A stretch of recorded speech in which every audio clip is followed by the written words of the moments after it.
never make it this far. They hated, they never believe me. Yeah, I would never drop the ball. I know I make it look easy.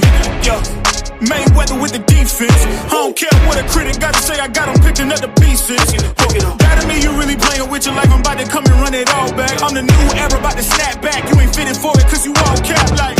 Hold up, I shoot my shot, wait, hold up. I'm really about to run this go up. You know it's all net when it go up.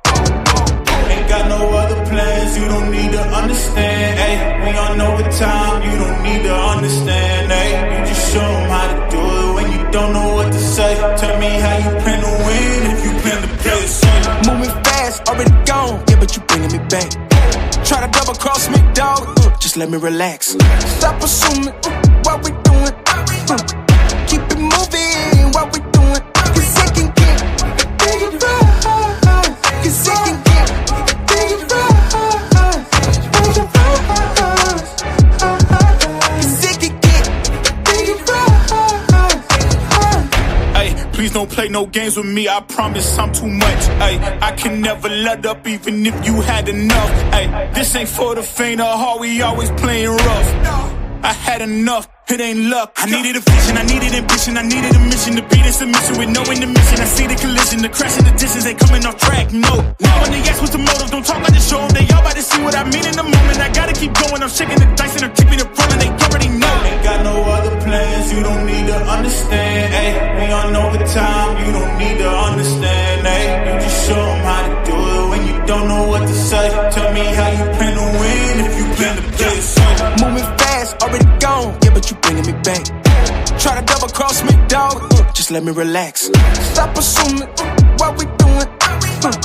Keep it moving, what we doing. Cause it can get big right.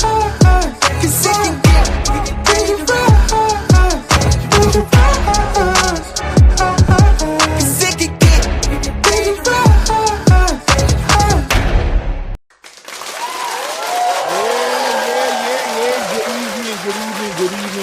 Good evening, ladies and gents and ladies in the building. What's good with you, man? It's another one. We back here in the building.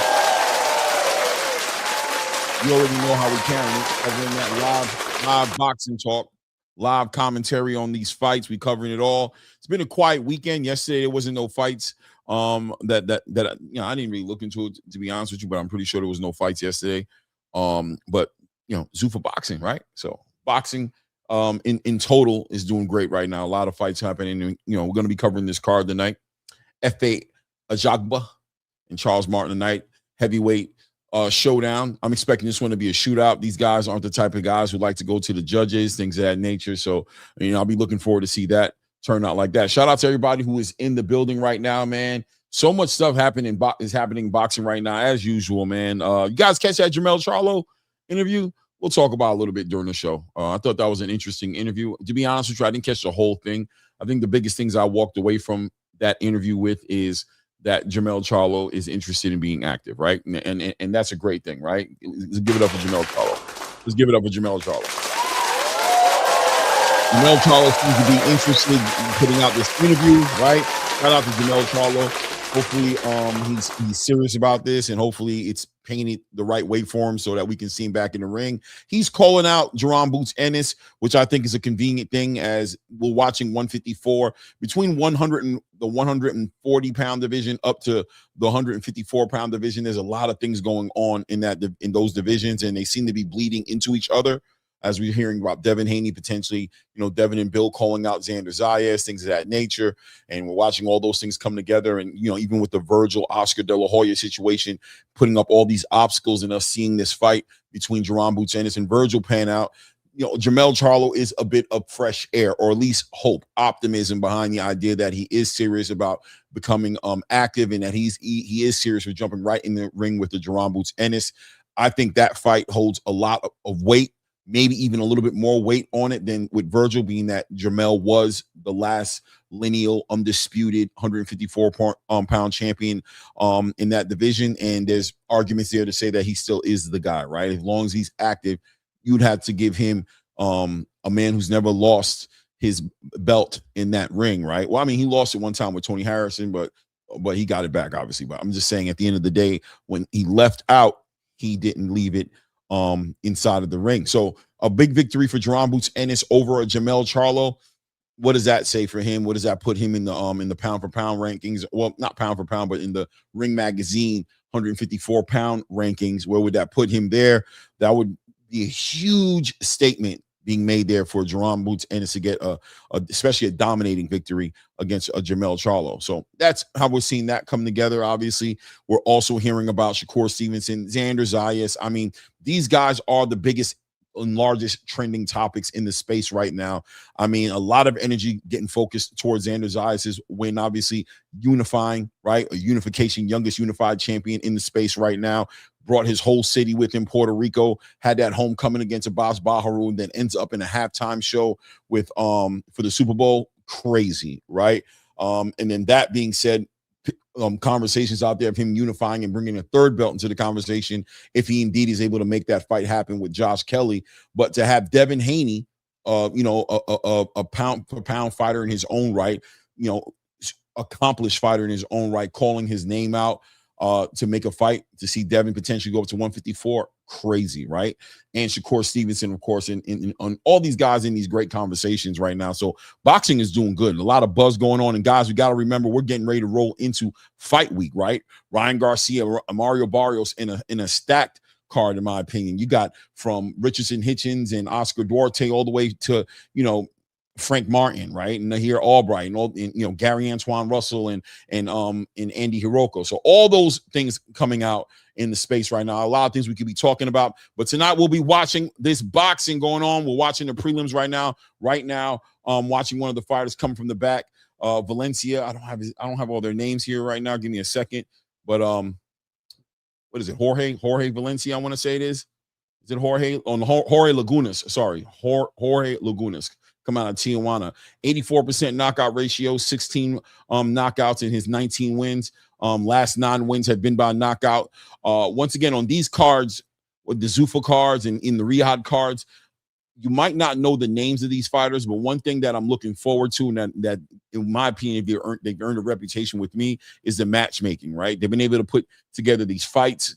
Although you don't know the name of the fighters off the hip, you can have faith that there's a good chance the matchmaking is going to make up for it at the end, that we're going to see a good match here as both guys are making their way into the ring. Shout out to everybody who's in the building. We got Shelton Moore in the building. What's good, Shelton? Says Prince Charles Martin, KO and 8, no doubt. Big Sarge in the building says, I got Charles Martin if it comes in the fight, if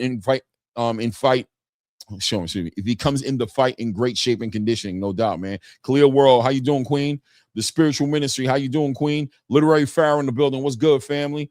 What's good, family? Big Sarge in the building says Jermell Charlo's begging for a big money fight.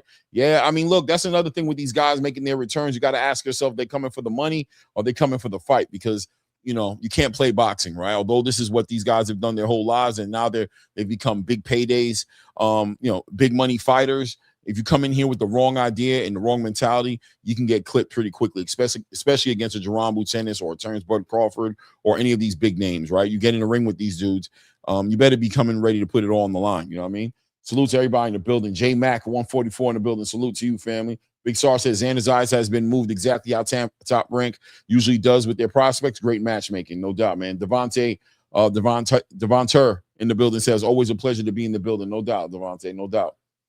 No doubt, man. Salute to everybody in the building. Hit that like button as you're stepping in the building and subscribe to the channel if you forgot to do it the last time, or if it's your first time here, hit that subscribe button. We calling these fights tonight, starting at the prelims. Let me go ahead and pull up the exact hold on a second. Let me pull up the actual card here so I know who it is.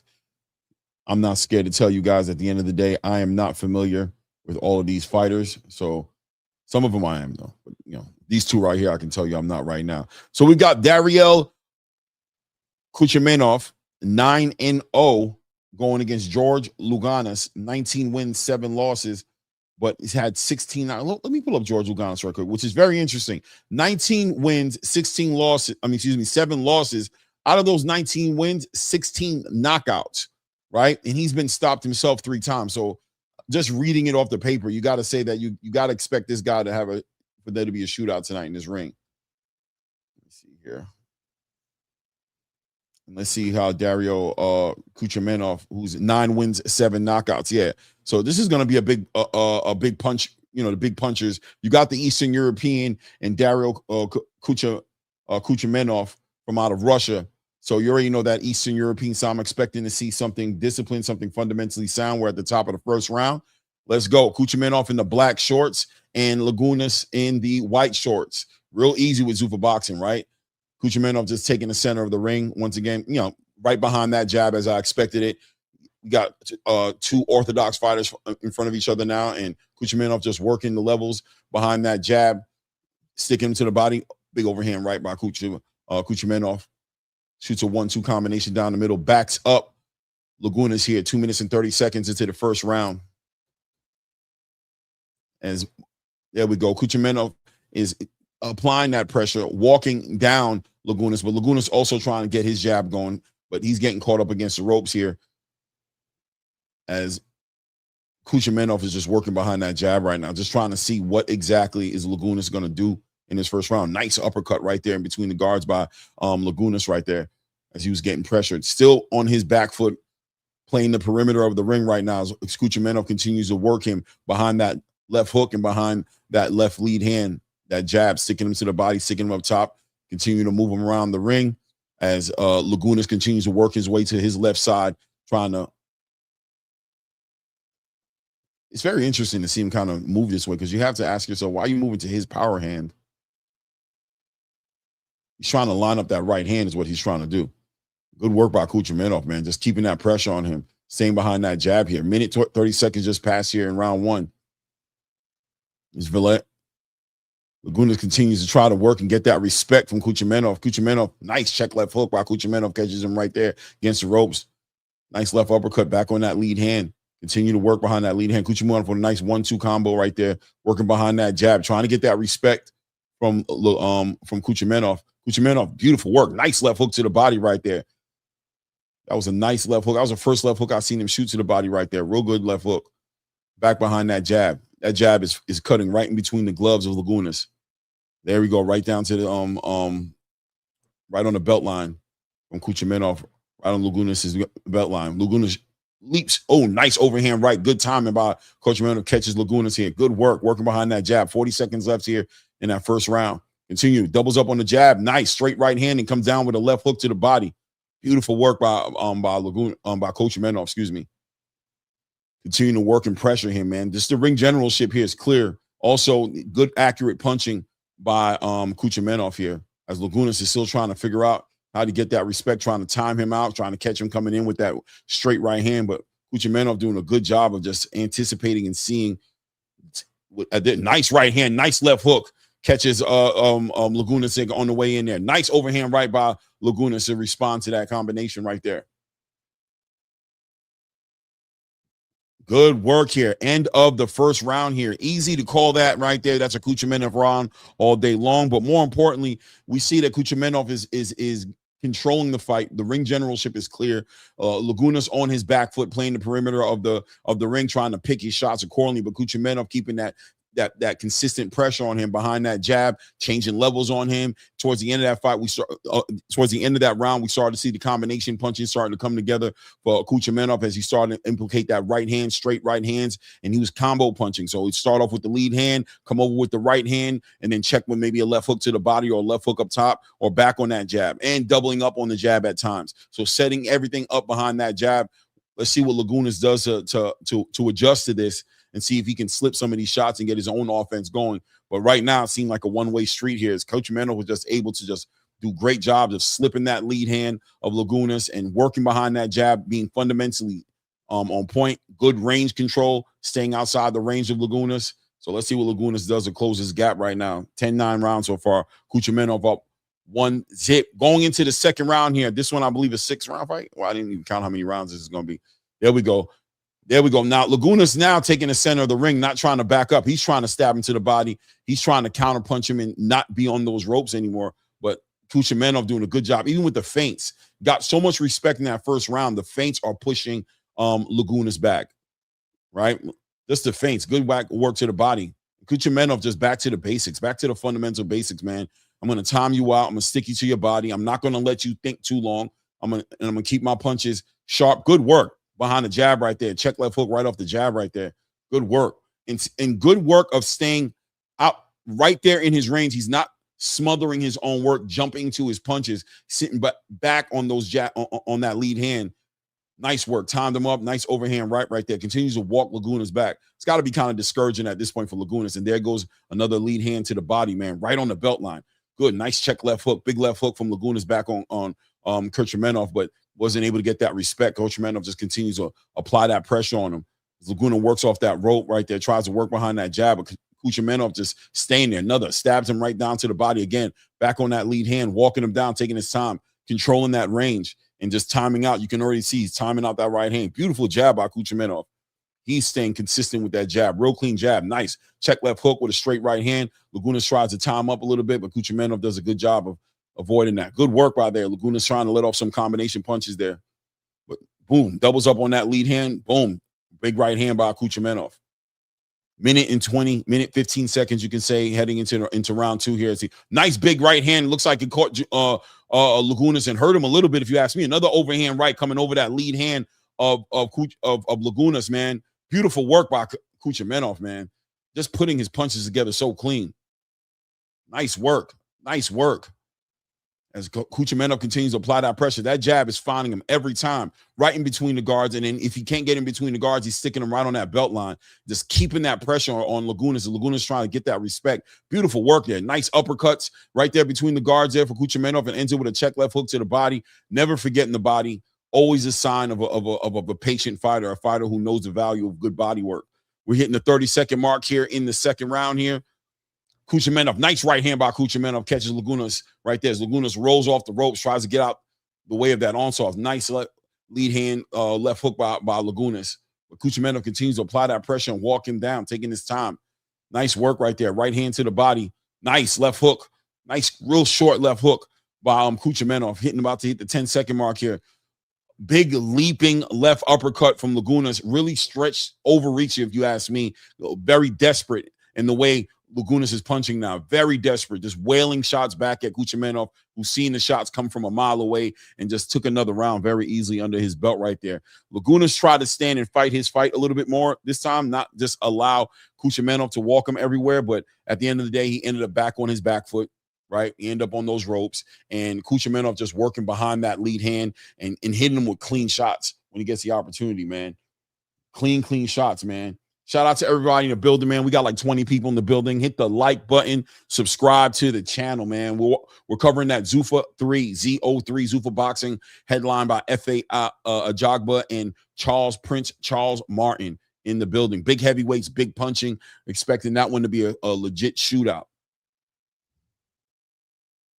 Expecting that one to be a big shootout. Who we got in the building that I might miss here? Shout out J Max, says Claymore got the best blow for blow commentary. Give that man a raise. No doubt, man. Show me some love. Show me some love with a like and a subscribe. And don't be scared to put some color in the chat, man. Support the channel for sure. Cozy C2C says, Clay, knew I could count on you to be live. Yeah, man. You know we're gonna cover the sport, man. You know, rain, sleet, hail, or snow. But a good flu will sit my ass down, you know what I mean? Round 3 here, 2 minutes and 55 seconds left in the round here as Darius Cuchenov in the black shorts against George Lagunas in the white shorts here. Cuchenov continuing to work behind that jab. That lead hand is just beautiful to the body, never forgetting to stick that body. And that right hand coming over that lead hand, whenever Lagunas lets that lead hand go, you'll see him come over the right. Beautiful work there by Lagunas as he's trying to push back a very determined Cuchenov, who's just coming down forward with that jab. That lead hand is a protein on a plate today, man. That's a steak. That's a steak on the steak and potatoes plate right there. That lead hand continued to stick him right down the middle right there and back him up.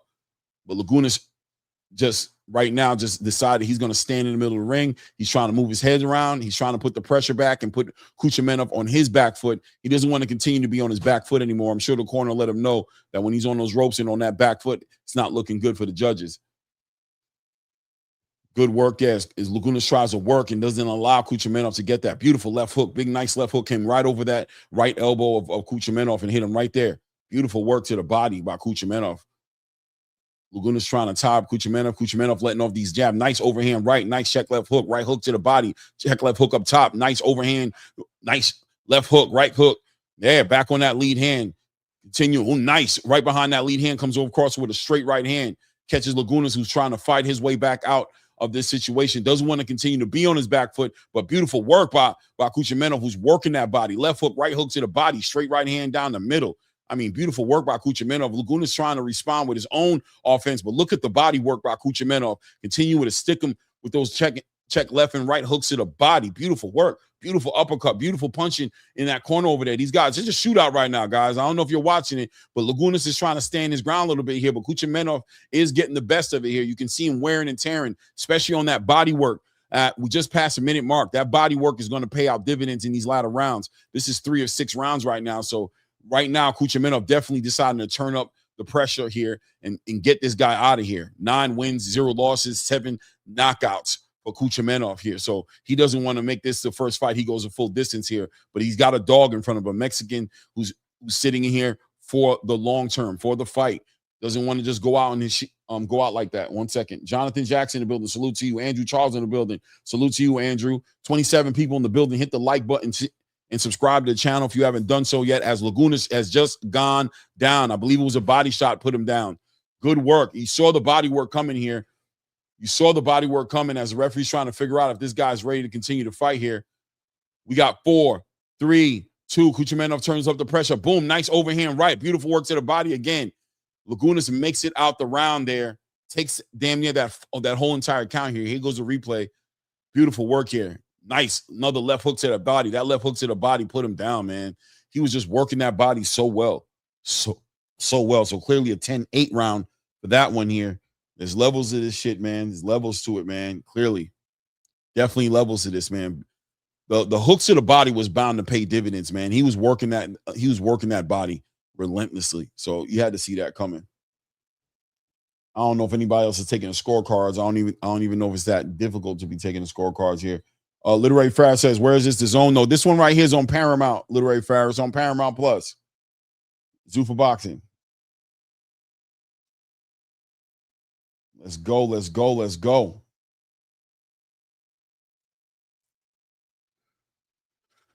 I don't even know what division. What division is this? What is this fight in right now? What division is this fight in? Let's see. This is a lightweight or light heavyweight? This lightweight? Okay, so it's a lightweight. Really? Hold on a second. Yeah, lightweight. Yeah, these some big lightweights though, man. I ain't gonna lie, they look pretty big.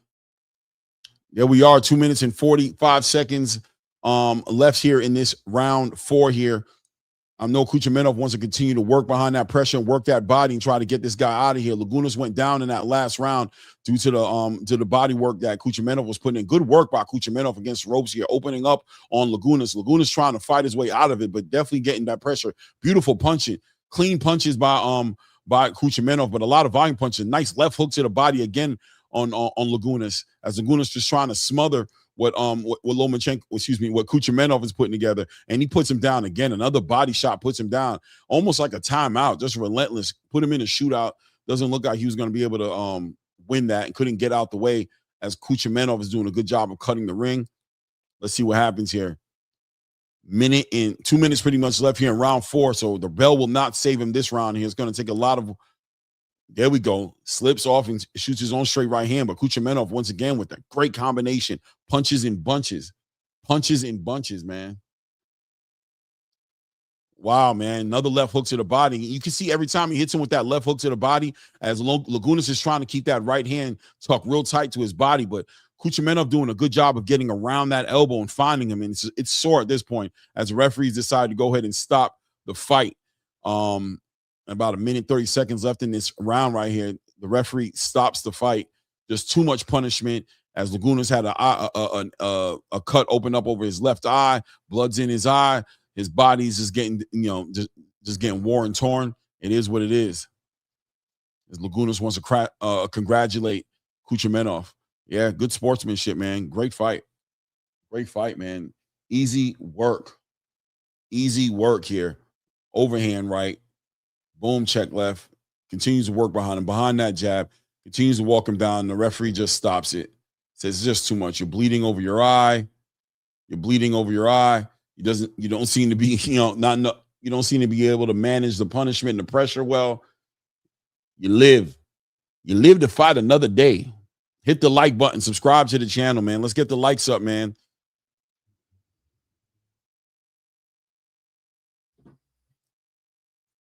The British are coming.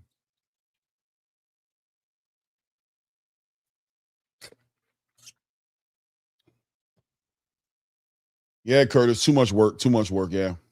It was a good stoppage. It was a good stoppage. It was a good stoppage, man. It had to go down that way. Yeah, man. But like I was saying earlier, even with Shakur Stevenson, and guys, you saw the live we did the other night with Coach Hector Bermudez was on the panel. We had a bunch of other people up there as well. But just trying to kind of figure out. It seems like the energy is changing in the space a little bit, and Shakur Stevenson seems to be at the top of his game right now, right? He just got moved up to the third spot on the pound for pound list. Everybody, a lot of big fights in front of him, a lot of choices, and you're watching Devin kind of scramble a little bit, trying to find himself an opponent. And we can be honest about that, right? We all congratulated Devin Haney for what he did against Brian Norman Jr. I mean, that was like a redemption. That was like a comeback fight right there. But on the back end of that, you got to capitalize off that momentum or it'll fizzle away. You can see Bill Haney's on a tour right now, campaigning for different fights. Looks like Xander Zayas is what's in their crosshairs right now. But Xander Zayas also having big fish to fry as well. And he can, stay on his path, not be derailed, and continue to chase down the accolades of unifying the division. Right, the accomplishment of unifying the division, whereas Devin Haney's just a name at a lower weight class division. Is Xander going to take that fight next? I'm sure the money could make it make sense, but Xander looks like he's in that legacy part of his career, where it's not the prize fighting as much as it is the accomplishments that he's trying to go ahead and rack up. So it's going to be interesting to see how the Haneys navigate this space now, where it looks like from the outside looking in, he's having a hard time finding the right fights. Because, I mean, he could go ahead and fight a Rohan Polanco, right? Like Coach Hector Bermudez said, who's one of his fighters, who would love to fight him. I'm sure Tiger Johnson would love to fight him. But all those big paydays for Devin Haney. And if he is looking for that right fit to where the payday matches with the legacy, then it's, slim pickings at the end of the day. Slim pickings, right? It is what it is, man. Commander says this guy from Dagestan. Nah, I think he's from Russia. Or maybe is Dagestan in Russia? Because that's where he's from, is Dagestan. Right? Yeah, he's from Dagestan. No, he's from Nalchik, Russia. Nalchik, Russia.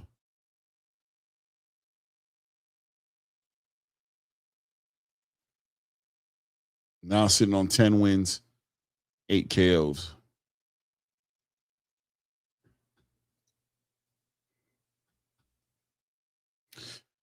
The next fight, we're going to have the small guys. The super bantamweights are going to be in the ring. Emiliano Alvarado and Devin Gant.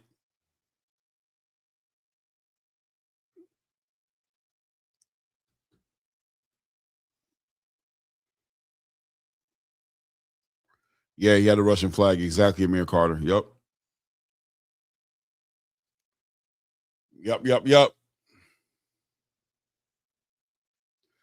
From Russia with love. Good punching by those Eastern Europeans. You can just count on them to be that way, though. Definitely, just fundamentally sound fighters, man.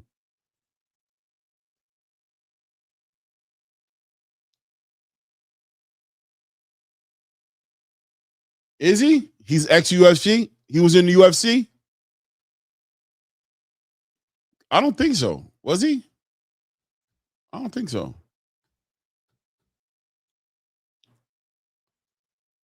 I don't think he was ex-UFC. Maybe he was. I don't know.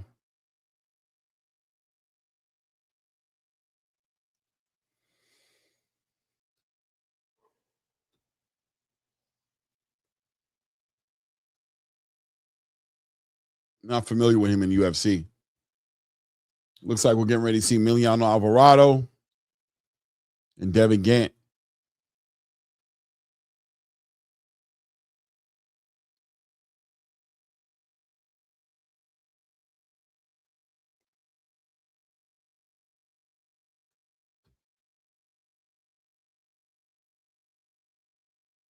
Oh, he was Curtis? Okay.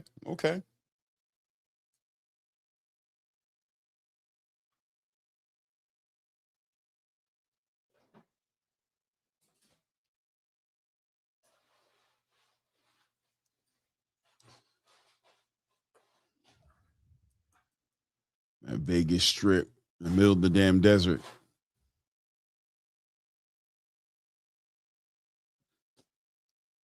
What's going on in the chat here? Curtis said Xander don't gain nothing, anything, doesn't gain nothing, anything with his 2 belts. Yeah, I mean, that's just a payday for him and Devin Haney, but I agree with you. Him fighting Devin Haney right now. It would do good for the status. It would be a name to have on his resume, but it is what it is. Walaikum salam, rahmatullah, my Aki, fly frequency in the building. What's good, family?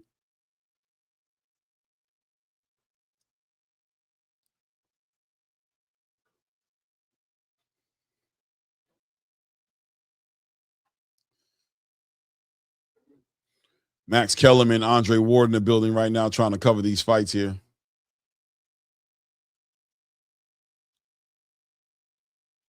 Lance, what's good with you, family?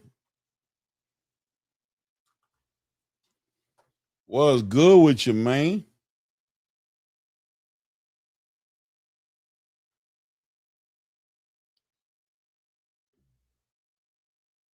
Very interesting. This whole Devin Haney Shakur thing, though. I'm catching Max Kellerman and them and talk. Bear with me, guys. I'm catching up to speed with what they're saying as well. What's going on up here?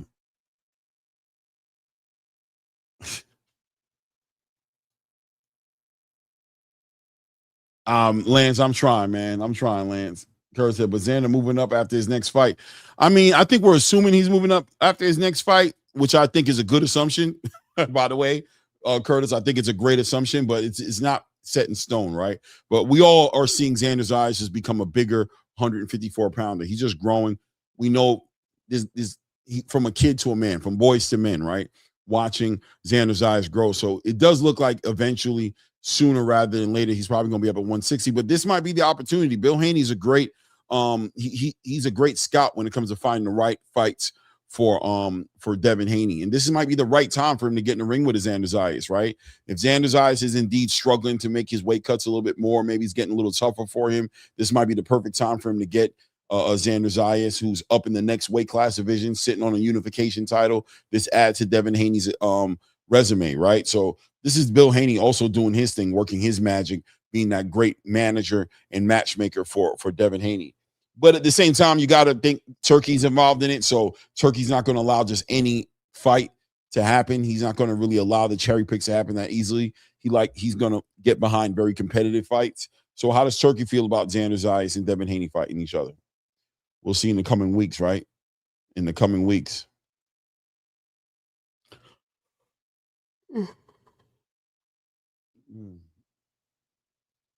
J Max said, why is Xander moving up to fight who? Well, it's not only to fight who, it's about whether or not he can make the weight safely anymore, right? That's all it's about. It's not about who it is he go up to fight. I'm sure he can make some fights up there. I mean, you got Erislandy Lara up there, obviously Carlos Adames, who didn't fight last, but he could leverage his belts. He's sitting on a WBO title, which is something you could leverage in the next division, and he's sitting on a WBA title.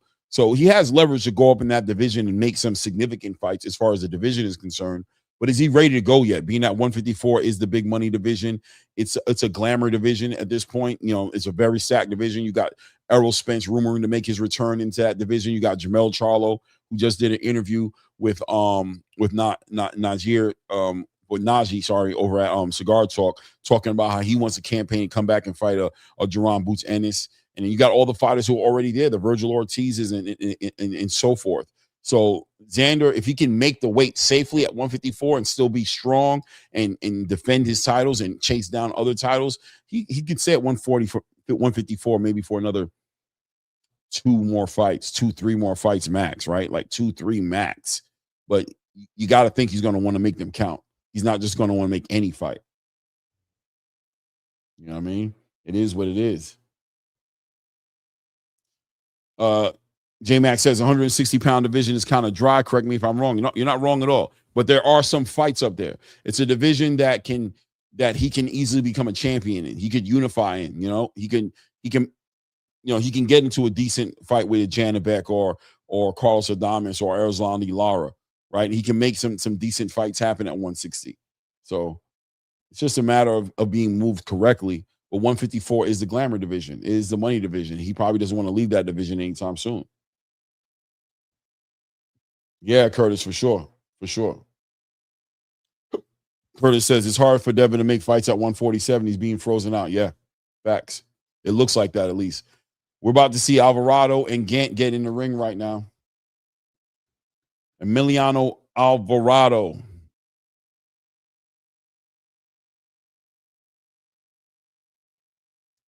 Voices Devin Gant. Emiliano Alvarado sitting at 9 wins, 5 KOs, 0 losses. His last 3 wins consist of 2 decisions, 1 majority decision, another unanimous decision, and his third, the 3 fights ago knocked out Pedro's Palma in the first round. So this one's going to be a 6-rounder against Devin Gant. Devin Gant, a fighter coming out of New Jersey. 5 wins, 5 knockouts, 2 losses on his records. So kind of looks like he might be a puncher.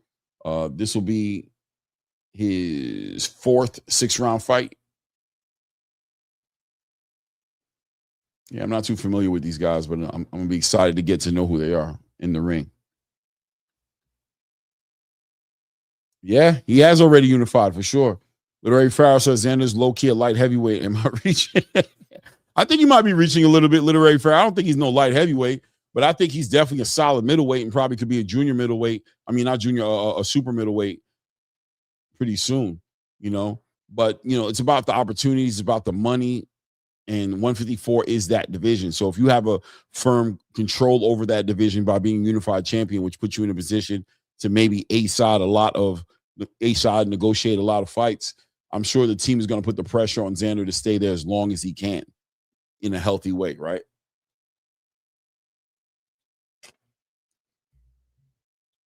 You know what I mean? You're going to try to make him stay there as long as he can.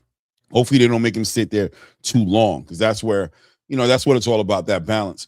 That making the weight is a sweet science to it as well. It's a part of the boxing game. It's a part of the discipline part of the game, right? That's that intangible. That's why you got to give Devin Haney a lot of respect for what he was able to do at 135, what he did at 140, knowing that this man was cutting so much weight to be in these divisions, and for him to unify and become undisputed in one of those divisions, and then in the next division, fight one of the biggest punchers in the division in Regis Prograis and dominate him. There we go. As Robert Garcia is making his way to the ring. Robert Garcia, a big fan of Zuffa boxing. Clearly, as you're seeing every single one of these cards that are popping up, Robert Garcia is walking to the ring with his fighters, man. So he's super excited and one of the biggest supporters of Zuffa boxing. Zuffa boxing providing a lane for a lot of these up-and-coming fighters to get into these fights, make good money, take care of their families, get the recovery, get the nutrition, get all the amenities they're developing, get the development for these guys to be who they want to be once they get, 25, 24, 26 years old, to put himself in position to be one of the most looked out for fighters. Yeah, Curtis says all his fighters going there. Curtis Robinson says, I want him to fight Josh Kelly and get that strap.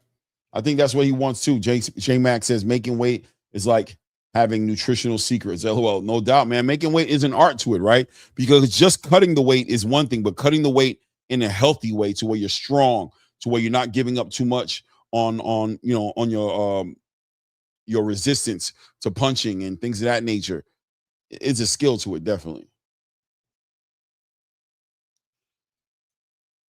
Yeah, Robert G, a damn good trainer, man. No doubt, man. No doubt.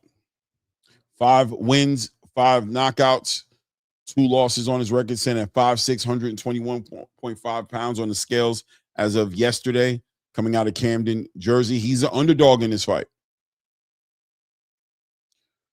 And here's Robert Garcia with his fighter, Emiliano Alvarado, coming in with 9 wins, 0 losses, 5 knockouts, standing at 5'7", coming out of Coachella.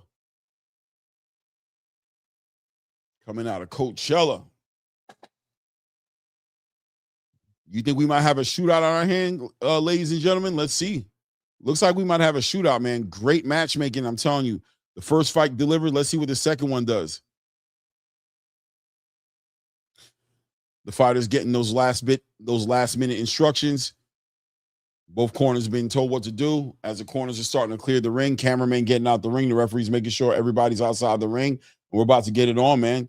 Kick off the first round.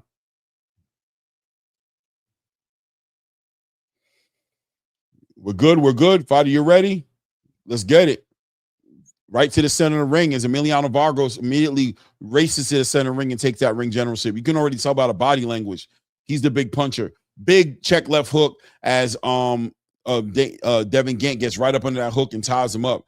Devin Gant looking like the smaller fighter in this fight. Nice straight left hands. Devin Gant working out the southpaw. Got that right hand in front of him working. Nice right hook to the body. Tries to turn Emiliano Alvarado, who's sitting in that high guard.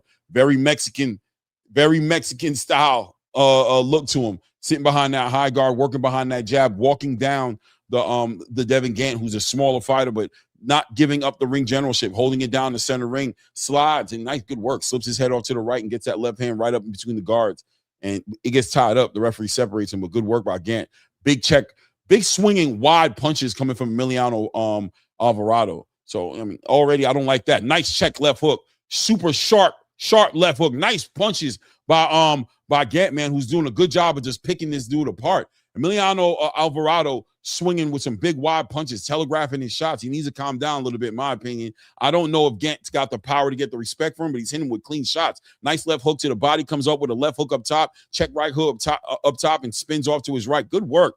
Good job slipping these shots, keeping his head off the line and shooting that left hand right in between the guards whenever he gets that opportunity. Good work. Another nice left hand, shoots up the middle. Nice, slips up under the right and shoots a right uppercut right there. Ties up Emiliano Gant. Referee giving Emiliano Alvarado. Referee giving Devin Gant a warning for tying him up a little too much. Nice straight left hand down the middle. Minute 20 seconds left here in that round as Gant continues to work. Take his time. Nice straight left hand to the body. Good work. Good work by Devin Gant. You gotta listen, man. You gotta respect good boxing when you see good boxing. He's not the favorite, but good work. Emiliano Alvarado continued to swing these big shots, trying to get him out. Did he hurt him? Nice work behind that jab, trying to time out and shoot those big left hooks. Nice work. Slips that shot, shoots that left, and tries to tie him up. But Emiliano Alvarado, clearly the stronger fighter right there, pushing Devin Gant off of him. Referee warns them both, tell them to keep it clean. 35 seconds left here in the first round. Alvarado's a big fighter, but Gant doing a good job of just moving around the ring. Yeah, Alvarado's big, man. He looks like he should be up there like in lightweight division. Good work, man. He's swinging with big shots right there. Nice left hook to the body, but he's going wide with his shots. I guess he's trying to overpower him.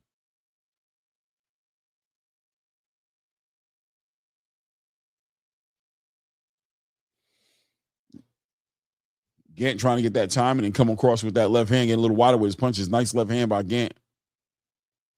I don't know. That was a close round, man. In the beginning of the round, I thought Gant was getting the best of it, but Emiliano Alvarado did a good job of just overpowering him. I don't know how I'm gonna do that one, man. How do you guys score that first round?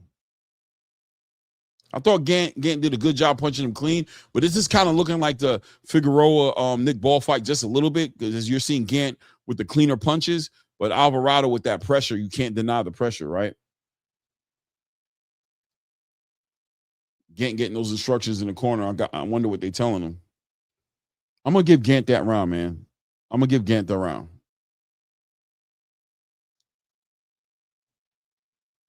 Yeah, Curtis said he walks to the wrong corner. I'm going to give Gant that round, because I also think that Gant did a good job of tying him up and not allowing him to get that momentum going, but doesn't look like this was going to go to the judge card. I ain't going to lie to you.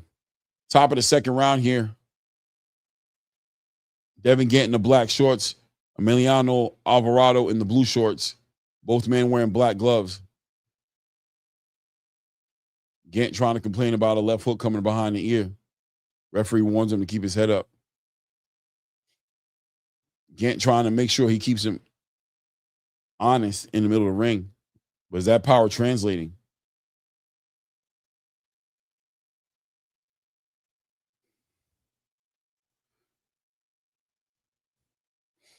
Gant trying to feint him to the right a little bit, see if he can walk him into that left hand.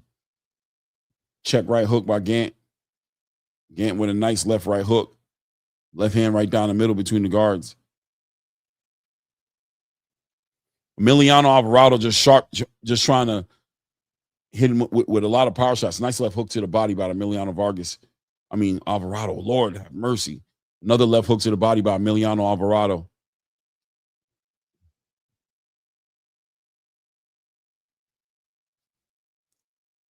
Nice straight right hand down the middle for Emiliano Alvarado. Gant doing a good job of responding and punching him. Real good counter-punching. Clean counter-punching. Nice check left hook by Gant.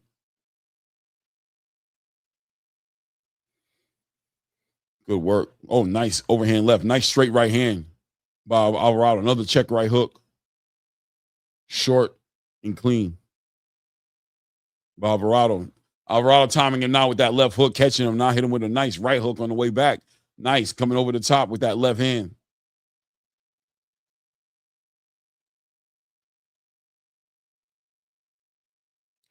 We're about to hit the minute mark here in round 2. There we go. Nice work. Moves off to his left right there, sets it up and puts that left hand right between the guards. Alvarado continues to work that body and tries to come over the top with that lead left hand. Good work. Ooh, nice right hook. Catches Gant there against the ropes right there. Nice right hook catches him as Gant ties him up. 40 seconds left here in the second round. Gant's got to keep his back off the ropes.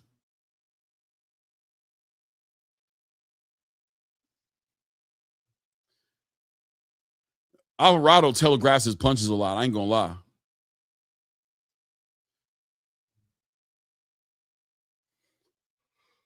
Big hook.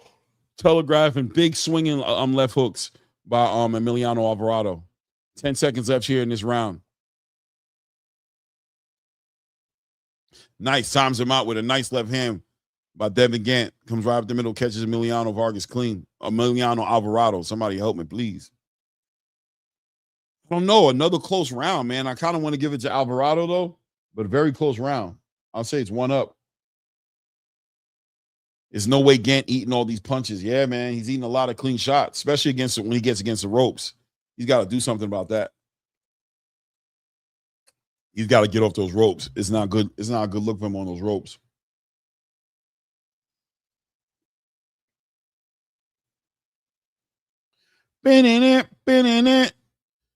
We got a couple people in here, close to 40 people in the building. Hit the like button, subscribe to the channel.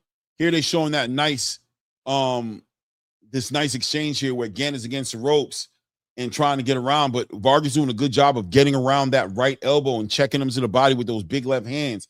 Gant trying to step forward and grab him and tie him up, but Alvarado, seems to be prepared for that and forcing that space. And he's the bigger and stronger fighter in the ring for sure. For sure. But I definitely want to see this guy in the ring with the Robert Merriweather. I think it'll be a great fight. Good work here. We're at the top of the third round here. As Gant tries to put that pressure on Alvarado, trying to swarm and smother that pressure that Alvarado is bringing to him, but ultimately ends up on that back foot. We got the unofficial scorecard. Skipper Kelp has the same scorecard as me. Gave Gant the first round, gave Alvarado the second round. Gant doing a good job of being first. He wants to be first. He doesn't want to counterpunch because there's a lot of power coming from Alvarado, and he probably wants to start trying to smother some of that power. He doesn't want to get too far, and he wants to close that distance. But I understand it's easier said than done. Don't allow me to judge it, but nice left hook to the body by Gant. Nice work by Alvarado, man. Hits him clean. He has Gant against the ropes right now. Nice work. Gant has to get off the ropes right now. Nice left hook to the body. Overhand left by beautiful work here by Alvarado coming over the top. Gant is taking a lot of abuse here, but still staying in the fight right here. Turns him, gets right back to the center ring, working behind that lead hand, trying to use a range fighter. Nice left hand to the body by Gant, but Gant ends up on the corner again. Expect Alvarado to open up on the floor. He's beautiful. Big check left hooks to the body. Big check left hooks to the body. Big uppercuts up the middle, catches Gant against the ropes. He doubles up on the uppercuts in between the guard right there as Gant continues to circle off to his right, trying trying to get that space there, which I think is what's killing him in here because Alvarado's able to close that space. He has the reach. He has the power. You would think Gant would want to work in that close range and hold and smother all that offense. But look, like I said, easier said than done. Don't let me be the one to call it. Good work by Alvarado, who's been finding him with that left hand, whether it's to the body, whether it's a straight jab. He's able to work that left hand very well. And when they get inside that range, Alvarado switches stance now and goes back into an orthodox position, has that right hand in front of him as Gant continues to work behind his own right hand. Boom, nice. By Alvarado, swings two big hooks, a right and a left. We down a minute in the third round. Devin Gant trying nice straight left hand by Alvarado. Doubling up on that jab, trying to set up that left hand. Good work. Gant trying to stay active off that jab, but he's using that more as a range fighter, and he's trying to stick him with that left hook to the body, but really getting caught on the elbows of Alvarado. Hasn't been able to get any real respect from Alvarado. Continues to apply that pressure, continues to double up now on these shots. Beautiful work. Beautiful work. Nice left hook. Ooh, nice left hook to the body again. I think that one hurt Gant. That left hook to the body, I think, got his attention as Gant tries to tie him up right there. 20 seconds left in this round right now. Gant walking forward, trying to close his space and not allow his back to be on the ropes. But it seems easier said than done as he continues to move and punch, but gets caught up. Nice clean punches by Alvarado. Good clean punches by Gant, to be honest with you, but Alvarado just working them. Beautiful work to the body. Comes right up top with those left hooks. Doubles up on the check left hook. Triples up on the left hook. Bell rings. It's the end of that round, man. Wow. That's definitely an Alvarado round, and I don't know what Gant is going to do to get out of this situation. A lot of pressure coming from Alvarado, and Gant not able to get any kind of respect from Alvarado, who's just swarming him with pressure, breaking him down. Curtis says he's a good switch hitter for sure, for sure. I see it, man. Commander says Alvarado might be working with some if he work on not getting hit. Yeah, I think Alvarado is a wide puncher. I'm not a big fan of those wide punchers. He's really swinging wide, telegraphing those big overhand lefts. He's swinging them crazy. I think a short puncher with some pop on him, like a Robert Merriweather, could take advantage of somebody like that. But I think it'd be a great fight. You know, whenever you can get that Mexican shootout going on in the ring. Here they are showing a replay here where he was just doubling up on those right uppercuts. I was kind of shocked to see Gant make out of that and not take a knee at least. Nice. Straight left hand comes right over the top, reaches across and catches him right on the chin.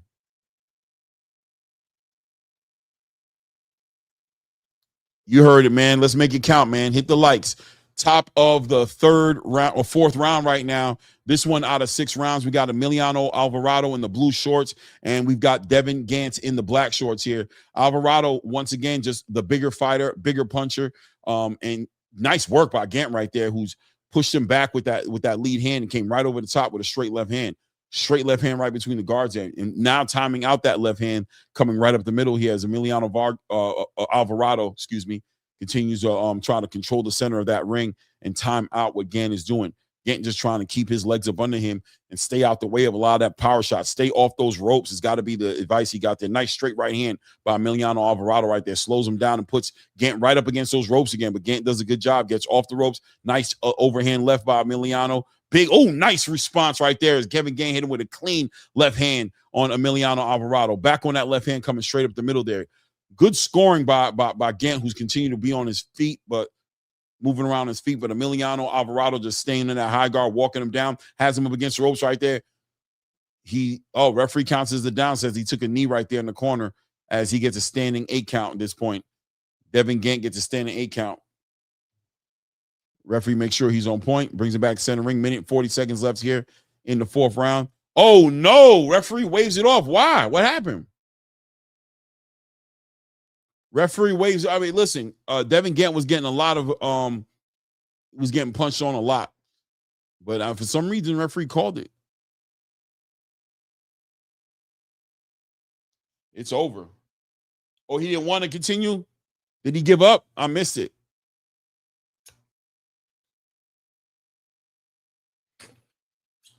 If he gave up, I'll tell you right now, he's not coming back. Nice left hand. Nice right hand. Another left hand right there. Yeah, he was sitting on the ropes. That's when the referee jumped in there. He was sitting on the ropes.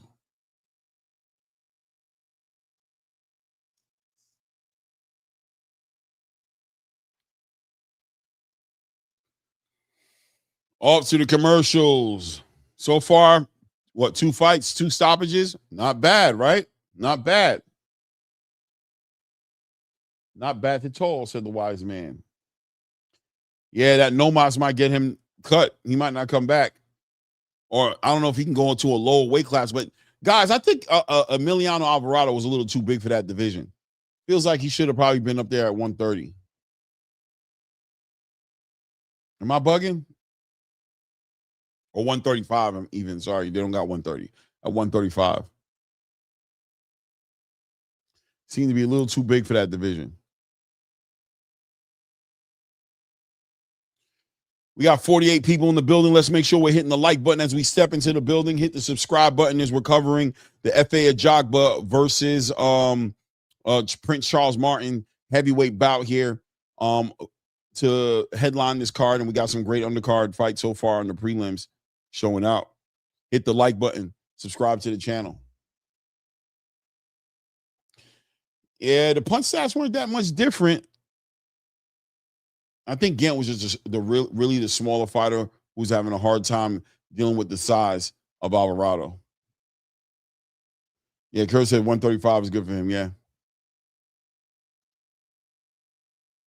Why did he stop it? Let me get he's trying to mute a little bit and see if they talk about it.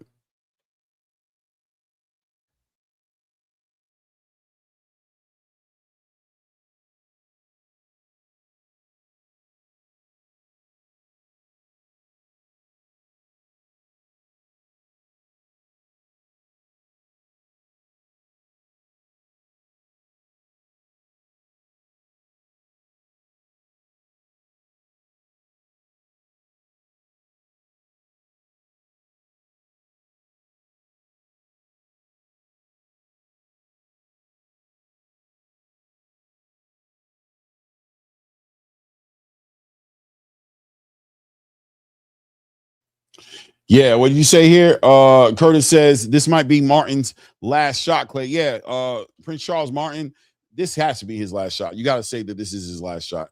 I don't know how old he is, but guys remember him going as far back as Anthony Joshua when he was actually a champion for like one fight, right? Picked himself a title. This is definitely gonna be a last shot for him. It's a good test for FA Ajagba. Last time I seen FA Ajagba, I don't know if that was his last fight, but last time I saw him was against Martin Nicoli. Not Martin Nicoli, excuse me. Why am I having a brain fart here about who he fought last time? Who did what was it? Oh my goodness, bro. Martin Bacoli, sorry, Bacoli. That was the last time I seen him in the ring. Look, man, he fought a pretty decent fight. We're watching FA Ajagba box a lot more, right? He's starting to box more and take his time. We know him as a puncher coming into his professional career, but it seems to become a more patient, poised, stoic fighter who works behind a good jab. You know what I mean? Good footwork. He's trying to get those fundamentals down sound. And Charles Martin's a good test. Last time I saw Charles Martin, he was inside the ring with Jared Anderson. We saw him shake up Jared Anderson. Looks like he damn near, was going to stop Jared Anderson, hitting him with a clean shot. But like Charles Martin said, he suffers from the activity not being there. He's embracing that with Zuffa Boxing, them keeping him active so that he knows when that next fight is coming, he can start building up some momentum behind himself. But there's no momentum to build behind a loss. So he has to make this fight count for sure. This is definitely a fight he has to make count here. Randy Chill in the building. Salute, Randy. What's good with your family? Says Ebe Jagba, hoping you can get it done. My new girlfriend is from Nigeria. Recently discovered my bloodline are Nigerians. No doubt, man. No doubt, man. Literary Farah says, I love Alvarado's style. All offense, no defense, sitting on all his punches. Yeah. I mean, I like it. I think he's a great dance partner, but how effective he's going to be when he gets in there with those, real, sweet science students like a Robert Merriweather, King Robert Merriweather. You know what I mean? So we'll see. I think he's a great dance partner, worst case scenario, right? 56 people in the building. Hit the like button. Subscribe to the channel. Let's help the channel grow. Appreciate you guys. Thank you in advance.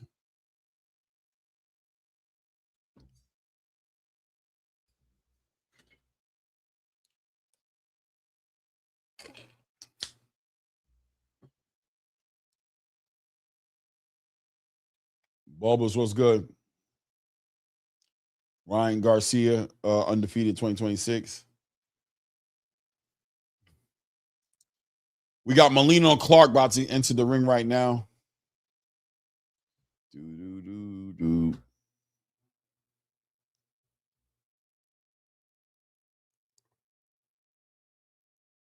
Joshua Clark versus Oswaldo Molina.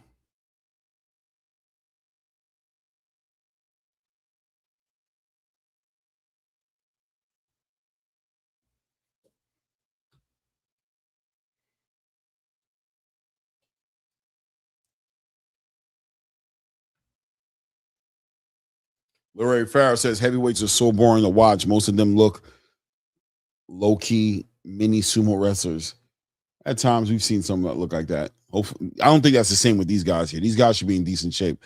FA and Charles Martin should be in great shape. To be honest with you, yes. Smash the like button. I haven't checked the like button. I see my Aki up in there telling y'all smash that like button. So let's make sure the like buttons is showing representing the people that's in the building. Let's go. Let's go. Let's go. Let's go.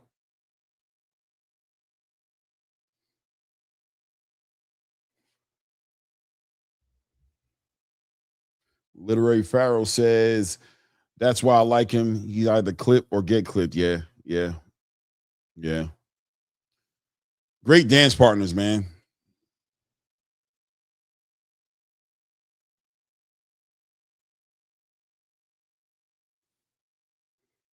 Leo Atang, a good heavyweight prospect. I'm not familiar with Leo.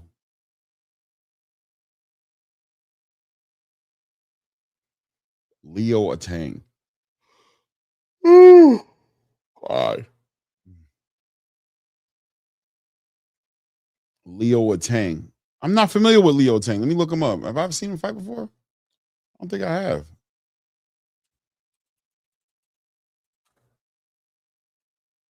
Leo Atang. Okay, I see him. It's like 2 weeks ago.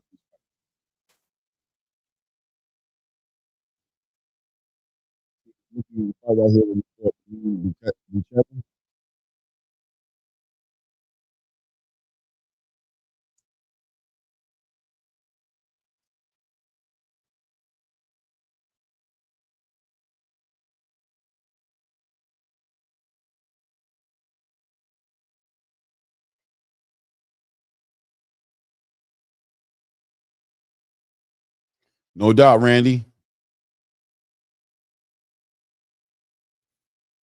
Looks like we're getting ready to see Molina versus Clark here on the build up here to this heavyweight card. Well, to the heavyweight main event, to the main card. Yeah, Terramona is definitely an up and coming heavyweight. Very sharp, undefeated heavyweight out of Australia. No doubt. That's a fact. I like Terramona. Josh Clark. Both these guys come in with decent records here 8-0, 9-1. Osvaldo Amina.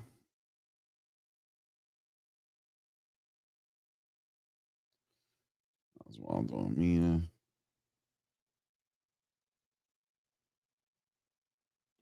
Joshua Clark. Osvaldo Amina. This fight right here, 135 pounder. 135 pound fight here. 9 wins. I mean, knockouts. Only 2 knockouts. 1 loss for Joshua Clark, excuse me.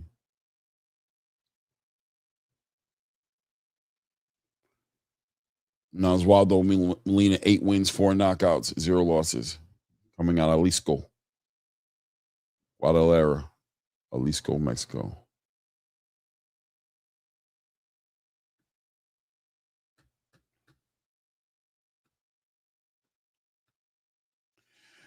Gave Tyson Fury great round sparring, apparently evenly matched up, no doubt. No doubt. So this guy right here, Joshua Clark, doesn't seem to be a big puncher, man. 135 pounder, Mexican. So I'm wondering what he's going to bring to the table.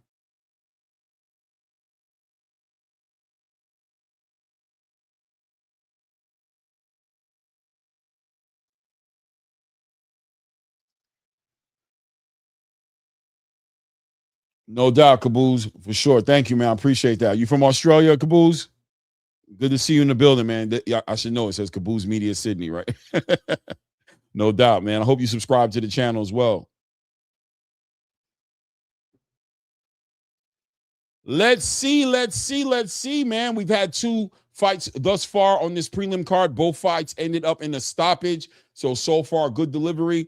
I'm telling you guys, one thing with Zuva Boxing, you might not know the fighters, but you got to give respect to the matchmaking. Thus far, the matchmaking's been delivering great fights in the ring. They do as best as they can with the matchmaking, but this competitive matchmaking. So these fighters have a real opportunity to build themselves up and get themselves a little momentum going on in their careers. Salute to Sydney, no doubt. Literary says, Clay, who do you see beating Shakur or giving him a challenge? Man, I mean, I think that the big fight for Shakur Stevenson is going to be against, it probably would be against a Devin Haney, to be honest with you. But I could also see a big fight coming out of certain fights like a Gary Antoine Russell. I think Gary Antoine Russell may be the biggest fight for Shakur as far as competitive-wise in the 140-pound division. I think Gary brings the pressure, he brings the power, and he brings the IQ as well. So hope that answers that question. Thank you. I appreciate you, Kaboom. I appreciate you, brother. Thank you, man. 62 people in the building. Hit the like button. Subscribe to the channel. We're covering the FA Ajagba Prince Charles Martin heavyweight Zuffa card. Z03 right now on the 3rd prelim card here as Oswaldo Molina has made his way into the ring, getting ready to fight Joshua Clark, who's been in the ring as well already. Shout out to everybody in the building. Hit the like button, subscribe to the channel. My guy, Curtis Robinson, with the support for the channel. I appreciate the color in the channel. Support with the color in the chat. Great Zuffa boxing tonight, no doubt. Curtis Robinson, thank you, man. Thank you for the love, man. Hit that like button, subscribe to the channel. Feel free to put some color in the chat. I don't know how many people are covering the fight tonight. Yours truly, you already know where to find me on a Sunday night. Right here calling the fight. Caboose says Gary can fight would be a great matchup for Shakur. 100%. Gary Antoine Russell, I think, is the big fight, a unification fight for Shakur at 140. But right now, Shakur's in the crossroads right now where he has opportunities to make big fights for big money. So is Gary Antoine going to give him the most money? I don't know. I would say he could do better as far as Shakur Stevenson is concerned. Gary being a real loyal fighter in the stable of the PBC, and the PBC just seemed to having a hard time rolling out the big fights. He has to be willing to come out, go across the street, I guess is what they'd say, to come out and make a big fight and get some interest from a Turkey Al-Sheikh. Obviously, somebody with some money that'd be willing to put some money behind that fight. But Shakur looks like he's entertaining fights with Conor Benn. Ryan Garcia seems to be on the menu if Ryan Garcia can get this victory next week against Mario Barrios. So we got to sit back, be patient, see how that one turns out. You know what I mean? Let me see. Lyric Fast, I agree. Gary Antoine is an animal. Yeah, man. Great fight. Good stylistic matchup right there. A great boxer in Gary Antoine Russell, but he brings that power, that ability to cut the ring off and not make it comfortable for Shakur. Not allow Shakur to just sit back on his lead hand like he did against Teofimo Lopez. That'd be a great fight. Last minute instructions be given to both fighters, Oswaldo Molina and Joshua Clark, right there in the center of the ring. Referee makes sure they're both aware of where the low blows are, where the belt lines are, and sends both guys back to their corners as he starts to clear the ring. Cameramen are clearing the ring. Trainers are clearing the ring. Announcer is clearing the ring. And as soon as it's just those 2 fighters in there, we'll be kicking off round 1. Bing, bing. Top of round 1 right here as Joshua Clark is in the black shorts, green lettering on his shorts. Oswaldo Molina in the white shorts, green lettering on his shorts. Oswaldo Molina, immediately, as soon as you see the fight, you see the physical difference between these guys. Molina, a taller fighter, sitting tall, sitting behind that jab, being patient, working behind that lead hand, as obviously Joshua Clark has the mission in front of him, right? The assignment is close the gap, close the void, get to the body, smother the work, and get past that lead hand of Oswaldo Molina as he's trying to work behind that high guard, trying to time out what Molina is doing so Joshua Clark can close that void and make something happen here. Leaning real hard to his right as he tries to stick that left hand up there and get that lead hand going, sitting in that high guard, really anticipating some punches coming in from Molina. Molina just taking his time, timing out with that check left hook, just trying to catch him coming in there. Really trying to take advantage of the forward momentum of this fighter. Nice straight right hand by Molina, comes right clean and catches Josh Clark. Once again, outside of that range, up in that high guard, trying to anticipate and slip maybe a lead hand of Oswaldo Molina. Good work here. Doubles up on that jab, straight right hand right down the middle for Molina, who's doing a good job of controlling the distance, like he should. He's a taller fighter. He's standing tall. He's sitting behind that lead hand, using that reach advantage and trying to set him up with that right hand. Molina is doing a good job using his physical attributes to control where this fight is going here. Minute and 25 seconds here in the first round as Joshua Clark sits there in that high guard, continue. Nice straight right hand by Molina, catches Clark trying to cut the range in there, trying to cut that void up. Nice work. Nice lead hand with a straight right hand, catches Joshua Clark very cleanly. Nice work again behind that lead hand as Molina's starting to become way more relaxed, getting that cadence of Joshua Clark down right now and just timing out his punch selection there. Getting that right hand in there. We just hit the minute mark here, the first round right here. Molina timed out. Nice overhand right by Molina, by Joshua Clark, excuse me. Nice overhand right by Joshua Clark, who slips the lead hand of Molina. Molina just stays behind that jab. Nice check left hook to the nice right hook backhand to the body. Clark being forced to start his punches from far out there, reaching a little too much, a little bit overextension from Joshua Clark, just making him open to that straight right hand of Oswaldo Molina here. Just past the 30-second mark here in the first round. Molina continues to be patient, work behind that jab, feeling no real threat. Nice left hand to the body, hits him right in the plexus from Joshua Clark. Just about to pass the 15-second mark here. Molina trying to stay high on his toes. Nice stabs into the body. Good work, good work. There we go. Back on that lead hand. Beautiful lead hand work here by Molina here.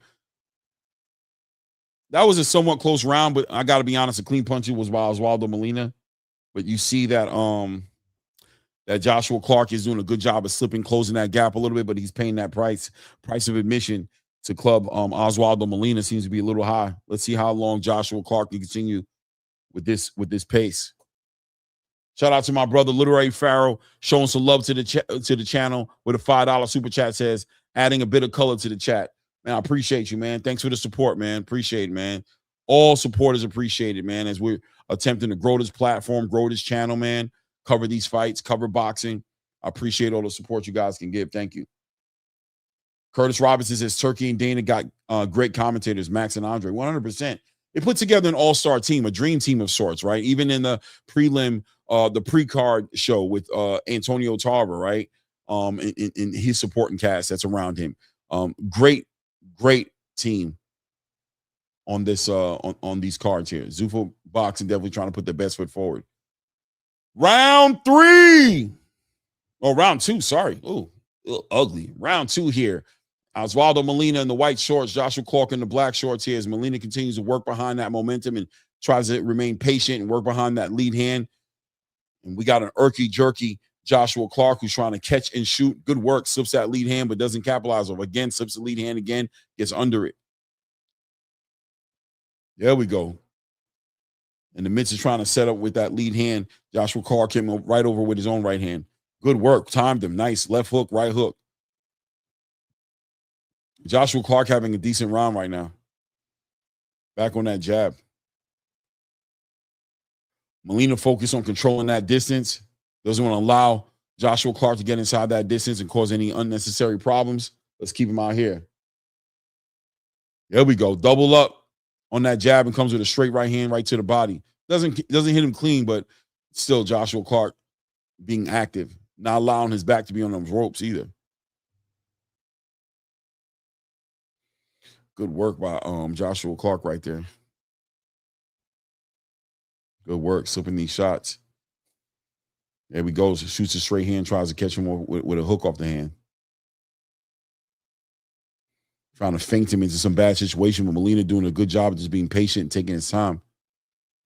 Working behind that lead hand. Joshua Clark tries to respond with his own overhand right now. Nice straight right hand by Joshua Clark. There we go. Level change on that jab to the body. Molina's just getting active and staying active with his jab. Good work by Molina. Hitting him from across the other side of the ring with that jab.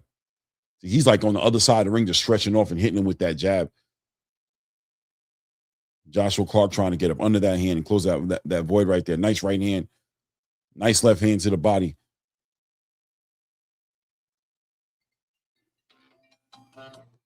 Good work right there. Nice right hand, overhand right by Molina right there.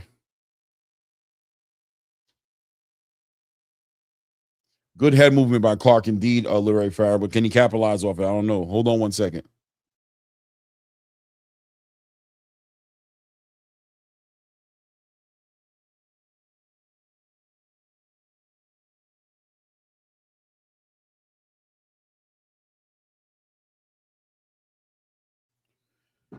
All right. 25 seconds left here in the second round here. Clark doing a good job of moving his head off the line, but is he doing a good job of closing the void? It's one thing to slip the shot. You know, you can slip the shot left or right, but is he stepping forward while he's slipping so that he's closing that void and able to, you know, attack him to the body, hit him with some clean shots, score some points here? Because Molina's still doing a good job of controlling the pace of his fights with his jab. He's controlling it really a lot of the fight with that left hand, whether it's a jab or a check left hook coming in, and then from time to time you're seeing him come over the top with that right hand, and you know he's making it pretty easy for himself. Just taking advantage of what God has given him, right? Longer arms, long legs, taller guy. He's taking advantage of that and forcing Joshua Clark to keep on returning back to the same situation, which is trying to figure out the Rubik's Cube in front of him with this tall, lanky puncher of a fighter in front of him in Oswaldo Molina.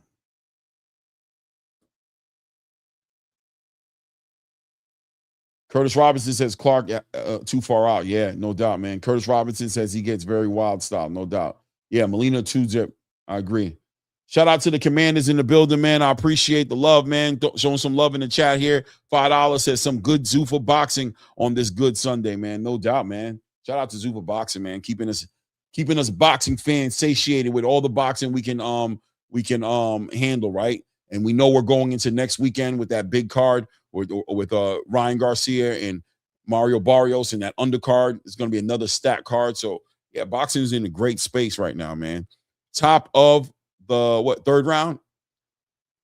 Back on that jab, straight right hand. Looks like Molina in this round, I'm expecting him to turn up a little bit. This is a 6-round fight here. He's winning behind that jab and controlling it, but there's a lot of opportunities in here for him to get that right hand a lot more active. So now that he's gotten the cadence and he's gotten the pace of Joshua Clark, who I don't think has been that complicated, although Joshua Clark has been very irky-jerky and a lot of head movement. Nice overhand. Nice check left hook by Joshua Clark. Although Joshua Clark's been able to do that, Molina seems to be pretty comfortable. Now, is he going to be willing to get out that comfort just a little bit? Not a lot. I don't want him to give him away all his leverage, but is he willing to get a little bit out of his comfort zone to get a little bit more active in these coming up rounds and try to stop this guy who doesn't seem he has too much of the answers? Doesn't seem like he has a lot of power either. Nice straight right hand by Molina, catches him right there. Being patient behind that lead hand. Good work. Good work. Good work. Nice check left hook as Joshua Clark tried to close that void there with a lot of punches there. Good work. Good work by Molina right there, working his shots there. Nice left hook to the body, straight right hand. Another straight right hand catches Joshua Clark on his way in there. Nice work as Joshua Clark is putting nice right hook to the body, backhand to the body by Molina. Left hook to the body by Molina. Nice right hand by Molina. Good check left hook by Molina. Back on that lead hand as Joshua Clark continues to try to move, keep his head off that line, and try to capitalize on these opportunities. But Molina's doing a good job being a sniper with that jab and getting active with that right hand, and now starting to implement a good body campaign in this round right here. Minute and 20 seconds left here in round 3 as Oswaldo Molina continues to work behind that jab, and you're starting to see him bring that right hand straight down the middle as Joshua Clark continues to move his head off that line, but is getting caught by Molina. Good work by Molina, man. Just controlling that distance, not smothering his own work, taking his time, working behind that jab. Joshua Clark left with nothing but to move, circle out to his right or his left, tries to slip that lead hand, but not capitalizing off when he's slipping off that lead hand. Yes. Good work. 35 seconds left here in the round. Molina just patiently working with that jab. I would like to see him sticking to the body a little bit more because he has a fighter who moves around a lot. Let's start sticking him to the body a little bit. Not just headhunt and hit him with those big overhand rights that are there for you sometimes. About to hit the 15-second mark here in the third round. There we go. Molina behind that jab with a nice straight right hand. Check left hook on the way in as Joshua Clark tries to close that range. Joshua Clark doubles up with his own lead hand right there and tries to set up a big right hand. Molina just gets out the way like a matador. Easy round to score. You got to give that to Molina.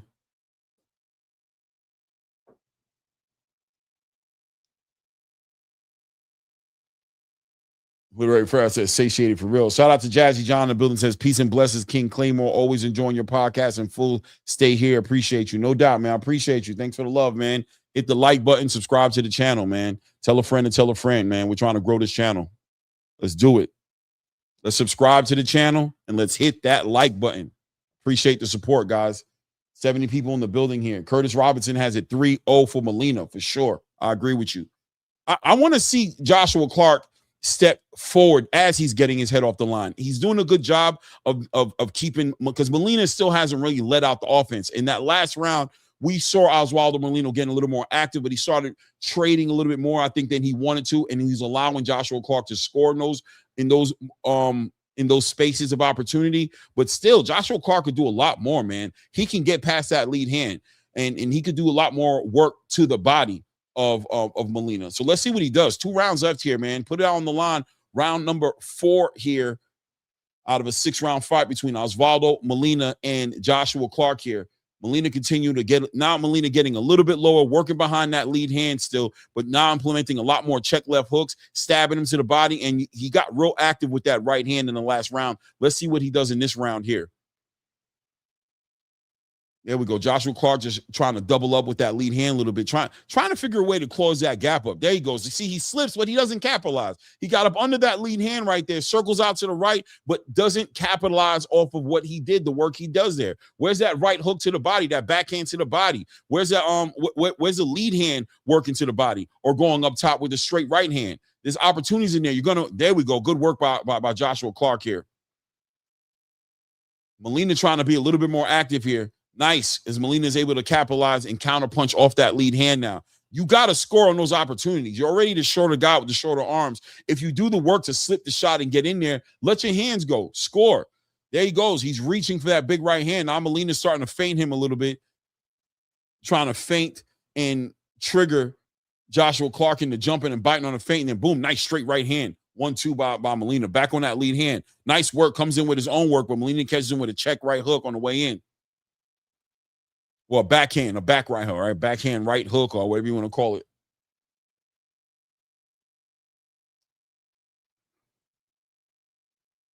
There we go. There we go. Now we're seeing Joshua Clark closing it up right there, swarming him, smothering all that offense, having him against the ropes, and he needs to get into doing that just a little bit more. You know, don't smother your work, but close it up. Don't allow this guy to use his range to catch you where you can't even respond. And he's throwing these shots in there as he's slipping the shots. He's throwing these shots at the same time. He's not planting his feet, so he's off balance a little bit when he's shooting there with those big whooping left hooks. Nice work right there by Molina. Just times him up and bobs him right across the head with a check left hook, man. Check right hook, excuse me. Both guys in a southpaw position right now, by the way. Good work right there. Right off that lead hand, boom, left hand, right off it for Molina.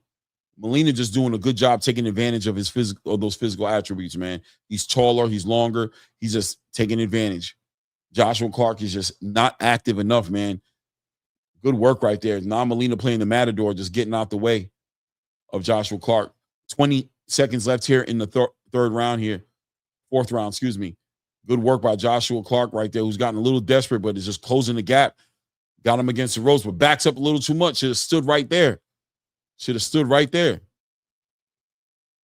There we go. Nice work by Joshua Clark there. 2-1. That's the end of the fourth round right there. That was a close round. I'm going to give that round to Clark. I'm going to give that round to Clark. I'm going to give Joshua Clark that round. Shout out to Low No, says the voice of Zuffa, the voice of boxing, baby. The voice of boxing, Low. You know you catching me out here for all of them, not just this. I'm doing all the cards. PBC. Well, I ain't buying no more PBC cards, man. They're going to have to work with me. But Matchroom, right? Golden Boy, I don't care. Ring Magazine, I'm calling them all. Clark has to make it uglier, else 100%. 100%. Curtis Robinson says they got on Zuffa shorts with the Z on the back for sure. Curtis Robinson, the gloves are Z on them. Hey, you already know what it's going to be. You already know how Dana feels about it. He's promoting the brand. Yeah, maybe a little pause. Maybe a little pause, literary, no doubt. Maybe.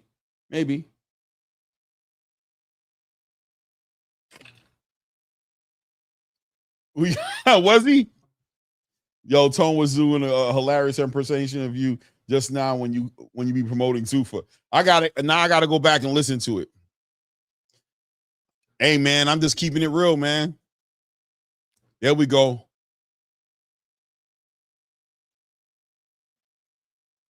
Good work here.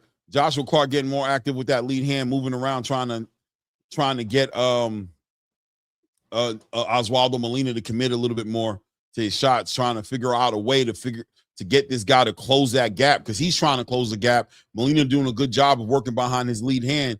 Oh, nice. Times it off. A nice right hand by Joseph Clark, catches Molina coming in. 2 minutes and 20 seconds left here in the 5th round. And there we go, right down to the body. Joshua Clark doing a good job of closing his space up a little bit more in this one.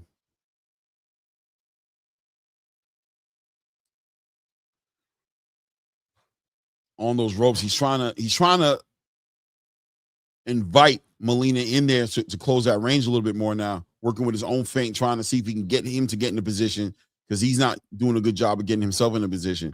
Moving his head off the line, doing a good job of keeping his head off that line, moving it right to left, left to right, getting up under these lead shots, but he's not capitalizing on it. I gave him that last round, though. See, right there. You jump in with that lead hand, and you feint to the body with the right hand, but you don't do anything else.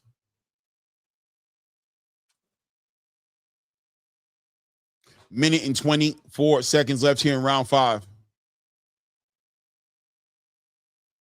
Good work by Joshua Clark, man. Closing that gap behind that lead hand. Nice left hook to the body, too, in that little exchange right there. There we go. Working behind that lead hand.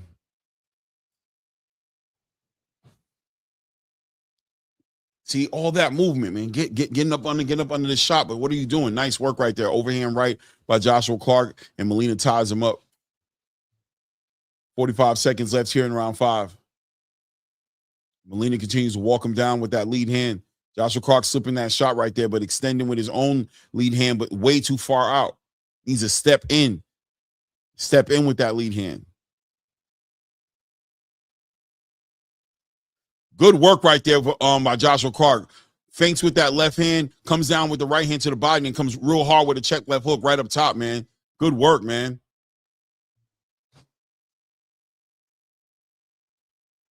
Good work there. Good work. Good work. Beautiful work by Josh. Joshua Clark is getting active now, doing a good job of closing that gap a little bit more, catching him with some clean punches. But Molina's still holding it down. I'm going to give Joshua Clark that round too. You guys might not agree with me, but I like the work I'm seeing from Clark. I'd like to see him capitalize a little bit more, but I'm seeing good, clean punches. Look at that beautiful shot right there. But no real power behind it. Shout out to my guy, King Cam in the building. Says, what's up, Claymore? We appreciate you. King Cam 321. Yeah, March 21st. King Cam going to be showing out, I believe, in Florida, man. You guys got to check Cam out, man. I'm going to try to get Cam up here and get a little interview going with him, too. I'm gonna plug in with his pops to see if I can get him up here. Up-and-coming prospect.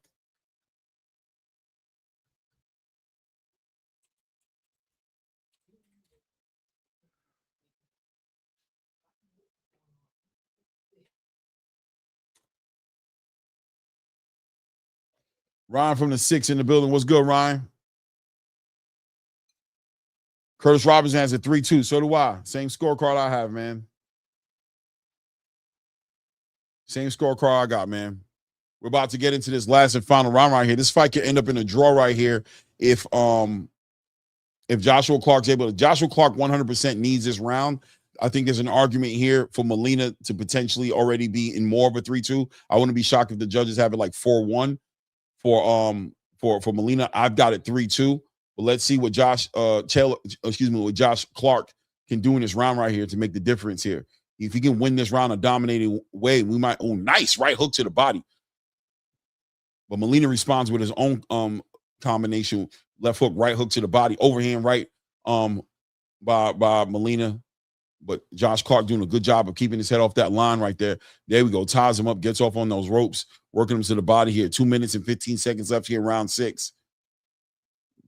Joshua Clark, nice work by Joshua Clark right there. Steps right in with a nice overhand right, ends it with a left and gets out the way. Doubles up there. Good work. Doubles up on that lead hand. Good work by Josh. Good work by Joshua Clark, man. Over the hand right here. Molina could have done a lot more in this fight. I think he got too comfortable working behind that jab and just being comfortable. He could have really let his hands go a little bit more. Nice work by Molina right there, who catches him with a nice lead hook right there on the way in. Clark doing a good job right there. Boom, jumps off the rope, ties him up, back to the center of the ring, waiting on the referee to break him apart. All right. Nice overhand right by Joshua Clark, but also a nice right to the body by Molina.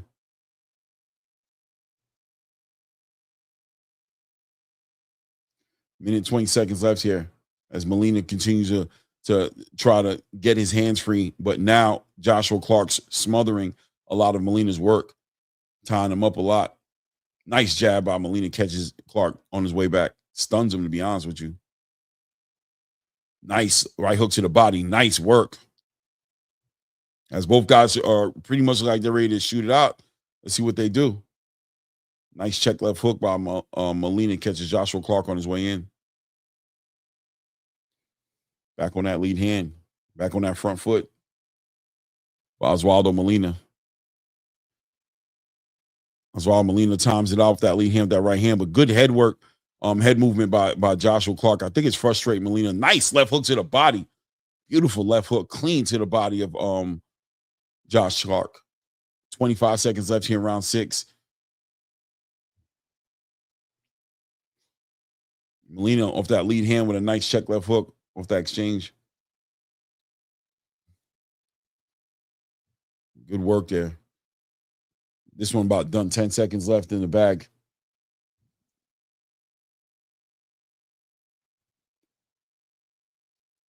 Good work. Good way to close out the round for Joshua Clark. I don't know how anybody want to give that round. I think I'm going to give that last round to Molina. So I've got it 4 rounds to 2 for Osvaldo Molina, but we'll see what happens here. Christopher the Prophet 540 says, yeah, brother, I'm seeing something. Molina seems like he don't have a second gear to go into in order to get Clark out of there, but he will probably still win this cleanly. Yeah, Christopher, for sure. He doesn't. I love the way you said that. That was a perfect way of saying it right there. He didn't show us that second gear in this one, and it looked like he could have done it, but I don't know. Listen, man, it's easier to talk from the outside looking in, right? I'm just calling it, so don't ask me to get in the ring and do what I'm asking them to do. I ain't gonna be able to do it, right? But I definitely saw that. Felt like Osvaldo Molina needs to go back to the drawing board and work on that. You seem to be the taller fighter. He's a tall fighter for the division, has a decent arm reach, has a good jab, right? But are you going to capitalize off it? At times, he let that right hand go. He let that left hook go to the body. You saw a lot of left uppercuts to the body, into the chin. But I still feel like he had a fighter in front of him that he could have taken advantage of a little more than he did. But yeah, I agree with you. He probably is going to get the clean win. If they did give Joshua Clark that last round, I probably call it a draw, but I don't think they did. I think it's going to be 4 rounds to 2 rounds, man. 4-2 for Osvaldo Molina. Shout out to Attorney Bailey in the building. What you doing, Attorney Bailey? What's good with you? Salute, salute, salute, salute. Ryan from the 6 says, no, he's saying to Curtis Robinson, I appreciate you. Not sure what the other chat is, but you always give me a shout out. I appreciate it, bro. No doubt, Ryan. Shouting out Curtis Robinson for the support. K. Gunner says Alvarado and that Russian dude looked real good. Yeah, the Russian dude looked real good. What was his name? Darius Kurt Cuchenov? Kurt Cuchenov? I can't remember, something like that. 70 people in the building. Hit the like button. Subscribe to the channel, man. Thank you guys in advance, man. Subscribe to the channel. Hit that like button. Yeah, unanimous decision for Oswaldo Molina. Good decision by the judges, but still, this guy needs that second gear. I know he's a young fighter, prospect level fighter, but still, let's see what you do in the next fight.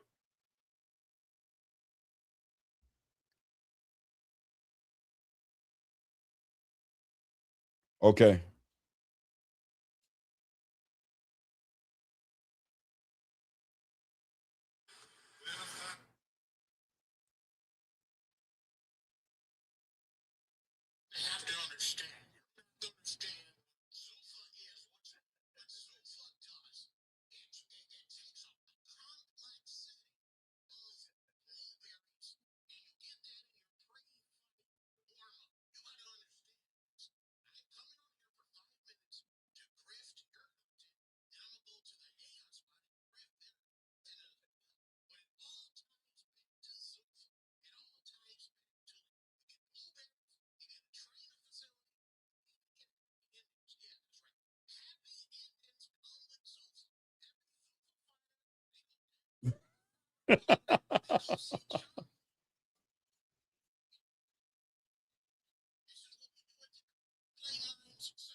I heard that shit.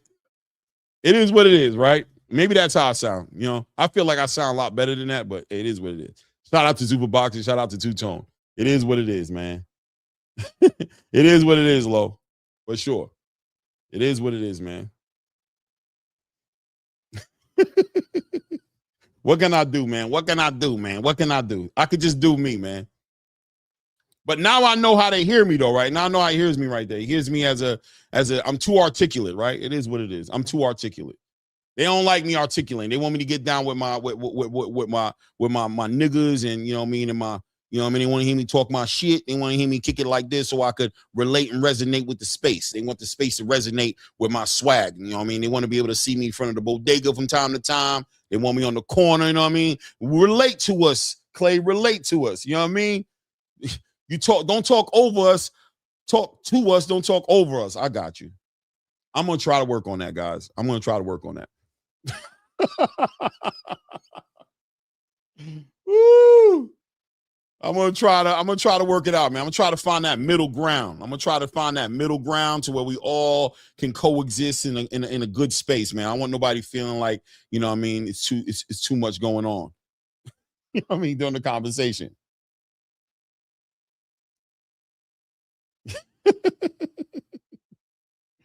Yeah. I know. They all like it. They want me to slow it down, less bars, but keep it 16. Give us less bars, Clay, but keep it 16, but less bars. We want you to extend on the words a little bit more, less words, 16 bars, less words, but still, just find that middle space. One day it'll hit like that. One day it'll hit like that. We got coming out of Corpus Christi, Mark Buke coming out of Corpus Christi, Texas, making his way to the ring right now.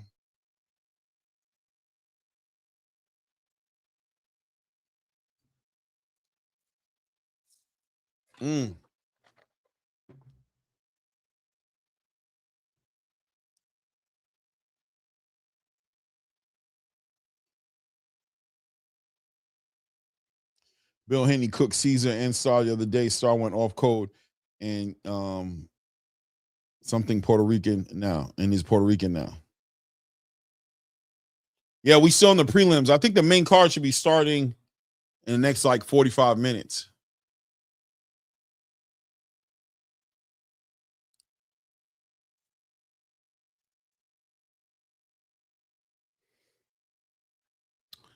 And we got Antonio Woods coming out of Cedar Rapids, Iowa. Two American fighters fighting each other tonight. Okay.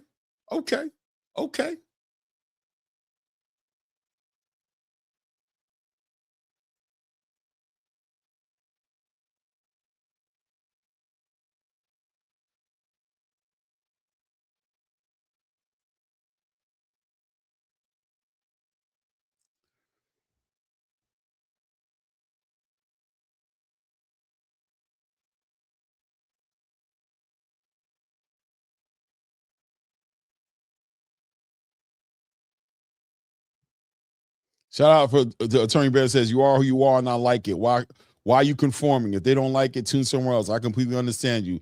Like and enjoy your content. No doubt. No doubt. One day I'm gonna come on the show rapping though. I'm gonna ride a hot 16. I'm gonna rap my take. Let's see how many people go. There you go. They're gonna start coming up. There you go, Clay. There you go, family. Yeah, peace of the gods and earths, man. You already know how we carrying it, family. It is what it is, man. Hey, man, when English becomes a problem, it is what it is. You can't do nothing about it. Unfortunately, that's how I learned in school. They taught me English. When that becomes an issue, kind of caught me there. The whole speaking English thing is just a thing I do, man. I ain't gonna lie to you, man. This is what it is.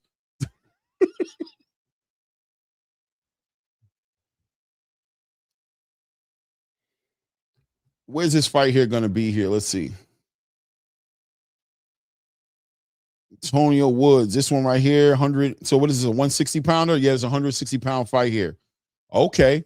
So these should be some decent punches coming here. Mark Buke, 12 wins, 3 losses, 7 knockouts. Hold on a second here. Let's do this against Antonio Woods. 14 wins, 12 knockouts, 1 loss. Okay. I ain't mad at all. 8-rounder, guys. 8-rounder. Hit the like button, subscribe to the channel.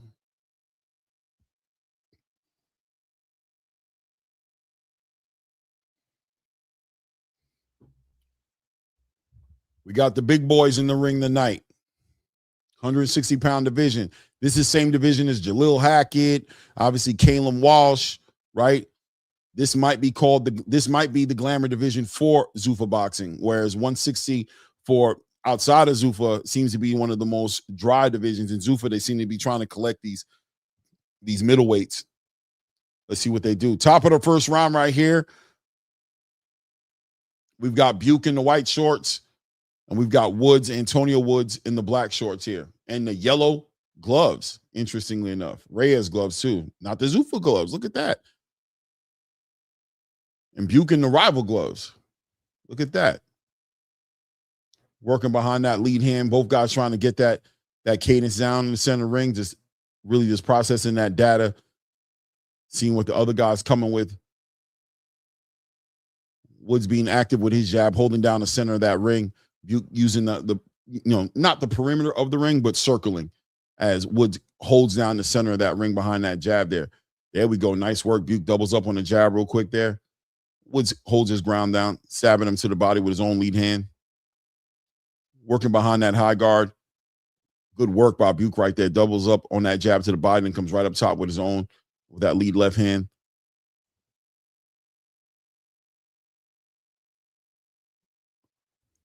There we go. Nice lead hand to the body.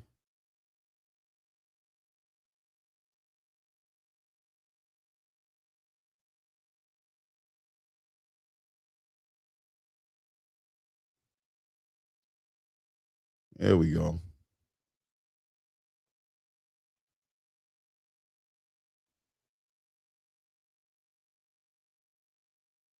Nice straight right hand to the body by Woods, right down to the body of Buke's right there. Good work. Doubles up on that jab, straight right hand. There we go. Both guys getting active right there. Buke getting his own work going on too. Nice. Another right hand to the body by Woods. Both guys said nice work on the inside. Referee just letting them work on the inside. I like when they do that. Quick little tie up, but they got themselves separated. They didn't have to get the referee involved in it. Buke working on his own jab. Woods starting to let off on his shots a little bit more. Nice work by Buke. It slips right past that right hand of Woods and slips on his own right hand. There we go. Back on that lead hand. Good work. Good work. Woods very active in this round here. Staying behind that high guard. There we go. Peekaboo, peekaboo. There we go. Big check left hook up top with a shot followed by a straight right hand. Gets caught mostly on the gloves of Buke. Doubles, triples up on that lead hand. Good work. Good work by Buke. Buke times it out and then tries to slip in his own right uppercut. Woods a very defensively responsible fighter. for sure. Very defensively responsible.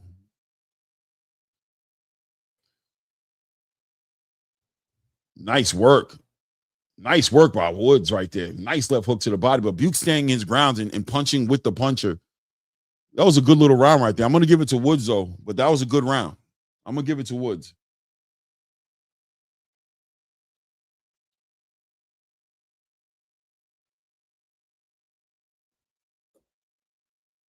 I'm going to give it to Woods. That was a good round for Woods, but Buke is still standing in there doing a good job of what I like about what Buke is doing is Buke is not giving up the real estate. So when there's an opportunity in there for him to counterpunch, he's right there in the perfect position to hit Woods with some clean shots. Woods doing a good job of keeping his hands high, but also letting his hands go and working the body as well. And being first.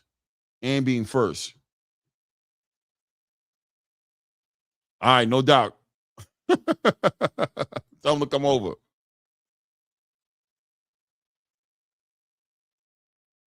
No doubt. Salute to everybody in the building, man. 70 plus people in the building. Hit the like button. Subscribe to the channel, man. Appreciate the love, man. Subscribe to the channel, man. Let's grow this space up.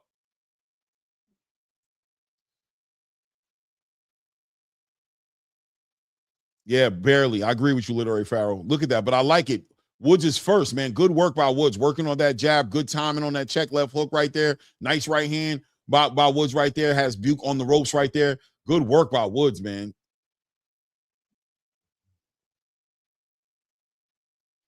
Mr. Lightning Boxing, salute. This is 160 pounds, Bulba. It's 160-pound division. These are the middleweights. Good work right here by Woods, man. Good work to apply that pressure. Both guys are letting their hands go, but Woods is doing a good job with that rig generalship. He's not allowing Buke off the hook. He's smothering Buke's work, but he's also doing a good job of being very active inside that close range. He's not just getting tied up. Look at the punch selection. Nice work. Look at those right hands to the body. The body work from Woods is going to start paying out soon. I could see it coming. Good right hand. Nice short right hand by Woods right there inside that little exchange. Buke getting comfortable with resting on those ropes. I don't know if that's a good thing. Good work. As Buke tries to close that range up and get off the ropes, brings the fight back to the center of the ring. But both guys so active inside the close range that the referee doesn't. Nice straight right hand by Woods. Pushes Buke clean back. Buke back in the corner again. Back against the ropes. Another right hand catches Buke. Pushes him back. Left hand. Nice short right hand. Right hand to the body. Left hand to the body by Woods. Beautiful punches by Woods, man. Good shot selection by Woods, man. Good work. Oh, man, these guys are going. Oh, we got a shootout. Oh, no, we got a shootout.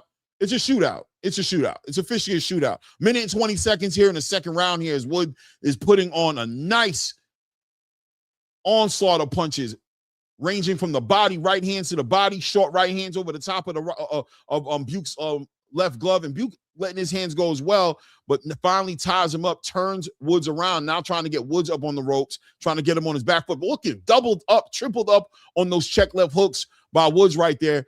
Continues to work behind that lead hand, nice straight right hand. Both fighters back at the center ring. Woods is just is a pig in slop, just comfortable what he's looking at right now, working behind that and finding them with these right hands. Buke, nice work by Buke right there. Nice overhand right. Followed up with a left hook right up to the body. Nice check left hook to the body, short punches. But look at these short punches by Woods, man. Good work. Holding them up with that left hand. I don't know if the referee's going to say something.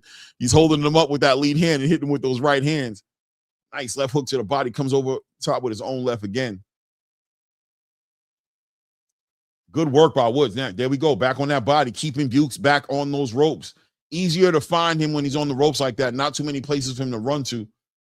But he has to make sure he doesn't forget about the defense because Buke is very active, letting his own hands go. He's very active. Still a lot of bad intentions on those punches coming from Buke.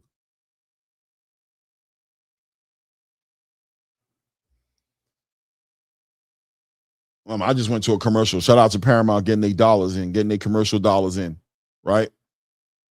They did that, in my opinion, like that round wasn't even done yet. What the hell?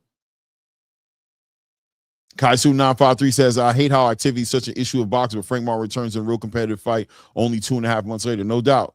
I agree with you, Kaisu. King of Fitness 57 says, who you got in the main event? I got FA, man. I got FA Ajagba in the main event. I'm not going to lie. I think FA is going to do it, but I still think it's going to be a good fight. Boba says they look like light heavyweights. I know, right?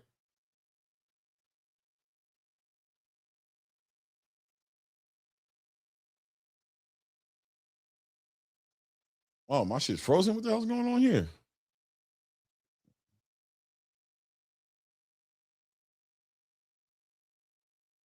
Shout out to the streaming service. I don't know. My shit frozen. 70 people in the building. Hit the like button. Subscribe to the channel. KO. I got a stoppage in this one, man. I think I got to stop. I don't know. This one might go the distance, man. Charles Martin's a pretty durable fighter. He's a durable fighter for sure. Yeah, my stream is frozen. Yeah, Andrew Charles said my stream froze too. Yeah, my stream is frozen. Kazu953 says I like that return in the round from Buke. Although I got a 2-0 Woods. Looks like Buke about to turn it up though. Yeah, I agree with you. I don't know. Buke seems to be realizes and recognizes that he doesn't want to be on his back foot this whole entire fight. Even though he's punching with Woods, Woods is doing a good job of pushing his will, right? Getting his will on top of Buke. So yeah, Buke has to figure a way to keep this fight in the center of the ring. I think he's tying up good. I think both fighters are really active inside those clinches. You don't see the referee separating them, so that's a good thing. But he has to figure it out. Shout out to my brother, Blue Blood Sports TV in the building. Blue, what's good, baby? What's good? You're watching his raps. Andrew Charles says the Paramount app is a little glitchy. Yeah, I don't know what's going on. I'm gonna fall back out my shit and come back in, see if that helps. I don't know.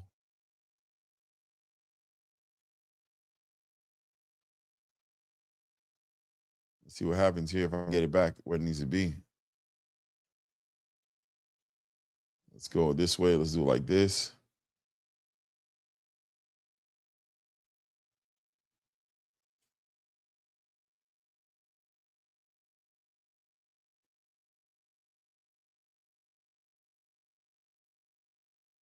Marshall, let's get back on this fight. Watch live. Yeah, my shit froze up on me. Oh, there we go. We back at it. Okay, minute left in round 3 here. Man, I missed like a whole 2 minutes of that round.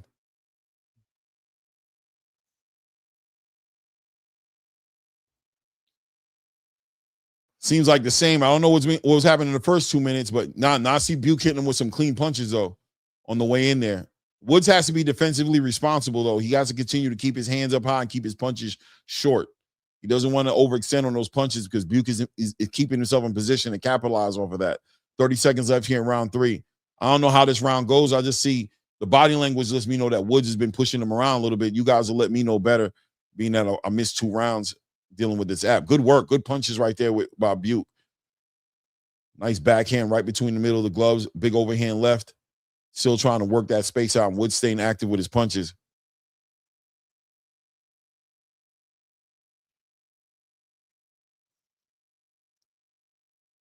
Good work to the body by Buke. End of the round. I don't know how you guys had that round scored.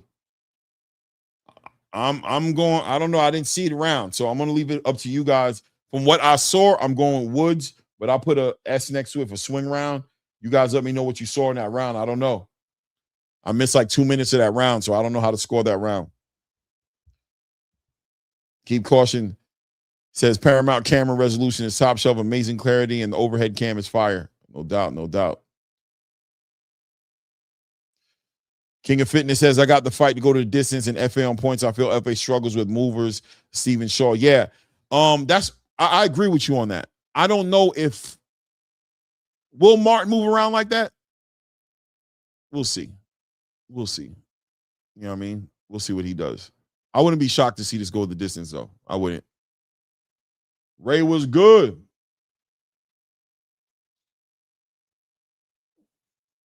It was good, Ray. Keep caution. Let me see here. Andrew Charles says, yeah, the video quality is excellent. Kazu has a 2-1 Woods. I gave Buke the edge with the long. Yeah, okay. That's why I put a swing round on that one. Top of the 4th round here. This one, an 8-round fight here. We've got Woods versus Buke. Woods in the black shorts, Buke in the white shorts. 2 American fighters here. Figuring it out in the ring right there. Good work. Woods is always first, man. It just looks, it's a good look because he's able to set it off with that. Good work right down to the body. But nice overhand right by Woods right there. Nice 1-2 back on that lead hand for Buke, who's every time Buke is able to make that space, beautiful work by Buke right there, man. Nice uppercut.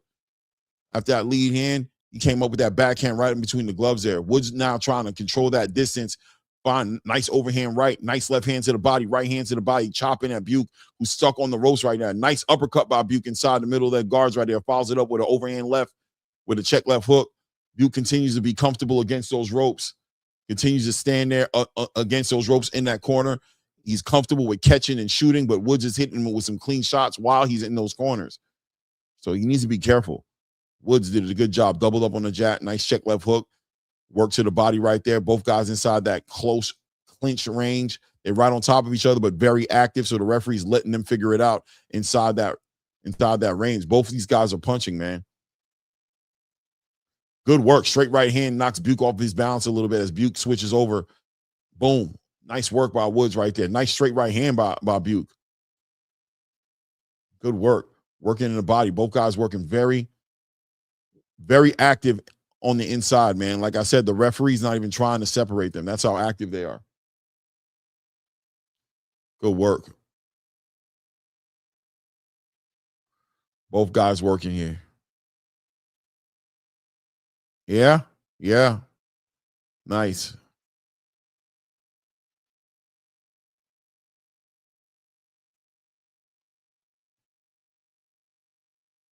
Good work to the body by Buke.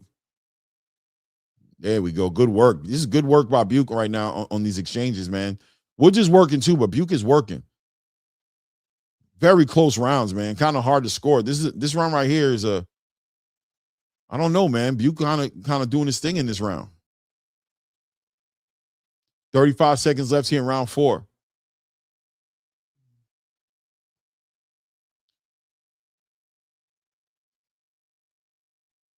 Buke's starting to get that momentum on his side, though. He's pushing Woods back from time to time. He's standing his ground. He's not going backwards as easily as he was before. I wonder if Woods' gas tank is being tested a little bit. Did he punch a little too much punch output?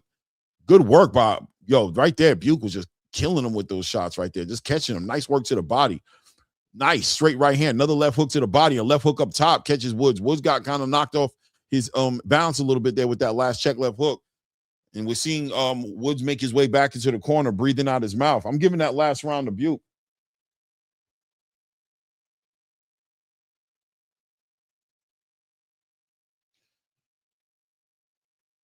Yeah, man.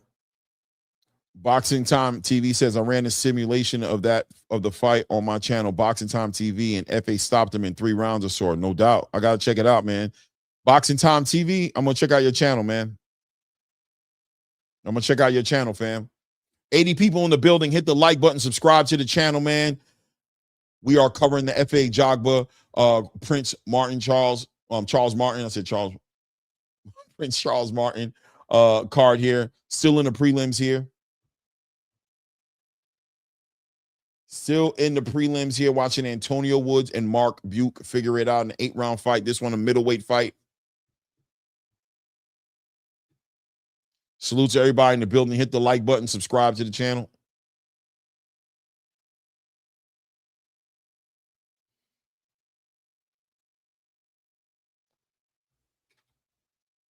Nice work. Nice left hook to the body right there by Buke. Buke is getting way more active. Woods looks like he may have blown, let's see if he has a second gear. But in that last round, you start to see the wear and tear. And Buke, what's his name again? Is it Mark Buke? Yeah, Mark Buke finding that body a lot more in the last round. So he's working the right way. He's working inside that close range, punching him to the body. Good, clean punches, nice combination punches from Martin Buke. And you got to think from Mark Buke, you got to think that that's starting to wear away at the gas tank of David Woods, who's been very active in this round. Antonio Woods, sorry. I said David. Antonio Woods.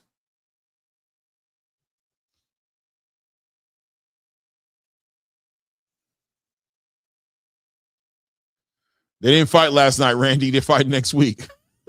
Barrios Garcia is next week. Boxing Time, thank you, Con. This is my first time watching your particular watch party. I love it, streamlined and right to the point. Yeah, man, I try, man. Thank you. I'm gonna check your channel out, man. I love those breakdown on these fights. Good work here. Good work here. Good work. Martin Buke doing a good job. And in my opinion, has taken the momentum away from Antonio Woods at this point in the fight. Now, Antonio Woods is still actively letting his hands go, and he's punching in bunches, but Buke is being very selective with his shots, hitting him with very clean shots, and you can see him wearing and tearing at Antonio Woods. Never forgetting that body. For a fighter who has a punch output like what we saw Antonio Woods do, those body shots count, man. They start to work against you. Good right hook to the body again. He's slipping them in real nice. Good right and left hooks to the body. Woods is still active, though. Still a big dog in this fight. It may potentially be leading in the rounds right now. To be honest with you, on my scorecard, he's up around right now. So 40 seconds left here. And this nice timed out. Nice right hand, backhand from Antonio Woods on Buke. But Buke continues to stay active here. Work behind that jab and working that body. Work behind that lead hand and working that body. Good uppercuts, too, coming up the middle. Good work right there. Nice backhand right up the middle between the guards of Antonio Woods, who continues to keep his hand actively moving, sitting in that high guard. But Buke has the answer for that. He's getting up in between the that high guard. He's either going around the guard with his lead hand with that check left hook, or he's coming right up the middle with that backhand coming right up in between the gloves. Beautiful work. Look at the body work from Buke. Yeah, that's good punching, good effective punching by Buke, who has Woods up against the ropes. Woods was fading to black on that last round. Woods was fading to black. If he would have had like 30 more seconds, I could have seen Woods taking an 8 count. I'm giving Buke that round as well. So now, I don't know how your scorecards are, but I have it 3 rounds to 2 either way. Keep in mind, I missed that 3rd round because I started having some technical difficulties with the channel glitching. So I caught that last minute of that round. I saw Martin Buke starting to pick it up. Somebody in the chat said they gave it. Oh, look, Teofimo Lopez in the building. Look at Teofimo in the building right now and looking like he's in great spirits. Teofimo Lopez in the building, man. Look at that. Right next to Nick Khan.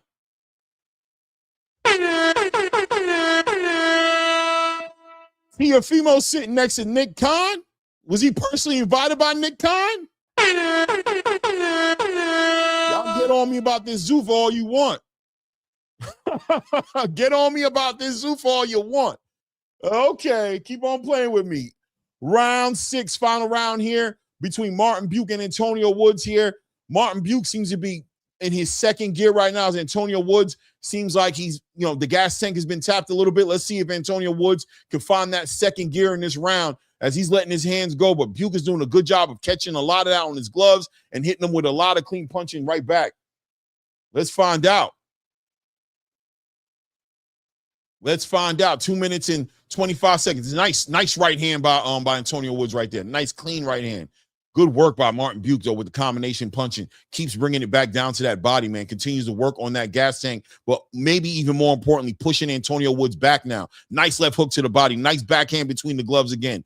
Not allowing Antonio Woods to look like he's pushing him around the ring. Good job. Gets right low with that left shoulder and pushes Antonio Woods back. Antonio Woods looks for some space. Tries to stay active with that lead hand, trying to get that combination punching going, but beautiful. Another backhand right between the gloves. For Buke right there. Another backhand.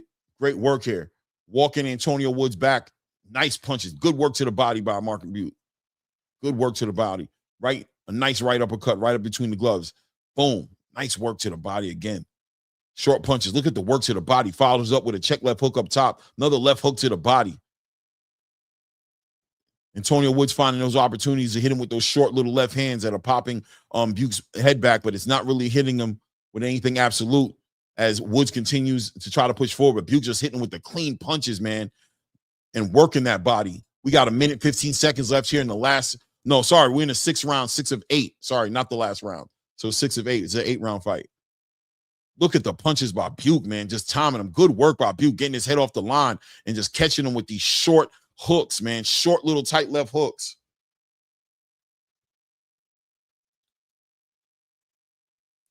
Look at that work. Look at that right. Look at that. Look at that work.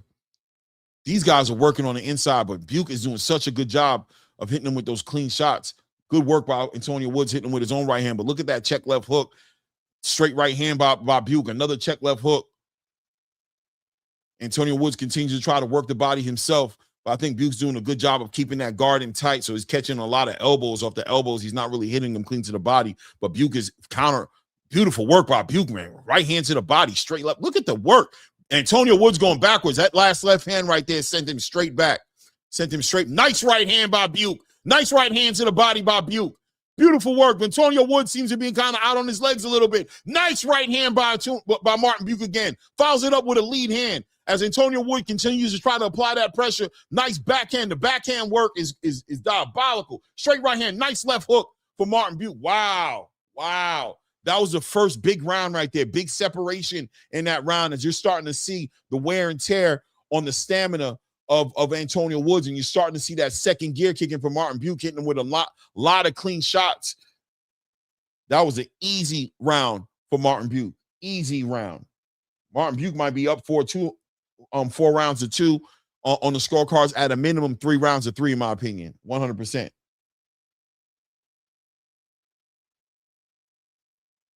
Good round. Looks good. Let me see here. Randy Chill said, Ajagba facing a fighter that really is not a quitter. Martin will be a tough test for Ajagba. I see this going the distance. Ajagba cannot get rocked. Martin is very dangerous early, no doubt. T.O. might sign with Zupa. I don't know.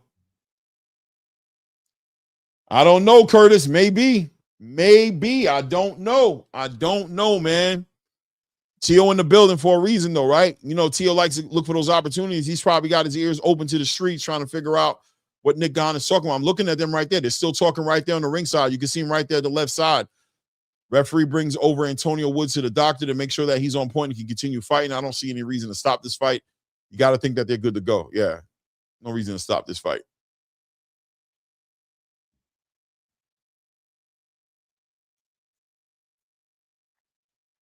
Look at the eyes rolling the back of his head when he got hit with that straight right hand.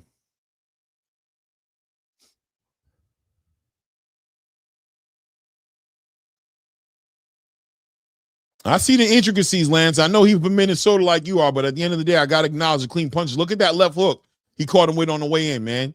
You got to, I see it. I see the intricacies, but Martin Buke is definitely hitting him with some clean work, man.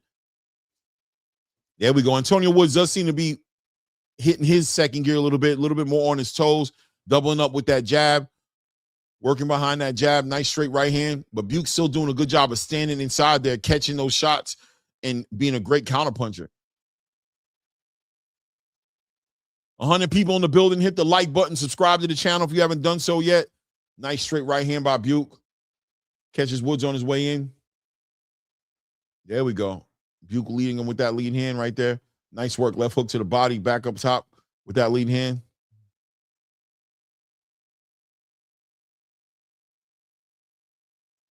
Good work. Good work. Nice straight right hand by Buke. There we go. Buke work. Now Woods is on his bicycle. Good work by Buke right there. Good work. Got him. Now he has Martin. Now he has Antonio Woods on the ropes legitimately. You guys remember in the first 3 rounds of this fight, it was the other way around. But after Buke was able to weather that storm, you're starting to see the clean punching starting to take its effect on Antonio Woods. Minute and 25 seconds left here in the 7th round here, as Woods is trying to get some air to breathe, just trying to find some space to take a break. And Buke senses it like blood in the water for a shark, and is just attacking Woods nonstop, attacking Woods. Good work here. Good work. This kid's nice work against inside. That backhand has been very successful for Buke. That backhand between the guards of Antonio Woods been very good. Real clean punches. There, another right hand right up the middle. Then follows it up with doubles up on the left hook to the body.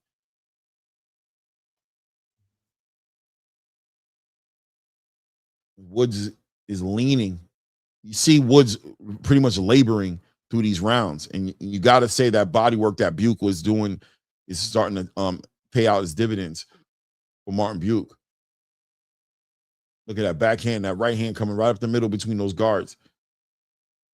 I wonder if Antonio Woods would consider closing it up just a little bit, but at the same time, I don't know. But he's finding it very easily. That backhand's coming right up underneath those gloves.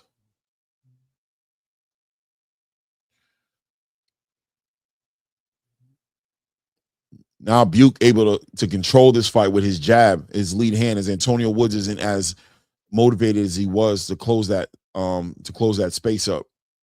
Easy round right there. I'm giving it to Buke again. I think Buke is running away with this. I ain't gonna lie to you guys, man. I think Buke is running away with this. At best, if Woods wins his next round, maybe it ends up in the draw.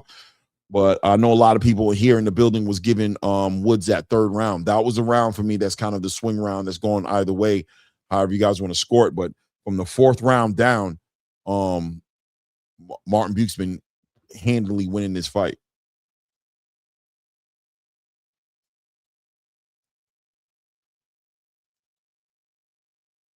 Yeah, Literary Fast said, looks like Wood is trying to catch that second win. Trying to, but Buke ain't going to let him do it. Buke ain't going to let him do it.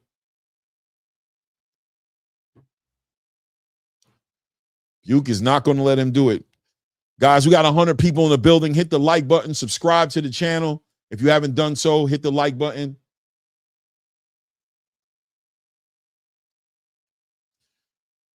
I don't know if he can let him back in the match, Curse. I think Buke kicked the front door in. There we go. The referee says, let's have a final last clean round here. As Woods is trying to figure out a way to get back the momentum he had built for himself in the first 3 to 4 rounds of this fight. As Martin Buke is on his second gear since round 4, really since round 3 to a certain degree, been turning up. Good work. Martin Buke refusing to take one step backwards here. As they have Buke here up. Yeah, so they have it up here 4 rounds of 3, just like my card. They gave him those last 4 rounds.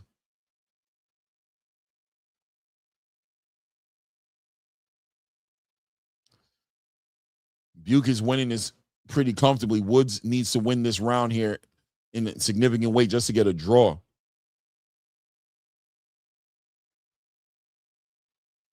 Woods trying to take himself, measure it, shoot that right hand to the body.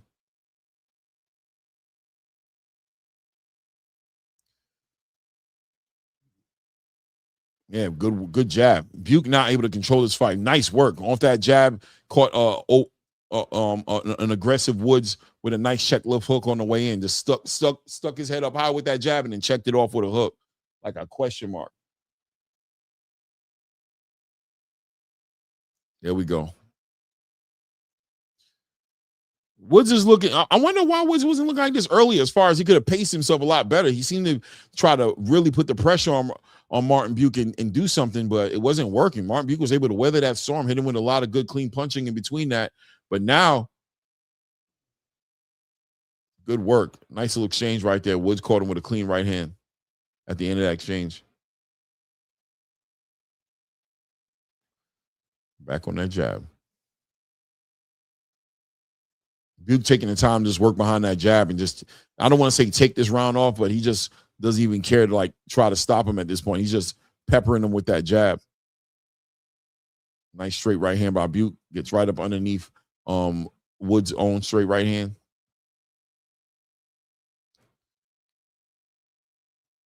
Good work. Good punches by Martin Buke. Nice. Doubles up on that right hand and check left hooks him to the body. Nice work. Caught him with a nice right uppercut on the way out the door. 25 seconds left here in the final 8th round.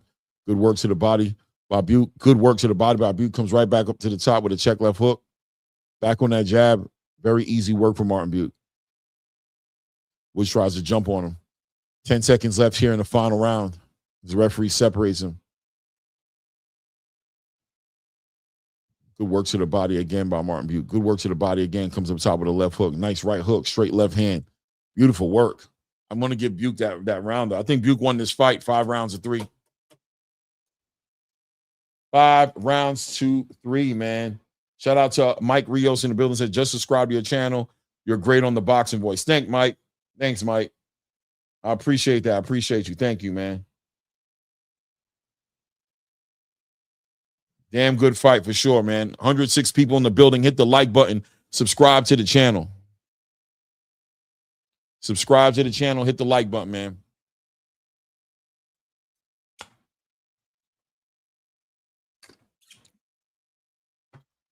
Shout out to everybody in the building here. Literary Pharaoh says Buke is hitting Woods with some nice combinations. Yeah, nice combination punching by Buke. Buke did a good job of just committing to the body. He weathered the storm. Never got on his back foot. He was pushed back at times, so he didn't get into a wrestling match. But both guys were very active inside of that clinch. But Buke's work combined with Woods' punch output, I think, played out at the end of the fight. Woods with a large punch output was hitting him with some good shots earlier, but at the same time, you can't look away from what Buke was doing inside with that backhand, with those backhand uppercuts, with those left and right hook to the body.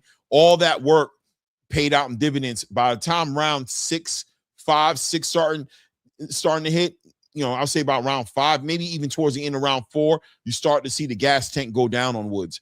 And Woods just never really found that second gear. In the final round, he started jumping around a little bit more.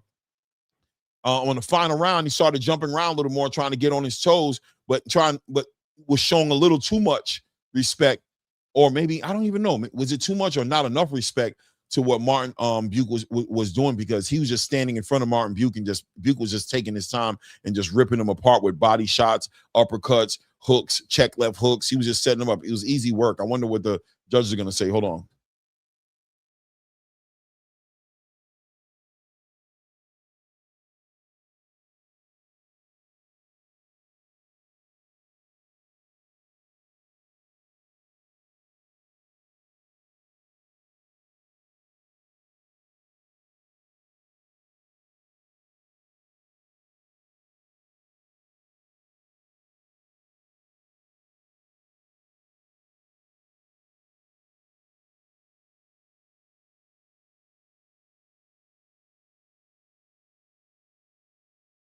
Yeah, we definitely had a judge in there who was wilding out. That was the first time on a Zuffa card. Let's remember Zuffa 3. We did have a referee wilding out. Somehow found it 77-75 for Antonio Woods, but the other referees had it pretty much the same way we did here. 5 rounds to 3. Gave Martin Buke the last 5 rounds of that fight. I thought it was pretty clear. The first 3 rounds, and I even think the third round was arguably a round for Martin Buke. It could have been 6 rounds to 2, but it was a swing round. That was a round that I didn't get to watch the whole round because of the technical difficulties, but I could tell by the end of that round that Martin Buke was getting some momentum building behind him, and from there on, from 4 to 8, all right, from round 4 to 8, he won every single round. It is what it is. It is what it is, man. Shout out to everybody in the building, man. Stock Chasers, what's good with you, family? What's good? What's good? We got 108 people in the building. Hit the like button, subscribe to the channel. Feel free to show some love, put some color in the chat for sure. About to jump into this next fight. This one right here should be Leo Ruiz versus Casey James Streeter.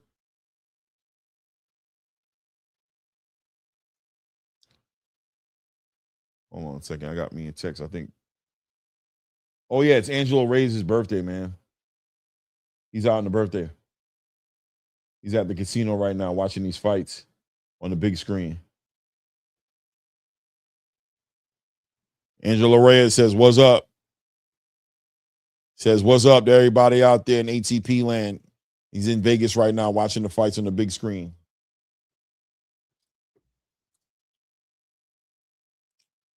What's good? What's good? What's good? I would think so. Pristine Fort Network says Lord Zuffa. Hey, one day you guys will be happy that I called this this Zuffa thing, man. You could be happy that I called this Zuffa thing, man. That I didn't let it sleep. I didn't sleep on it like other people did and treat it like a second class stage, man. This thing is gonna go. Zuffa's gonna go, man. They're building up some fighters. They're building up a reputation. One event at a time. One event at a time. J Max says, how many birthdays Reyes got? Last week was his son's birthday. That was Reyes Jr., right? That was his son. Reyes, his son's birthday. So Nah, J Mac, that was his son's birthday. That wasn't his birthday. That was like last week or the week before. It was his son's birthday. It wasn't his birthday. His birthday is February 15th. Remember, he was telling you guys for a minute there that February 15th was going to be his birthday, the same day as his Zuffa card, that this car was coming out on his birthday.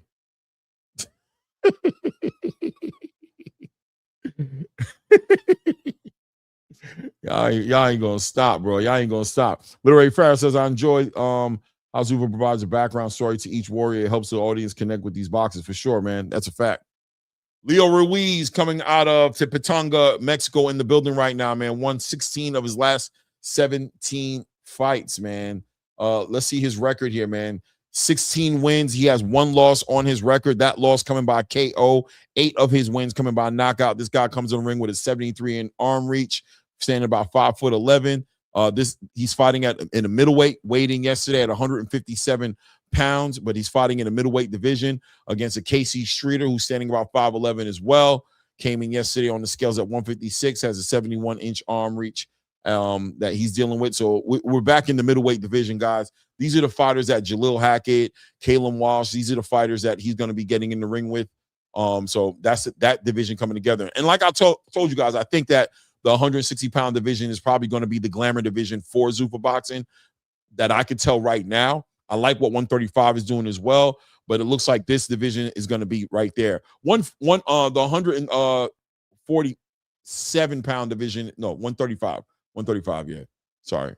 147 can come around a little bit as well. We've seen Julian Rodriguez do what he did a couple weeks ago, and we know that Rayo's at 135. Nah, man. So it looks like it's going to be the 135 division and the 160 division that are going to be the big divisions for this league. Let's see here. Salute to everybody in the building. Pristine Sports Network, while you're in the building talking that shit, hit the like button. Subscribe to the channel. You heard? You heard? You heard? Let me see here. Casey James Streeter, 15 wins, 6 knockouts, 2 losses. One of those losses coming by way of knockout.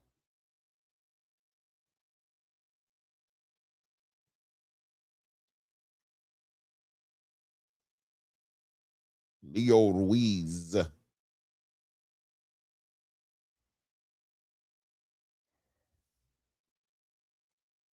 Referee clearing out the ring. Ruiz in the black shorts. Streeter in the white shorts. Referee looking to make sure the cameraman is out the way of danger, and both fighters take the center of the ring here.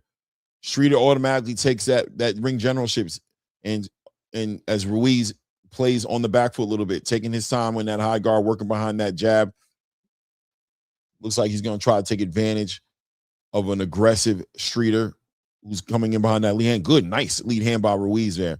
Streeter throws his own big right hand with a little hot sauce on the backhand for Street. Good work working behind that jab here as Ruiz continues to play the perimeter, using that lateral movement. Street stalking, being the aggressor here in this round. Good work, straight right hand by Streets. Nice jab by Ruiz. Streets doubling up on his own lead hand. Good work. Lead hand to the body, right to the sternum from Ruiz. Right on Street's sternum. About to hit the 2-minute mark here in round 1. Good work. Oh, Streets doubles up with that left hook to the body. I think most of it got caught up on the elbow, on that right elbow of Ruiz, but still good work. There we go. Ruiz doing a good job working with that lead hand. Hooking him off right to the sternum and coming up top. Good work. Street trying to be active, work behind his jab and that hook. Tries to hook off to the body right there. Doubles up. Nice work. Nice work.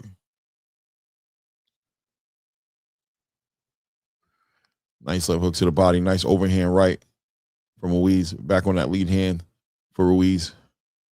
Good clean punches by Ruiz, but Streeter being very active. Nice work from Streeter as well, though. Ruiz being active to that body. Streeter trying to open up something with that lead hand so he can hit him with that big right hand. Good work by Ruiz. Continuing to work, but keeping that distance, circling out to his own right. Good work to the body by Ruiz.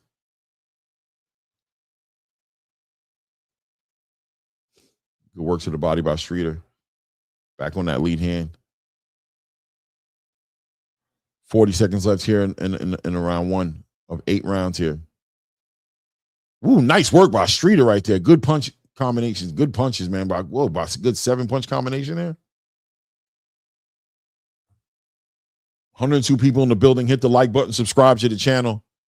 Streeter doing a good job of punches and bunches, but Ruiz is picking his, he's picking his spots where he's going to let his hands go out, and he's hitting him with some good, clean shots to the body.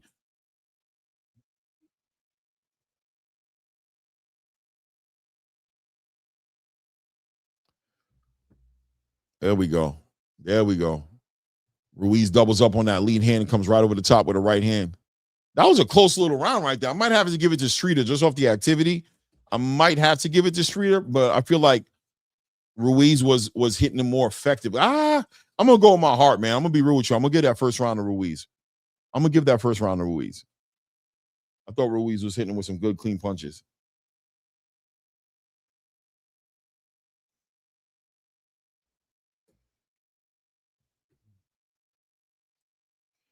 Yeah, and NSG, I'm going to give it to Ruiz. I think Streeter was being active. He was doing a lot of punches and bunches. He had like a couple little moments in the round, but for the most part, I feel like Ruiz was controlling what Streeter was doing. We're watching Charles Martin make his way inside the ring. 30 wins, 4 losses on his record, 27 knockouts. Heavy hands as Charles Martin was on the Boxing Voice. Shout out to Ness and everybody at the Boxing Voice. He was explaining the difference between this camp and this chapter in his career in comparison to other chapters in his career, that he's looking forward to the activity. He's looking forward to the schedule. He's been able to take advantage of some high level, high quality performance center amenities. You know what I mean? Whether it's the nutrition program, whether it's the workout, the strength and conditioning programs, and he feels like he's in some of the best shape of his life. He says this is a big opportunity he's been waiting on to be able to be in a situation like this. So I'm looking forward to see what Charles Martin brings to the table. We're here 2 minutes and 35 seconds here in round 2 here as Ruiz now is now walking forward a little bit more and has Streeter on his back foot. As Streeter is, Streeter's like pity patting with his punches. I don't know if the judges are counting it as points, but like right there, look at the beautiful work to the body by Ruiz right there. Nice right hook to the body, comes over the right arm with another left hook to the body, and just doing a good job working behind that jab and catching a lot of the work that Streeter's trying to do right on his gloves. Streeter's just trying to stay very active with that jab. It looks nice, but I think Ruiz kind of figured that out. Just staying in that high guard and catching a lot of those shots on his gloves. But he's able to hit him with some good, effective punching. Nice straight right hand right down the middle, catches Streeter right between the gloves right there. Nice left hand, lead hand to the body. Streeter working to the body. Beautiful work. Steps in and hooks off a right and doubles up on that left hook to the body. Nice work by Ruiz right there. Sticks him with a nice left hook to the body. Back on that lead hand. Right down the middle, right hand straight down the middle between the guard of Streeter right there. Streeter's trying to now play the perimeter a little bit. Ruiz finding a lot of nice work by Streeter, doubling up to the body, then comes right up top with another left hand, becoming very active and walking down Streeter, putting the pressure on Streeter now, and things are changing drastically in this round, in my opinion, in comparison to that first round where Streeter looked like he was the predator. Here you see Ruiz working to the body there, but not going back, walking down Streeter, who's trying to find moments to use that lateral movement to find some angles, but Streeter doesn't seem athletic enough to get out the way of what Ruiz is putting down. Minute left here in the round right here. Good work by, look how Ruiz just stepped around Streeter right there. Streeter trying to figure it out with the jab, but Ruiz just doing a good job of effectively putting hands on this young bull. No, nice. Big backhand a right hook comes right over the top. Clean, nice left hook to the body right there. Beautiful work. Straight right hand right down the middle right there. Beautiful. That lead hand is popping Streeter's head back. Nice check left hook to the body. Shoots a straight right hand that goes over his head. Beautiful work. Good work inside the clinch from Ruiz. Working inside that clinch with that backhand. Good work by Streeter right there. There he goes, doubling up on that lead hand, but Ruiz has become the predator very quickly in this fight. The tables have turned when it comes to that conversation. Nice work by Ruiz. Comes over the top with the right hand and rips a left hook to the body. Good work right there. Oh, nice. Streeter catches Ruiz with a nice shot right there. It looks like he stumbled. Might have hurt Ruiz a little bit. 5 seconds left here in this round. 2, 1.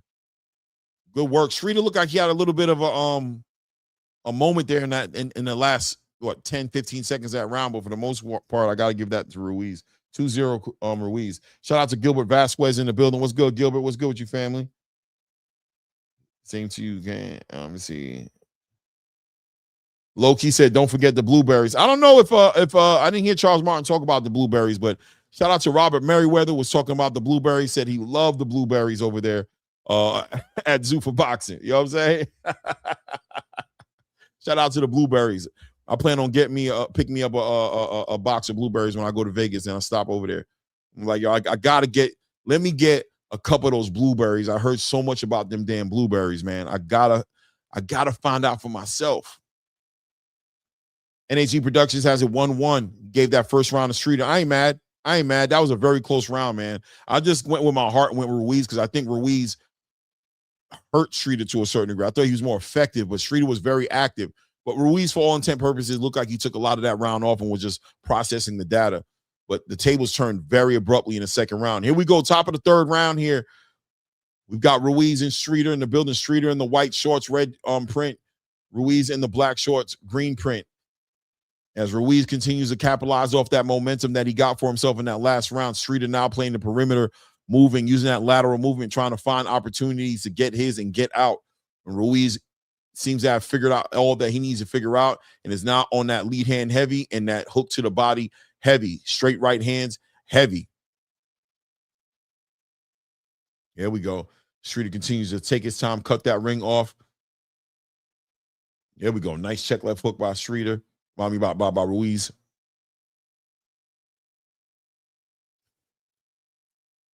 There we go. I'll see a lot of 1-1s in the building. Good work to the body by Ruiz. Good work up top. Good check left hook up top. Nice right hand by Ruiz. Nice left hand to the body by Ruiz. Streeter follows up, doubles up on his own jab. Nice combination punching by Streeter right there. Changing the levels on the jab. Good work. Ruiz catches him with a nice check left hook. And another left hand. There we go. Nice work to the body with that lead hand. Just good. Nice right hand by Ruiz right there. Catches Streeter. Nice left hand to the body. Back up top with that lead hand. There we go. Streeter doing a good job of punching 3-4 punch combinations. Nice straight right hand by Ruiz right there. Stabs into the body. Good work. Check left hook up top. Back to the body again. Minute 10 seconds left here in the third round here. Good work to the body by Ruiz.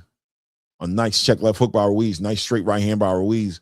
Nice straight right hand again by Ruiz. Nice work. Caught him with a nice left hook and a straight right hand. Looks like Streeter looks hurt a little bit. I'm not going to lie to you. Streeter looks hurt. Nice right hand. Beautiful work. Check left hook by Ruiz. Nice. Oh, nice 1-2 right down the middle. Nice check left hook. Nice right hand by Ruiz. Doubles up on that lead hand. Bang with the right hand. As Streeter tries to close the distance. Nice left hand to the body. Nice check left hook up top. Nice right hand over the top. Another right hand catches Streeter. Another right hand catches Streeter. Streeter's out on his legs. Ruiz is working him. And Streeter is out on his legs up against the ropes. Ruiz just opening up on a big right hand. Left hook to the body. Streeter is hurt. Big right hand, nice check left hook. Another right hand by Ruiz. Right hand to the body, left hand to the body. Right hand up top. Big left hand up top. Another right hand up top. 13 seconds left in the round. Another big overhand right hits Streeter. 10 seconds left in the round right here. As Streeter continues to try to push the pace. Big overhand right by Ruiz again. Doubles up on that. Shoots a left hand. Beautiful work by Ruiz as Streeter lays up on Ruiz trying to get some air heading back to the corner here. Oh, man, you got to think the referee was taking everything in him to not give him at least an 8-round standing 8 count or stop the fight. Streeter was definitely getting drugged up a little bit with the punch selection there. He has to get more defensively responsible. Keep that hand up, and his reaction seems to be to have these crazy exchanges when he gets in those situations. But nah, brother, we need to use that lateral movement. Streeter definitely got hurt in that round right there. Big round for Streeter, for Ruiz in that. Bad round for Streeter. I got this 3-0. I know a lot of you guys gave Streeter that first round, so 2-1 on a lot of y'all cards. But I got a 3-zip. I ain't gonna lie.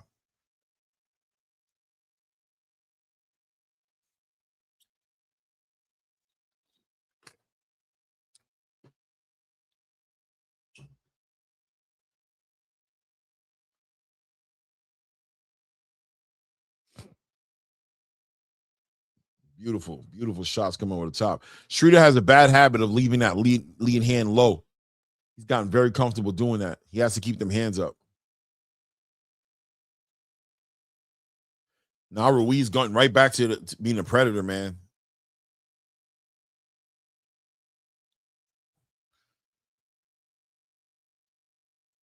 Yeah, Streeter doing a good. Streeter lets his hands go, man. He lets his hands go, but he has to be aware of what's coming back.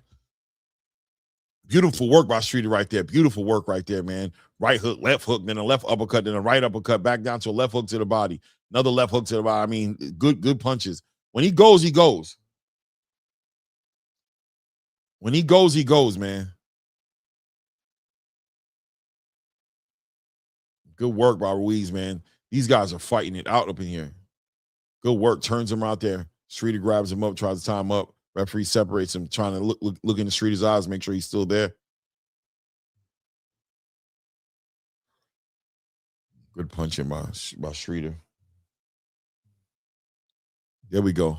Nice work to the body by Streeter. Streeter having a decent little round.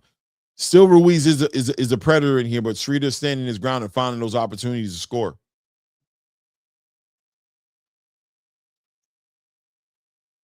Yeah, they stopped it. Too much clean punching. Referee stops it. I don't know about that stoppage. I'm not going to lie to you, but I kind of get it, but I kind of don't. That stoppage was, I get why he did it because he was getting hit with a lot of clean shots. And if he's not going to defend himself and keep his hands up, you might feel the need to protect the fighter. I feel like in the last round, towards the end of that round, the referee was already thinking about stopping the fight. Streeter just didn't show enough.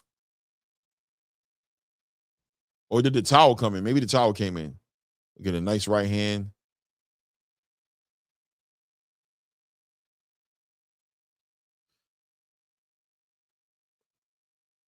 Yeah, the referee said that's it. That's it. Salute, Rick. What's good with your family? Literary Pharaoh says Ruiz has to be careful not to get overzealous and impatient. Well, I guess that one's done with, right? Ajagba in how many fight? I don't know, man.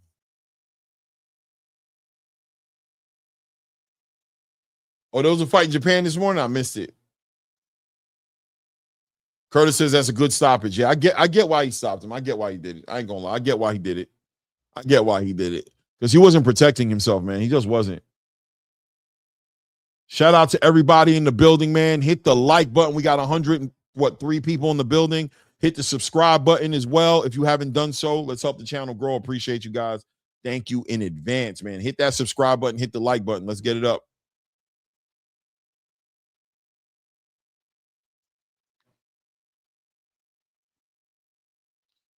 Let's hit the like button. Hit the subscribe button.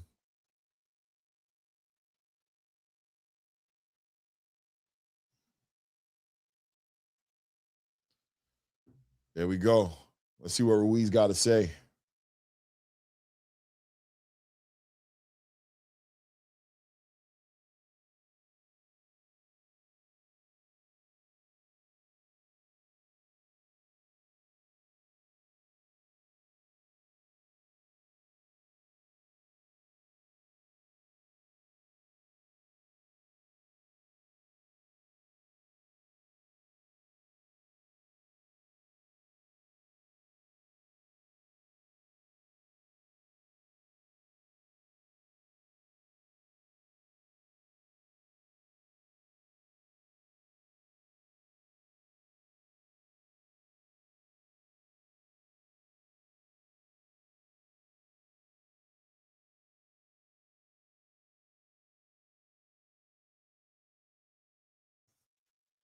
Max Kellerman never scared to let him know. You can't be picky and choosy here at Zuffa. All the fights are going to be tough. Can't be picky and choosy here.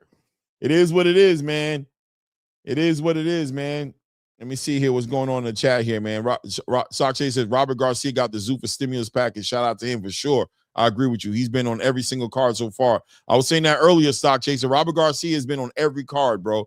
He is happy. He's got a stable of fighters that want to be active, and he's loving the idea of what this platform is providing. And let's be honest, Stock Chasers. Any fighter you hear talking about their experience at Zuffa, it's pretty much consistent, right? Activity, steady pay, fighter development. You can hear it across the space. So people will get upset that I champion or celebrate this platform. I don't know what to tell you. I mean, I don't know what to tell you because I love what they're doing with these fighters. Obviously we're gonna see, like this guy Streeter right here. He's a good dance partner, but he's not one of those guys. But the development that these fighters, the good fighters that can become great, have a platform that can happen for them at, because they're going to get that activity, and they're just going to get better. They're going to get better, and they're going to become more popular. It is what it is.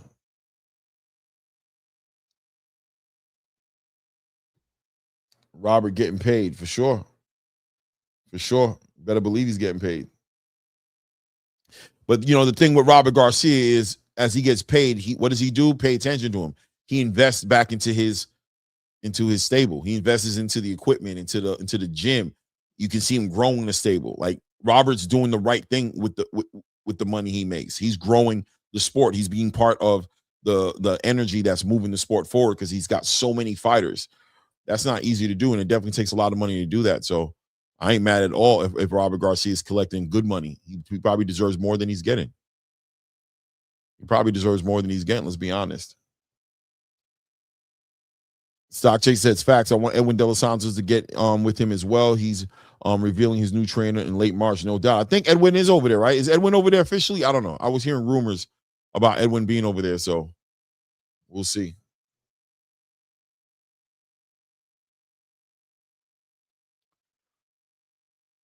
UFC Performance Institute, the PI.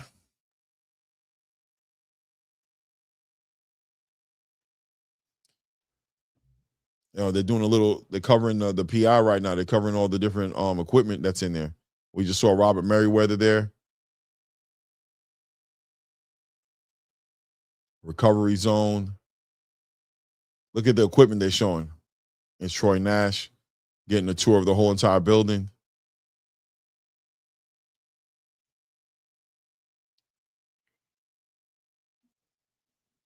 Yeah, it's definitely a new approach to the sport, man. It's a 100% a new approach, man. The fighters are being developed. They're getting everything that they need, or at least 90% of the things that they need, right? When you hear somebody like Julian Rodriguez says that, you know what? I'm looking at real estate in Vegas. I mean, you hear Bernard Hackett saying at some point or another, they're probably going to get a spot in Vegas, right? They might not move completely over there because Jaleel and Bernard, they're celebrated in their community. They want to be close to their community out there in Maryland, in the Maryland, D.C. area. But at the end of the day, they acknowledge that you'll be a fool not to take advantage of all the amenities that Zuffa is offering these fighters. There's too many amenities to count. So, you give and you take, obviously. Maybe you don't get to wear the shorts you want. Maybe you don't get the outfits. These are things that maybe we'll see change in due time. But at the end of the day, the mission statement is clear. And I think that the business model provides structure for young fighters to develop into being champions. Terry Lance there on Paramount.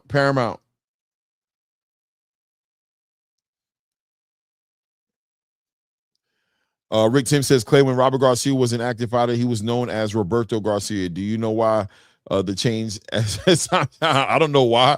But I don't know, man. Maybe Robert just, maybe he's American. Maybe he's been westernized. Maybe the American space has made him,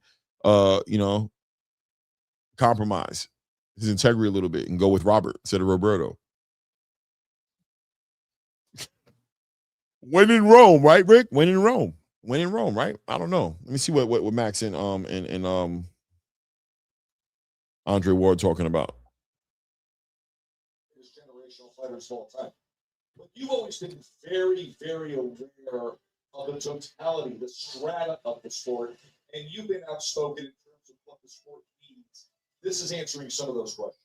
It's answering a lot of questions, and I've just seen and heard from. Oh shit! I had the sound on, by the way. Yo, shout out my guy, Charles Edward Cheese in the building. Showing some love with the channel, man. Thank you. I appreciate you, Charles, waving off, showing love with the big hundo. Shout out my brother, Blue Blood Sports, the hundo. I took that from Blue Blood, but thank you, Cheese. Salute, supporting the channel, man. We growing, Cheese. We growing. We finally getting a little recognition out here. They say I'm a little too articulate for the space, Cheese. They saying you know what I mean? I'm too complicated. I gotta dumb it down. But it is what it is, right? Next time I'm gonna come on one of these platforms, I'm gonna go up there, I'm gonna hit them with the poop, poopity poop, poopity poop, poopity poop, poop. I want to see if that one works for him, Cheese. I'm gonna put a beat, poopy poop, poopity poop, poop, jab, poopity poop. Tank Davis, poopity poop. Devin Haney, watch out, here he comes, poopity poop. And I think I'm gonna get a lot more love if I do that. I don't know. They say the lyrics is too deep. I'm gonna take it from Kanye West's book, man. I'm gonna try to make it happen. yeah, Cheese. Hey, sometimes you gotta do like, look, I want to entertain, man. I love this sport. I love covering it, you know what I'm saying? But I don't want the fans, you know, to feel like, you know, I'm speaking over them. So if I bring it down a little bit, you know what I mean?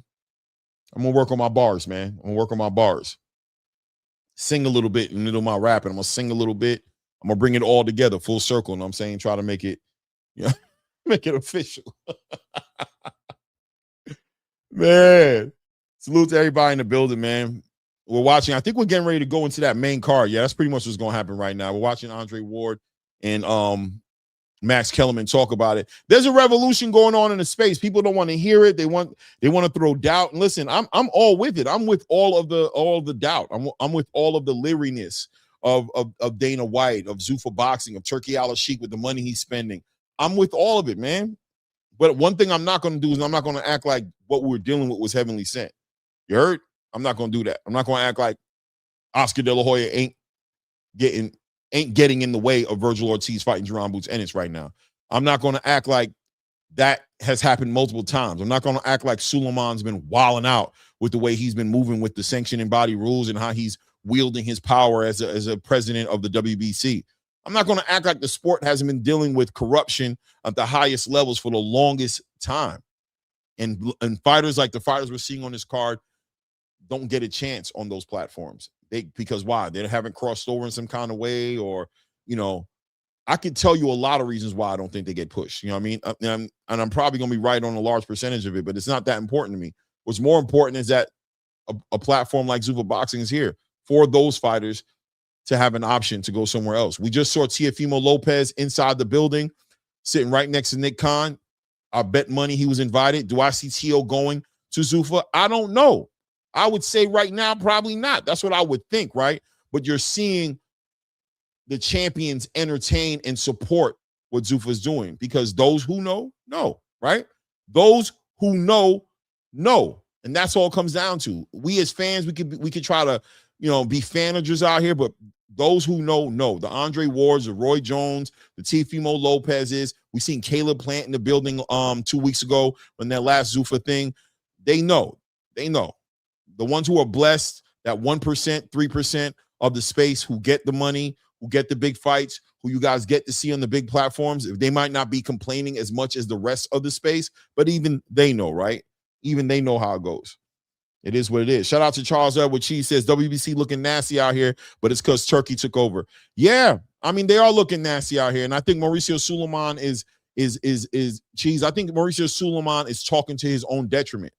I think he's dealing with the pressure the same way Oscar De La Hoya been talking to his own detriment. Literally, the reason why Oscar De La Hoya is getting sued so that Virgil can get out of that contract is because of those clapback Thursdays. What happened? Why did the clapback Thursdays come? Because of Turkey and Eddie Hearn. Let's be honest, right? It was Turkey and Eddie Hearn. They were like, damn, this thing is moving a certain way. The powers that be have gotten accustomed to being able to sell fake narratives, push out a handful of fighters, get those handful of fighters to get big paychecks from investors like Showtime, and they've been able to take their cut of that money. And hence you see, don't never forget that Oscar De La Hoya is doing his clapbacks from where? A $12 million mansion in Vegas. Call it what you want to call it. You know what I'm saying? Shout out to Cheese with the hundo in the building. They know. Shout out to my guy and rest in peace. To what's my guy's name who did that song? Shorty Low, man. Rest in peace, Shorty Low, man. Atlanta native. When I was in Atlanta, he was running ish out there. I used to know a couple people that dealt with Shorty Low. Met him once, I think, once, maybe twice. But beloved Shorty Low, man. Rest in peace, man. Shorty Low out there in Atlanta, man, for sure. They know.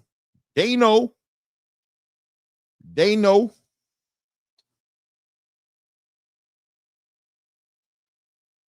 Curtis Robinson says, Clay, they got a good damn training facility. And that's what I'm trying to tell everybody as far as the product. You're going to see. The product's going to be better. The fighter is the product, by the way, if y'all don't know what the product is. Not just Zuffa. The fighter is the product. And you're going to see a more well-conditioned, stronger, recovered, less injuries inside of the ring, fighter, than what you see outside of the ring. And that's going to make a difference into the abilities of these fighters. Let's talk about it. It is what it is, right? 112 people in the building. Hit the like button. Subscribe to the channel, man. Let's continue to grow this thing here, man. We're catching a little bit of fire here, and we're growing slowly but for surely.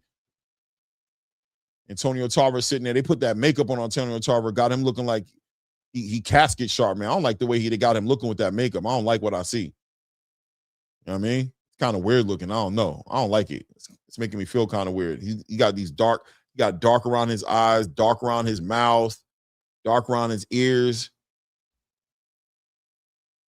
I don't know how many funerals you guys have been to, but yeah. Shout out to I'm Goated. T-Man says, what's up? Who's up next? Just got on here. We're about to go into the main card. Yeah, you saw that, Curtis? A lot of makeup on it. It doesn't look good. He kind of look like a mortician a little bit, right? Kind of look a little, hello, my name is Mortimer, right? Face ass, right? No?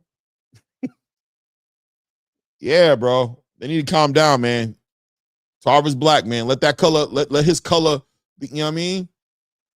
Stop it. It looked like he got prepared by a mortician, bro. It looked like he got prepared by a mortician, like Lurch, right? Exactly. Looking like Lurch, Uncle Fester up in this thing. He look like a black Uncle Fester. They need to work on that. They need to work on that ASAP. I don't like it.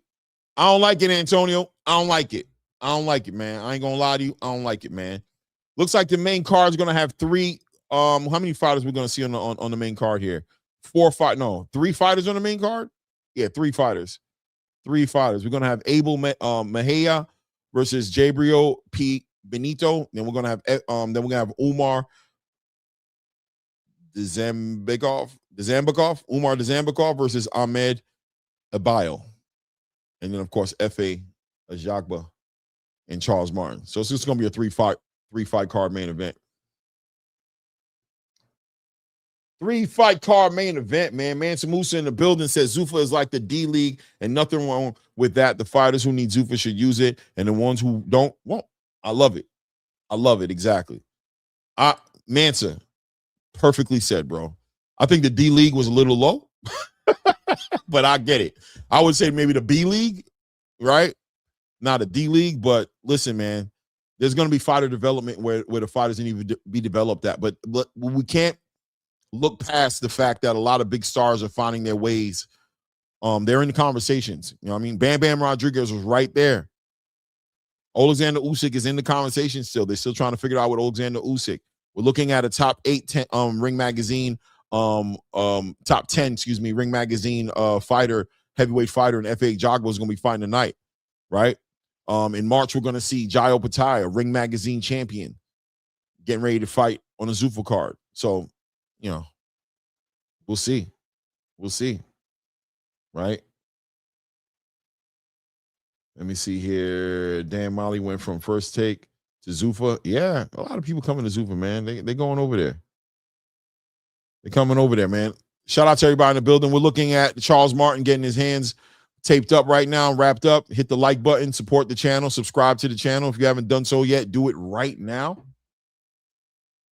Do it right now.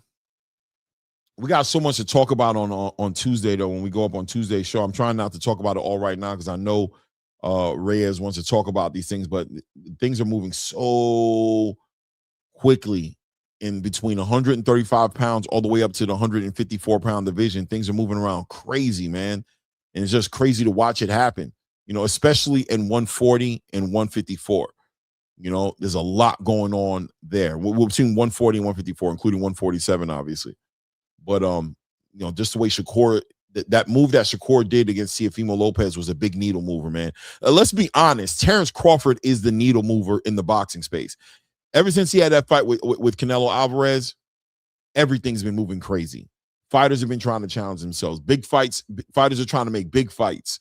You see Jermell Charlo making a return. He says he wants to return back in there. I think that's going to be a great fight that he can have with Jerron Boots Ennis, especially right now with Virgil Ortiz going through it with Oscar De La Hoya the way he is right now. You guys heard Oscar De La Hoya put some sort of restraining order or something on Virgil Ortiz's team to where they can't negotiate for Virgil to do this fight with Jerron Boots Ennis. Well, Jermell Charlo couldn't come out in the more perfect timing, right? The perfect timing for Jermell Charlo to come out and put his hat and put his ticket in the hat and say, listen, I'm available and I'm looking to make the biggest fights. I think that's a great fight for Jerron Boots. And it's arguably, if you really look at it, outside of the lack of activity from Jermell Charlo, this may be the best fight that Boots could put together. This fight may be the best fight outside of a championship fight that he could put together. Jermell Charlo was the last undisputed lineal champion in that division. I think Jermell Charlo comes out of retirement. A lot of people will consider him number one at 154, right? I mean, they're just going to consider him that because of the way he closed the division out with all those belts and the lineal championship. Jerron Boots Ennis gets a good dominating victory over Jermell Charlo. I mean, boom, his stock goes straight up, man. He definitely becomes the A side when he negotiates with Virgil Ortiz for their fight. Definitely, man.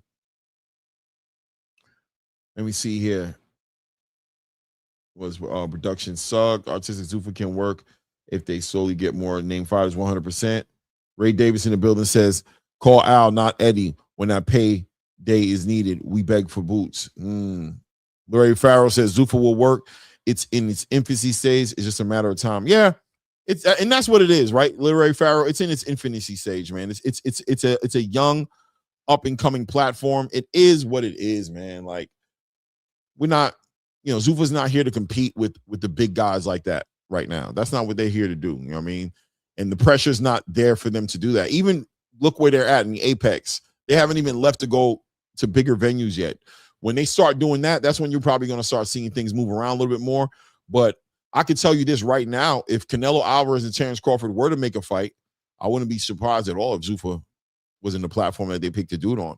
In a bigger place, or obviously, right? In a Allegiance stadium or arena, whatever you call it, or something of that nature, T-Mobile, MGM, something like that. But still, where else would they rather go? You know what I mean? This is the platform to do it on. It is what it is. Tarver looked like a clown. Damn, that's crazy, man. Shout out to my guy, Tarver, man. Tarver, you need to keep a rag in your pocket, bro. You a bald-headed black man on TV. Don't never be scared to get that rag and wipe the top of your head off, bro. Don't be sitting up there sweating like those cameras melt you, especially after they put all that damn makeup on you, man. K Gunner in the building says, T.O. to Zuffa. I don't know, man. I don't know. What does T.O. go? Well, that's a good question, right? K Gunner, that's a good question. T.O. to Zuffa. I mean, there's a part of me that wants to say that's a far reach to say that, but at the same exact time, I would reverse and ask the question back to the channels, to the community, and say, what does T.O. go next? Does T.O. stay at 140? Does he fight? What fight does he fight next? Does he go to 147? What does he do next? All the fighters that he want to fight are in big opportunities. And T.O. at this point is high risk, low reward. Am I wrong for saying that? If I say Teofimo Lopez is high risk, low reward, am I wrong for that? If I say Teofimo Lopez is high risk, low reward, would I be wrong for saying that? So let's entertain it from the point of view that I'm right, that I'm not wrong. Then what does he do? What is he going to go fight? Who is he going to fight? Right? Maybe he goes fight, Rohan Polanco at 147? Tiger Johnson at 147? Does he stay at 140? And fight, does he fight his way up and get maybe a title eliminator with somebody at 140? Think about it. What does T.O. do?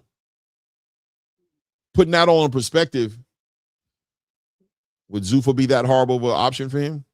I know it's kind of crazy to talk like this right now. And for the record, before it circulates around the internet that I'm saying Teofimo Lopez should go to Zuffa, I'm not saying that, right? I'm just asking a question about what are the options that this man has on the table that makes sense to you guys. Let me know what you guys think. Alberto Puello, you think he should go fight Alberto Puello? I mean, he could do that. Why would Alberto Puello fight Teofimo Lopez, though? He's literally, right, a mandatory for Dalton Smith to fight for a title. So, I mean, that'd be a good fight if Alberto Puello wants to put his mandatory position in jeopardy and go fight Teofimo Lopez. If he thinks Teofimo sucks now because Shakur took him to school for 12 rounds, then he could take that chance. But would he do that? Tito Mercado was at Zuffa event, but he's 140. Yeah, I saw Tito there sitting. But I mean, Tito would have come to Zuffa. He would either cut down to 130 or 135, or he would go up to 147 because they don't got a 140 division, right? So that's up to him to figure out how comfortable he would be at 147. I know one thing though, Zuffa Boxing is not only providing an opportunity for these fighters, but also giving these promoters something to think about. Because if you're not able to get your fighter active, you're going to lose a lot of your fighters.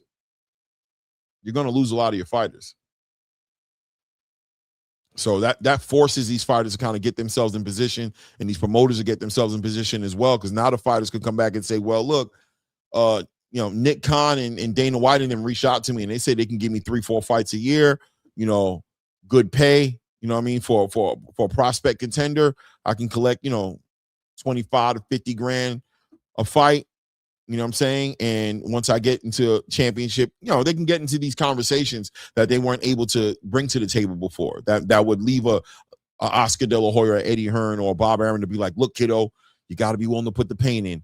You got to sacrifice. Back in my day, blah, blah, blah, blah, blah. They could tell them all that shit and get them to chill and sit at their house playing with their kids in the living room, trying to figure out if they're going to keep on boxing or if they're going to go ahead and get this overnight job doing forklifts in a warehouse.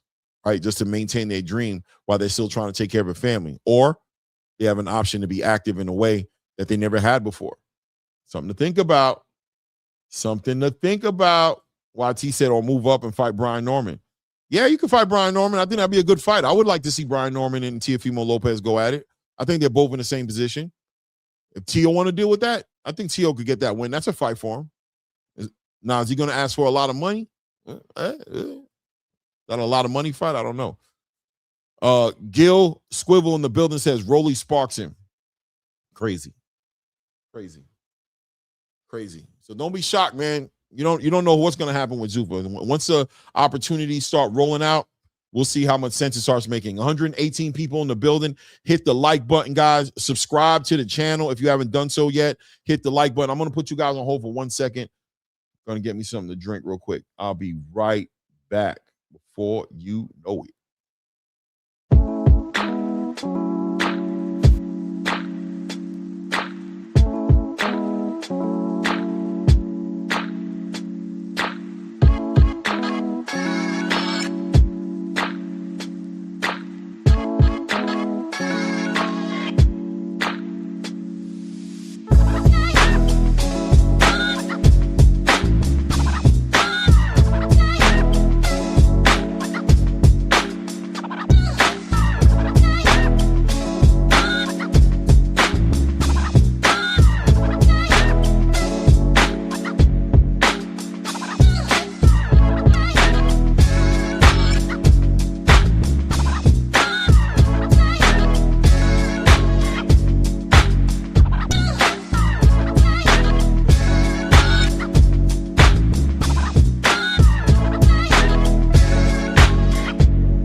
You're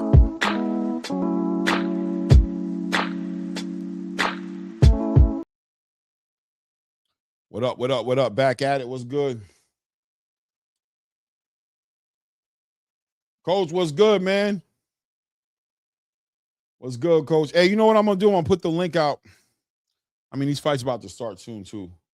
The main card's already started. Hold on a second. Copy. Feel free to hit the link if you want to come up and build with me. I don't mind it. Shout out to everybody in the building, man. Yeah, talking about these fighters like Teofimo and stuff going over there. Who knows? The whole space is bubbling right now. And if you don't got a real name right now, it's going to be hard for you to get in those positions. Teofimo worked his ass off to get those paydays, to be on there fighting against Arnold Barbosa and get himself a couple million there, then get in the ring with Shakur Stevenson. That didn't turn out well for him. So where would he go from there? Coming off a loss. Does the boxing space provide avenues for fighters who take losses in the biggest fights of their lives to come back?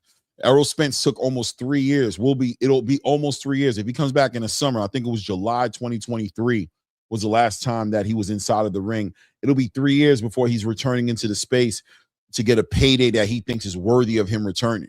Let's not get it twisted. I'm sure Errol Spence was offered a lot of opportunities to get into some fights, but clearly didn't see one that was monetarily, wise, a worthy fight for him to be back into the space. Because once you take a loss, there goes your stock value, especially once you start hitting the $5 million, $10 million milestones. It gets different for you, right? Same thing with Canelo. With Jermell Charlo, couldn't find a money-worthy fight that made sense for him after he came in from Canelo Alvarez. Although he took a loss, I heard he got somewhere around $10 million, give or take a couple of million. Took him a while to get back into the flow of things. That activity, we'll see if that activity hurt Jermell Charlo or whether or not he's just able to recover from it like it's nothing. We'll see, depending on the fight he chooses to return. But look what he has to do. Even coming back for him to get a big payday, he has to entertain getting right inside the ring with a Jerome Boots Ennis.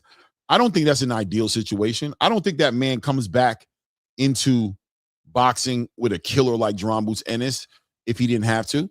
It's for the payday, because if he fights any of the lower end guys, he's not going to get that payday. So now he has to go right back in there against a wolf after 3-year layoff of inactivity, of doing nothing. Maybe he's been working out in the gym from time to time. I don't know, but that's not an ideal situation. But he wants that payday, right? Because now he's a big time prize fighter. Yeah, Juno, I seen you in the back, but I didn't see your face. I don't do that. If you're going to come up here and I never heard of you, you got to show me your face. It's got to make sense, man. Otherwise, no, we're not playing that game, because you guys on the internet are diabolical. Y'all pop up here before you know it, there's a dildo waving in the screen. We ain't doing that. Sorry, buddy. I see you popped away, but yeah, that was a dark screen. Wasn't enough for me to bring you up here. So if you're going to hit that link and come up here, I ain't got no problem. But I got to see your face. Or forget about it. You heard? Forget about it. For real. You guys are low-key out y'all rabbit minds with the shit I've seen happen on the internet. I think that happened to me one time. Somebody popped up with a dildo or something, but I've seen other channels get hit up back to back with that shit. It's like, when are y'all going to learn, bro? Stop letting any and everybody into the ring here. I think we're getting ready to see Abel Mejia getting in the ring with Jay Brio P. Benito. I believe that's the fight we're getting ready to see here. This one's going to be at 135 pounds. Both these guys came in the ring, I think, about 137 pounds. Let's see here. Who's this here? Yeah, Jay Bro P. Benito from Honolulu, Hawaii. Stepping in the ring here. Hold on a second here.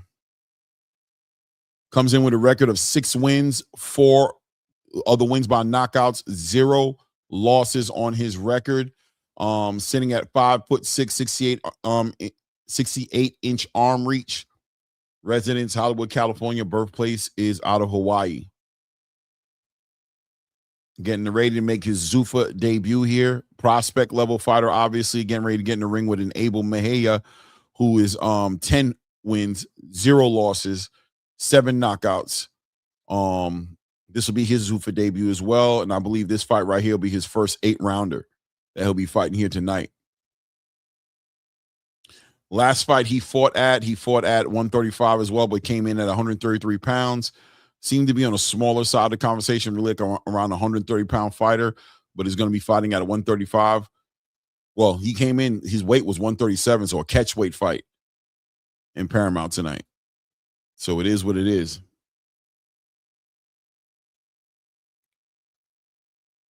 Let's see. Oh, yeah, sure. Hold on. I'll get it right to you. Ray says, be careful, Clay. 2 idiots yesterday got on Flyer Channel and played the loud music and some weird ass sound effects. The trolls have changed. Yeah, man, I know. Brock Crawford, let's see if the PBC fanboys cry out about Errol going away to Australia for a payday since they like to complain about fighters going to Saudi. Hey, man.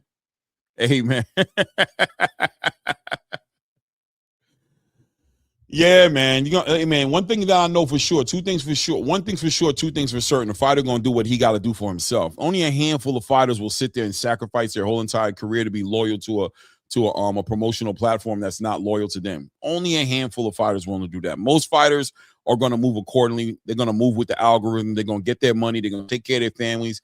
And if they got wives and kids, their wives and kids are going to tell them to go and get that money. You know what I'm saying? The wives and kids are going to tell them, hey, you need to get up, get out, and go get something. You know what I mean? Off F all that. You ain't active. The wheels ain't turning. We ain't earning. Let's go. 122 people in the building. Hit the like button. Subscribe to the channel. We're covering the FA Ajagba Prince Charles Martin heavyweight headliner Zuffa 3 card here. Right now in the ring, we've got 2 lightweights in the ring. Gabriel Benito in the ring at 137 pounds fighting against what's my guy's name? Abel Meja. Sorry, Gabriel Benito's at 134.5 pounds, or 135 if you want to call it. Underdog, plus 520 underdog, and Abel Meja 137 coming in as a favorite in here.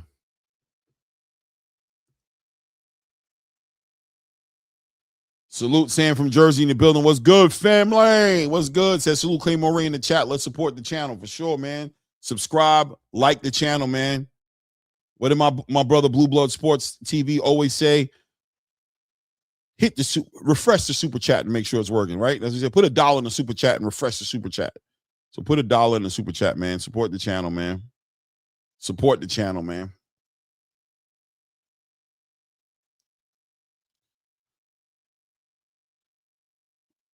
They got the family members in the building. They're getting that support. Referee Mark Nelson in the building, bringing both fighters to the center of the ring to give the fighters their last set of instructions. Freddie Roach is in the corner of J. Benito. Is that what his name? Get his name down. Gabriel Benito. You got to be Filipino. That kind of name is definitely Filipino.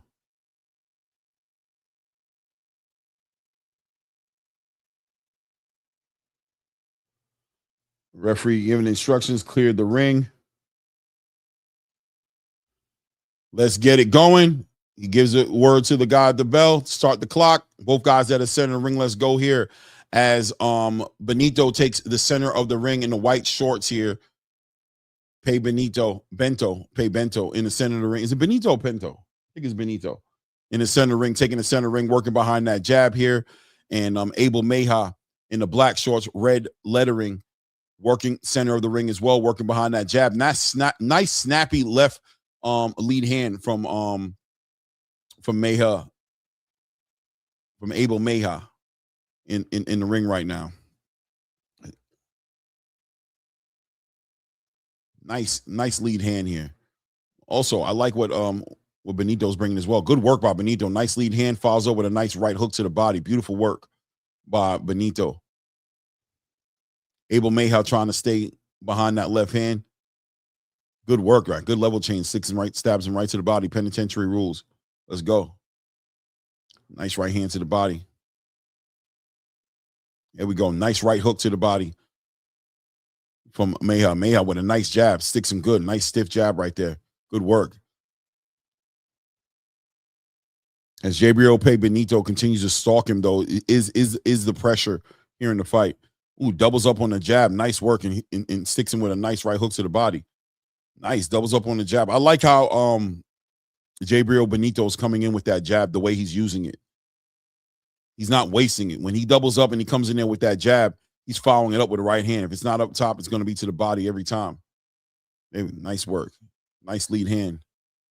Good footwork by Benito as well. I like the way. Nice work right there. Nice work right there. Good work from Benito. Stabs him to the body, takes his time, doubles up on that jab, comes up the middle of the guard with a nice uppercut, then back on that jab and on his way out the door. I like to see that type of exchange.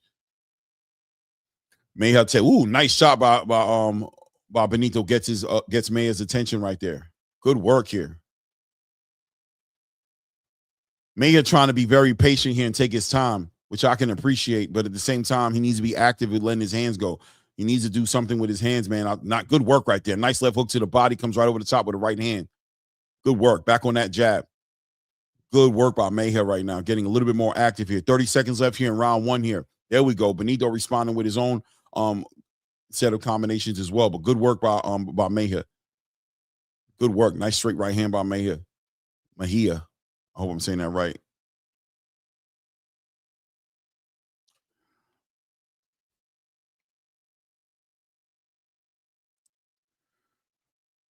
There we go. Good work by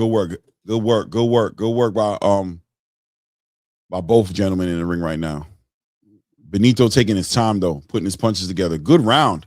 I don't know how you guys have it scored. I'm gonna give that round to Benito. But it can go to either way. But I'm going with Benito. I'm going with the Filipino. Shout out to my brother Curtis Robinson in the building, putting some color in the chat, man. I appreciate that. Refreshing the super chat. You put $2 in the super chat and make sure it was working, man. It works, brother. Thank you, man. Appreciate all the help, man. Any support helps, man. Thank you, guys. Yeah, I think he is Filipino. Who's this? Sean Moody in the building, 1987, says, first time here. Good commentary. I appreciate you, brother. Thank you, man. He Hawaiian? He ain't Filipino? He look Filipino. You sure he ain't a Filipino who lives in Hawaii? I don't know. He might be Hawaiian, though. You're probably right. Usually Ray's saying that he knows what he's talking about already. Ray Davis says, Mejia is sharp. This we see the pressure from Pay Benito. Mejia is showing good poise and clean punches. Yeah. NHD Production said this fight don't look like it's going the distance. Yeah, these guys are punching on each other. Top of the second round here. Let's go. Back to the center of the ring as Benito continues to control the center of the ring and Mejia plays his position. He's not necessarily going backwards, but he's the one having to make them good punches good clean punches by Mejia right there. Good work. Back on that jab, doubling up on the jab. Coming over the hand with the right hook. Good work to the body. Stabbed him with that lead hand to the body, followed with the right hand. Nice right hand by Mejia. Catches Benito on his way in there. That was a clean right hand. But Benito shows he's got a chin on him. He's not allowing that to dissuade him. But he got hit with a nice right hand right there. Benito staying on top of him, though, applying that pressure. Doing a good job of controlling the distance as well. There we go. Comes in with a left hook to the body. Tries to come over the right hand, but had to keep them hands up because Mejia got quick hands. Real good counterpuncher. Good work right there. Left hand right to the solar plexus and the right hand right by the chin. Good work by Mejia. Good work by both guys, man. Good work. Doubled up on the jab, right hand to the body by Benito. Back on that lead hand again. Good camera work, too. The cameras are doing a good job, really giving you those angles so you can really see what's going on in these rings. Here we go. Benito level change with his own jab. Nice overhand right for Benito.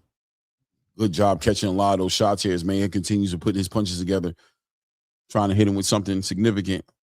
Good work right there. Double jab right there. Check left hook with a right hook. Come right over that left glove. Real nice and clean by Jabriel Pay Benito.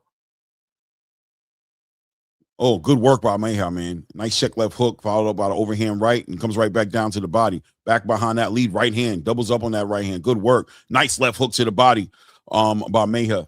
But Benito staying on top of him. Mejia now getting a little bit of blood pulling up around on the top of that left eye. Looks like it's some blood coming from there. I could be wrong. But it looks like it's blood. It's at least getting bruised if it's not blood coming from there. Good work. Pay Benito doing a good job of with that effective pressure, man. He's doing a good job. Good, nice right hand by Mejia. Mejia trying to use that movement, get his back off those ropes. Yeah, keep your back off those. Nice work to the body. Nice lead hand to the body of Ray Benito. Nice check left hook by Ray Benito on the right hand, but Mayhem responds quickly, letting his hands go immediately. Back on that jab. There we go. Good job by Benito. Keep that right hand up too, because that left hook, that check left hook keeps coming over the top, but he keeps catching it with that right glove. Good job. Doubles up on that jab, right hand to the body, and Mayhem responds with his own straight right hand. Benito right back on his helmet with that right hand. Good work by Mayhem. Ooh, there he is. As Pei Benito caught him with a check left hook, he was catching him with them all night long on those exchanges. He put Mayhem down, and he talked a little shit to him, let him know. He saw it coming. He's like, I'm hitting you with these shots. We're going to find out who you are. The bell saves him, and he's amped and ready to go. He's amped and ready to go, juiced up. 10-8 round right there. 10-8 round.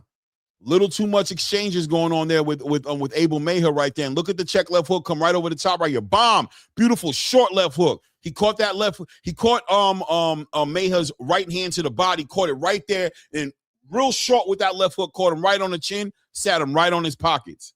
Beautiful shot. Beautiful shot by Pei Benito. I loved it. Caught it right there on his glove, and with the same hand, came right over the top. Real tight. That punch never left out here. Real tight. Palm. Caught him right on that chin. That's how you do it. That's how you do it. Stan from Jersey says, I like how Zupa's giving us material fighters on gaming-like platform. No doubt, man. On his pockets, man. Flash knockdown, perfect placement. Hey, man, it counts, man. It's a 10-8 round, and that's a lot of confidence going from one side of the ring to the other side of the ring. As now Maya has to shake this off, and he's, obviously he looks like his legs is under him. Doesn't look like he got hurt that bad, but he has to come into this ring poised now and show us the mark of a champion. This is where that prospect energy starts to kick in here. Benito, you can't help but feel like, hey, Benito's bringing a little bit of experience in here with him a little bit, right? He doesn't have it on his record, but the way he's carrying himself, very committed to the way he's putting his shots together. But is Pei Benito going to be able to be patient and show some poise and take his time as well? Because now he's getting hit with some clean shots. I'm not going to lie to you. He needs to be very careful. But he's doing a good job of keeping that right hand up, because I really believe that that Mayhem wants to catch him with that check left hook. I just feel like that's what he wants to do. You know what I mean? And I think Pei Benito's kind of nice work. Nice exchanges right there. It's both. No, big right hand. Knocks down Mayhem again. Mayhem gets knocked down his pocket. That shot definitely hurt him. Here's the immaturity. The prospect energy starting to kick in. He's getting into a firefight with a guy who literally just put him down in the round before. Here he is in this round, gets right back into a firefight with a big puncher. Pei Benito been shown that he got that punching ability very early in this fight, and he knocks the kid down. The 22-year-old learns a bad lesson. He learns a fast lesson, but you could see the talent there. I expect to see him back in Zuffa. I don't think he's going to get cut off or nothing like that. He stood there and fought his heart out. But why get into that firefight? Why not be more patient, more poised? It was a third round. You know what I mean? Boom. Big right hand caught him, and he didn't have he got laid out. Honestly, Pei Benito could have hit him again right before he went out. He could have came with a left hand. He could have came with a left hand right here and put him out. Look at him right there. He could have caught him. He could have put him out. He could have hit him with another right hand. Yeah, he went with the left hand, but he took too long to do it. He was talking too much shit. He could have doubled up on that right hand right there. Look at it. Look how much time he could have caught him with that right hand. Good work by Pei Benito, man. Good work. NHG said, I don't know, maybe that one was a good stoppage. Listen, man, I think it was a good stoppage. They're gonna protect these fighters in there, and if he doesn't see, if you're not there, if your eyes aren't there. And it's also about the way you're fighting, just like we saw happen in a streeter fight. If you're not doing a good job of protecting yourself and you're getting hit with a lot of clean shots, the referee just take the opportunity to get you out the way and say, listen, man, you're not even protecting yourself. You're not even protecting yourself. So the next shot could be the one that, put you in the hospital, because you're not doing a good job of that. You're not moving around the ring. You're getting in a firefight with this guy, and he's hitting you with too many clean shots. I'm just going to go ahead and stop the fight. Big lesson for Abel Mayhem, who has to go back to the drawing board and recognize that was that experience, that was that prospect energy that overtook him, made him want to get back what he lost in that last round and put him in a position where Ray Benito, the combination punching he was doing behind that jab, working it up to the bottom, to the body, doing all that work, eventually he was going to get caught. Without a doubt, man. Great call by the ref, man. Shout out to Aircraft Carrier in the building. Shout out to Mr. Big Play in the building, man. Guys, if you're in here, hit the like button. 130 plus people in the building. Hit the like button. Subscribe to the channel, man. If you haven't done so yet, subscribe to the channel, man. I'm gonna ask you guys to hold the line for a second. I'll be right back. Appreciate you guys, man.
All right, we back at it. Max Kellerman interviewing Gabriel Pay Pinito in the ring.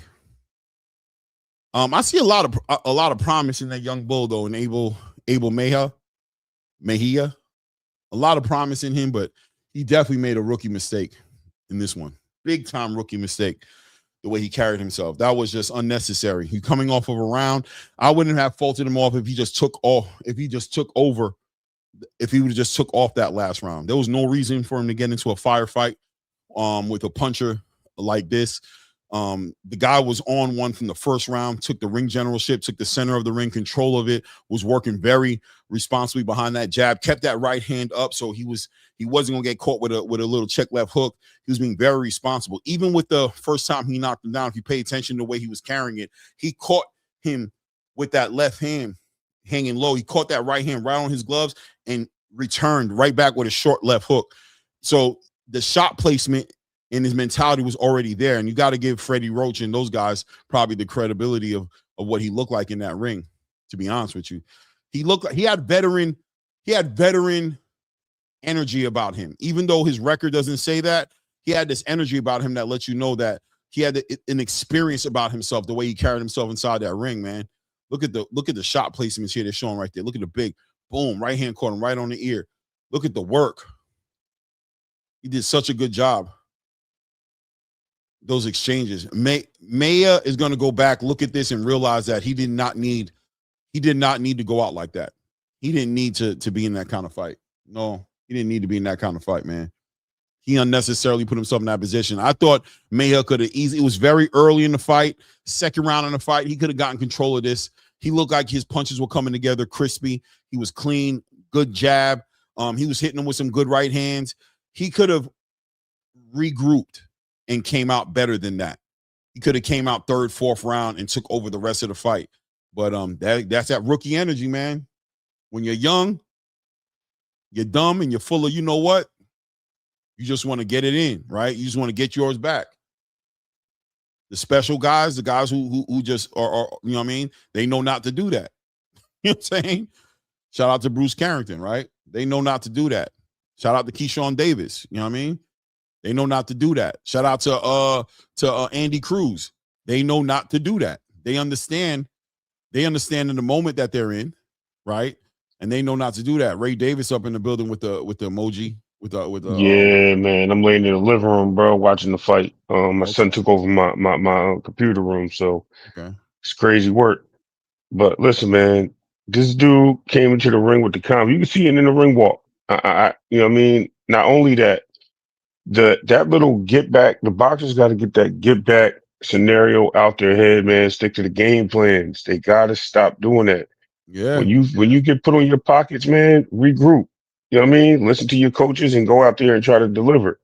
When you go in there, you just like, yo, he just knocked me down. I need to go knock him down. And you get that mentality, it gets you caught up like that, like Mayha just got caught, bro. And there you go. You know what I mean? Now we got I think Beneath. Yeah, without a doubt, he's gonna go back and watch this fight. He's gonna feel stupid. You know what I mean? He's gonna feel it because we saw the pedigree there. We could see, you know what I'm saying? Like, this kid is nice. But he just got overzealous, bro. And he fought. Yeah. He got into a fight when he should have turned it into a boxing match. You know what I'm saying? Clearly. He was showing great poise, man. Right? His first round, great poise, accurate punching.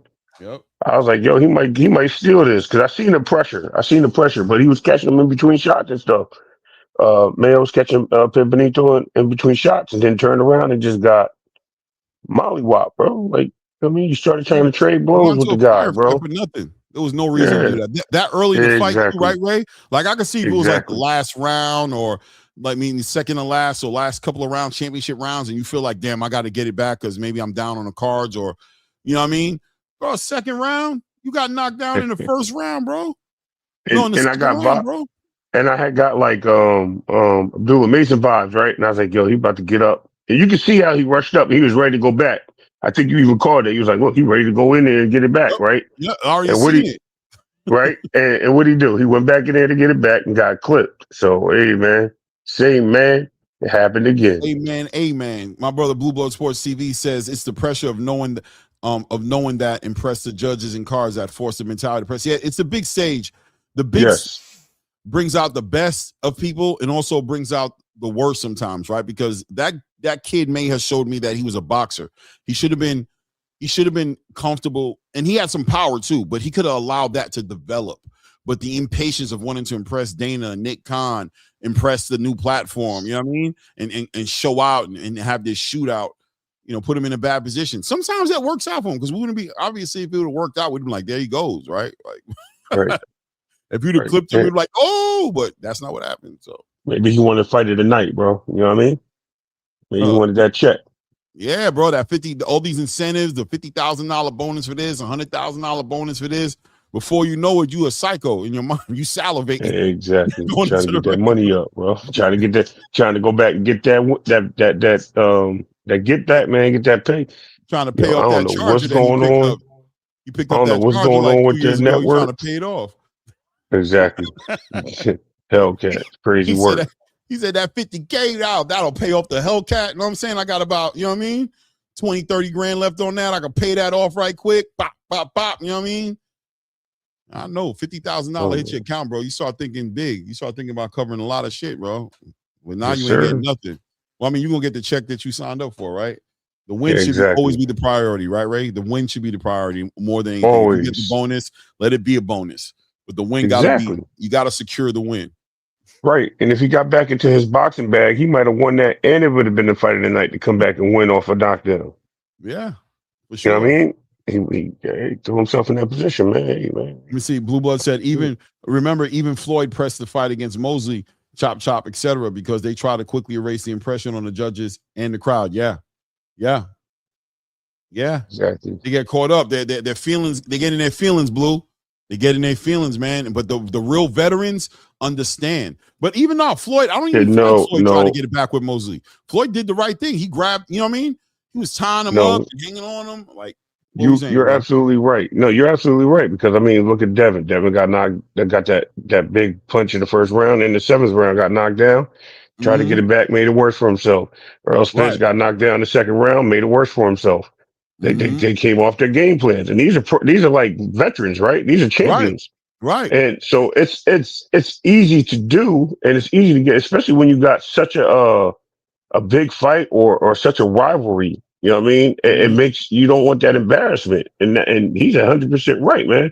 I think Chop was he did force Floyd into some bad situations. Shane Mosley, I don't know as much. He did get that punch back with Shane Mosley. But I don't think it was so much of that. I would say more the Zav Judah fight. He tried to get that get back than the Mosley, but I mean, Blue knows more than me, man. He's a boxing phenomenal, bro. He be in there, you know, he talking to these guys and he sees other things. No, you're right. He did get rocked by Mosley again when he started yelling at Mosley and pressing forward. You're right. Yeah. Right. He did get knocked down again. He He did. Well, The he didn't get second knocked time, down. He didn't get knocked no, he down. He got hit. almost He got got knocked clipped. down.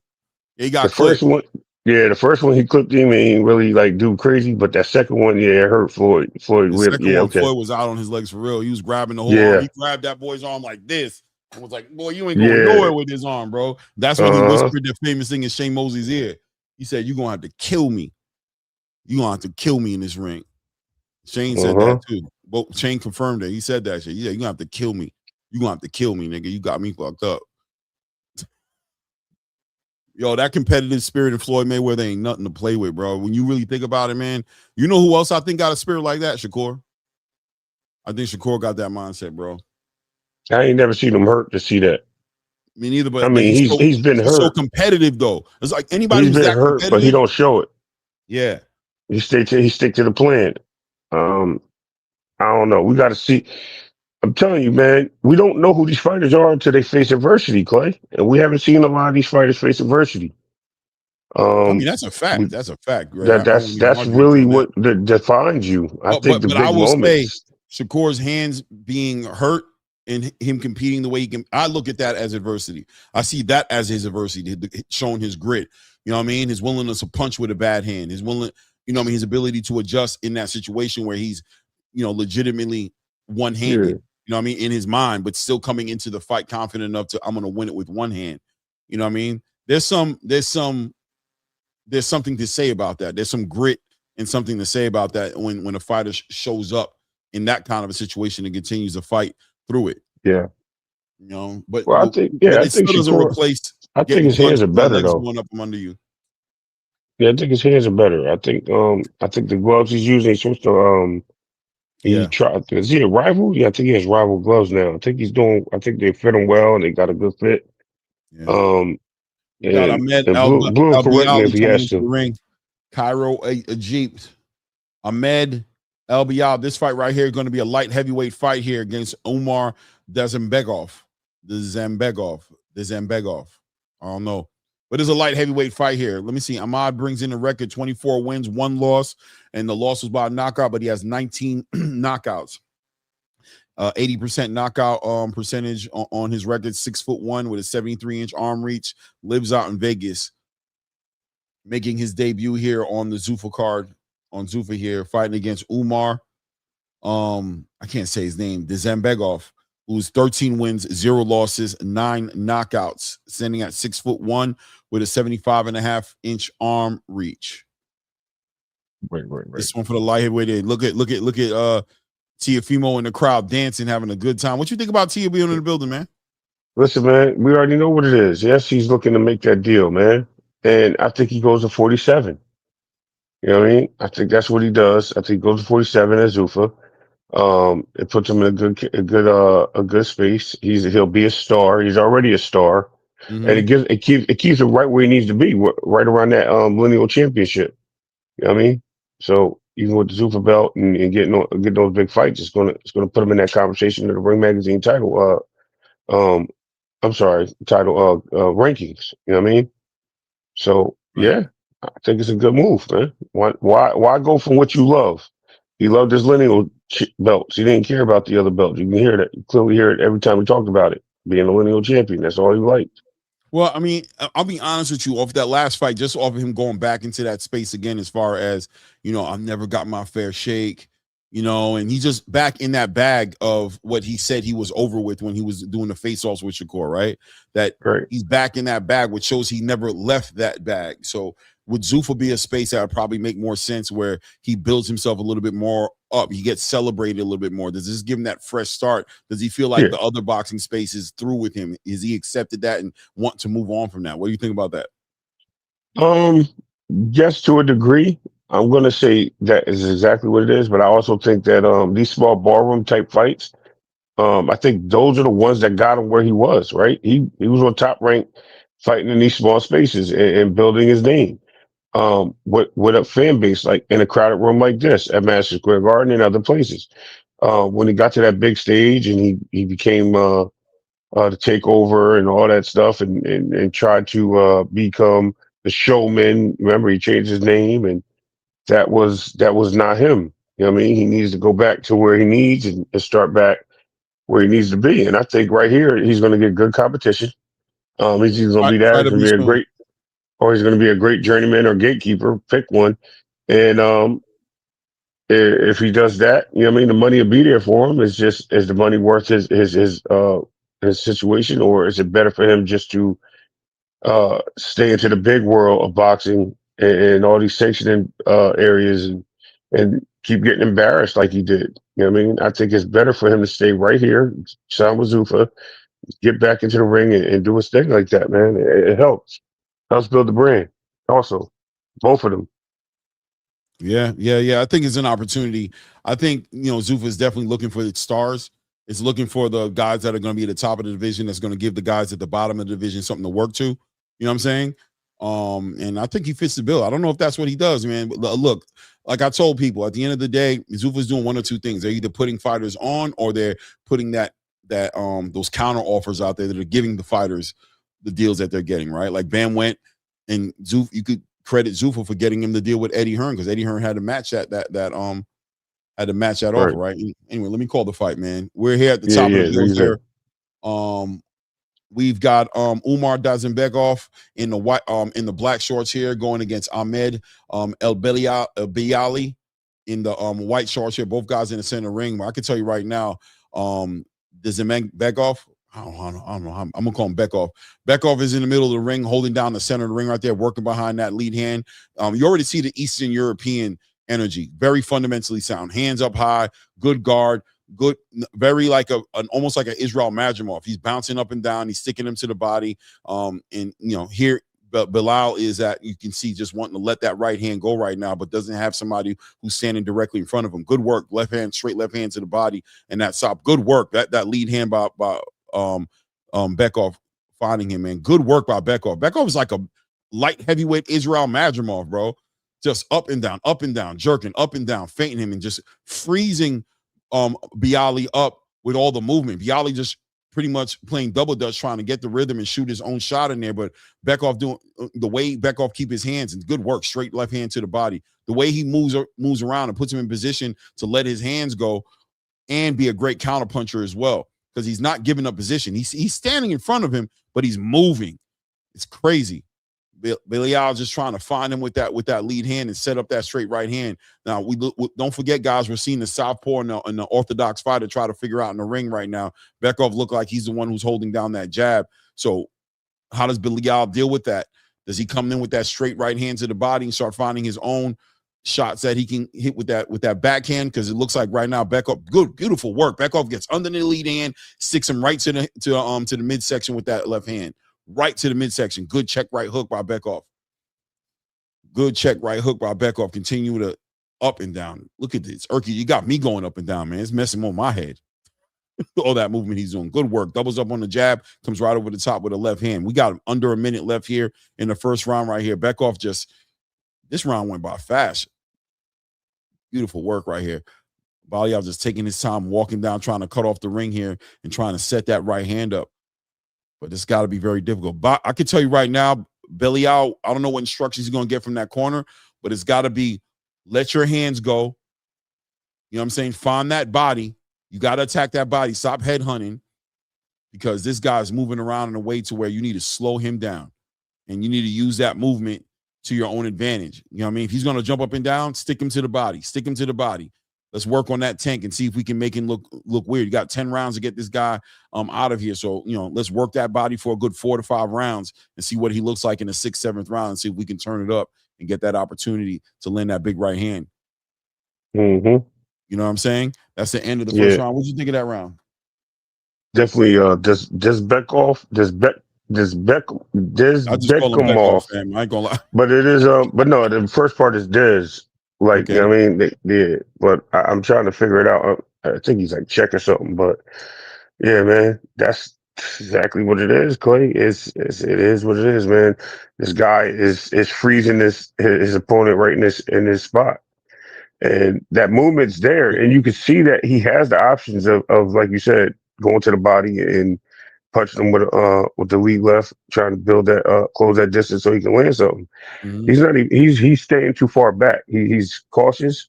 He's been get caught with some good shots, so that's going to that's going to definitely change the way he fights this fight going forward. And this other this Bekoff, he's call. definitely got his opportunity. 1-0 bet call. Yeah, right. Yeah. Aircraft carrier with the pendulum movement. I like it. That's exactly what it is. Salute to Zoo for President Clay. No, man. No doubt. Fuck it. Let me be Clay, super president. Clay is the he's the vice president. You don't know my brother Reyes is the president, bro. Oh, no doubt. For sure, man. Reyes would definitely be the president, man. You mean, no, we'll call him foreign relations. Just play. Listen, let me call this fight, man. We're at the top of the second round here, man. 2 minutes, 40 seconds left here in this round right here. Bekoff now starting to let that left hand go off a lot more consistently now. He's finding him. He's got the range now. He knows where he's at in the ring. He's working behind that lead hand, and he's pretty much got Belial following him around the ring. Belial still hasn't been able to figure out how to cut the ring off. Bekoff has full range of the ring to use, so he's using it completely, and now he's using that lead hand to set up that left hand. He's starting to find him a lot easier. Look at that work. Back on that jab. Look at that work. But look at him. Look at the nice backhand to the body right there, putting those punches together. Beautiful work by Bekoff. Oh, look at the uppercut. Lead uppercut. Boy, he's got the leg shaking. He's done. What a left uppercut. That lead hand, right uppercut, excuse me. That lead hand came right up underneath that lead hand, and you could see the setup coming because he was walking him. I told you guys, I got goosebumps because I literally saw it coming. Because why? He had him following him. He wasn't cutting the ring off. So he's like, I got you playing follow the leader. So as soon as he put that left hand up, he came right up underneath that left hand with his own right hand and caught him with an uppercut. He stuck him clean. Knockout of the year candidate. Knockout of the year candidate. Did you see that, Ray? Yep. Did you see? Do you see? I just called it. I just said, bro, he got him following around the ring. He's going to set him up, but he didn't do it with the left hand. He caught him with that. He's still out, bro. He's talking to him like, why am I laying down? He shifted too. If you actually watch the uppercut, he squared up. He didn't even look at the replay. Look at the replay. Watch this. Ready? Look how he timed out. He timed out the lead hand. Bomb! Right up underneath that lead hand with that right uppercut. Ridiculous, bro. Right? Look at it. Look at it. Boop! Hold on. What a right uppercut, bro. Right underneath that lead hand. He had that lead hand out there, hanging out there. He wasn't throwing it and bringing it back responsibly. He put that lead left hand up on him. He got right up under. He just slipped to the side. Bomb! Right up underneath that shit. Watch. He stuck it out there. Watch. He stuck it out there. He stuck Paramount, man. I ain't even get the replay yet. He's sticking out. Boom! He kept trying to use it as a rangefinder. So the third time he stuck it out, he came up right up under it, bro.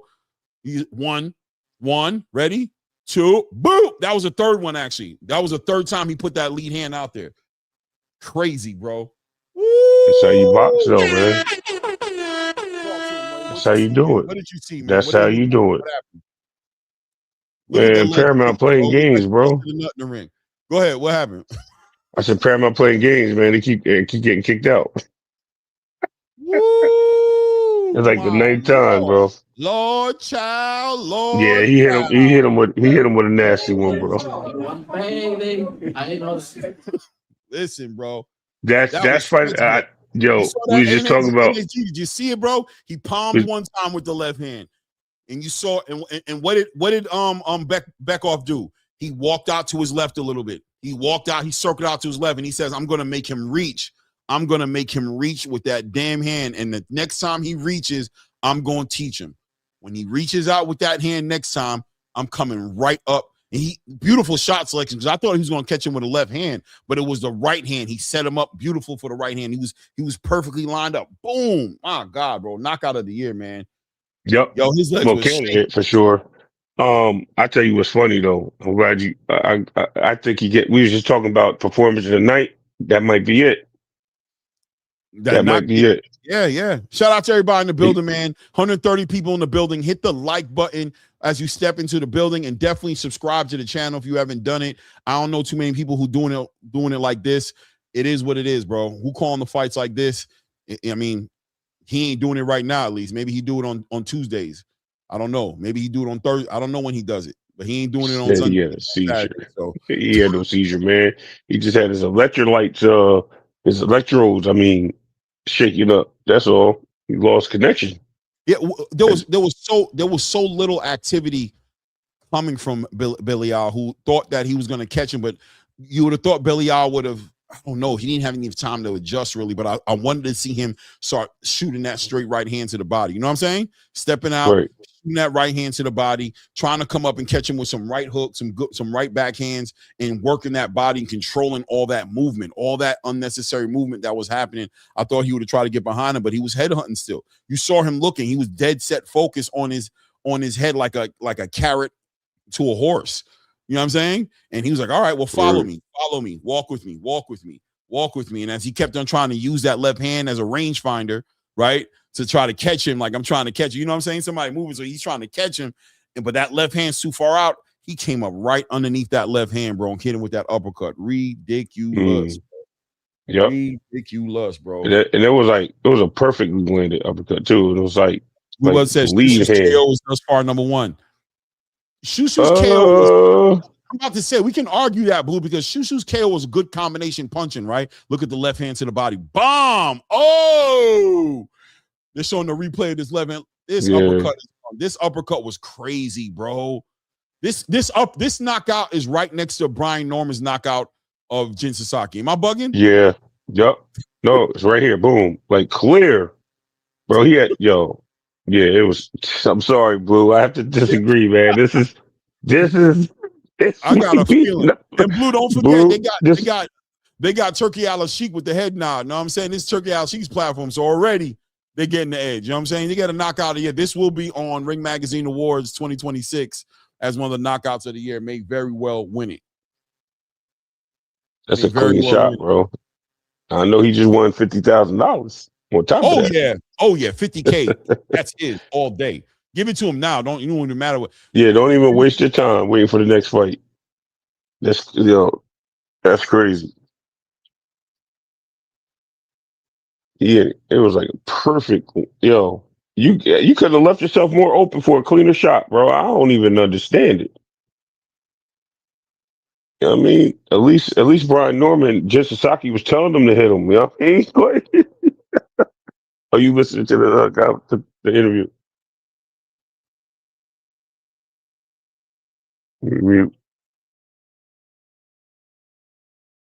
I can't complain. Marvin Samoya. That's a lazy Belial. Go back, check the video.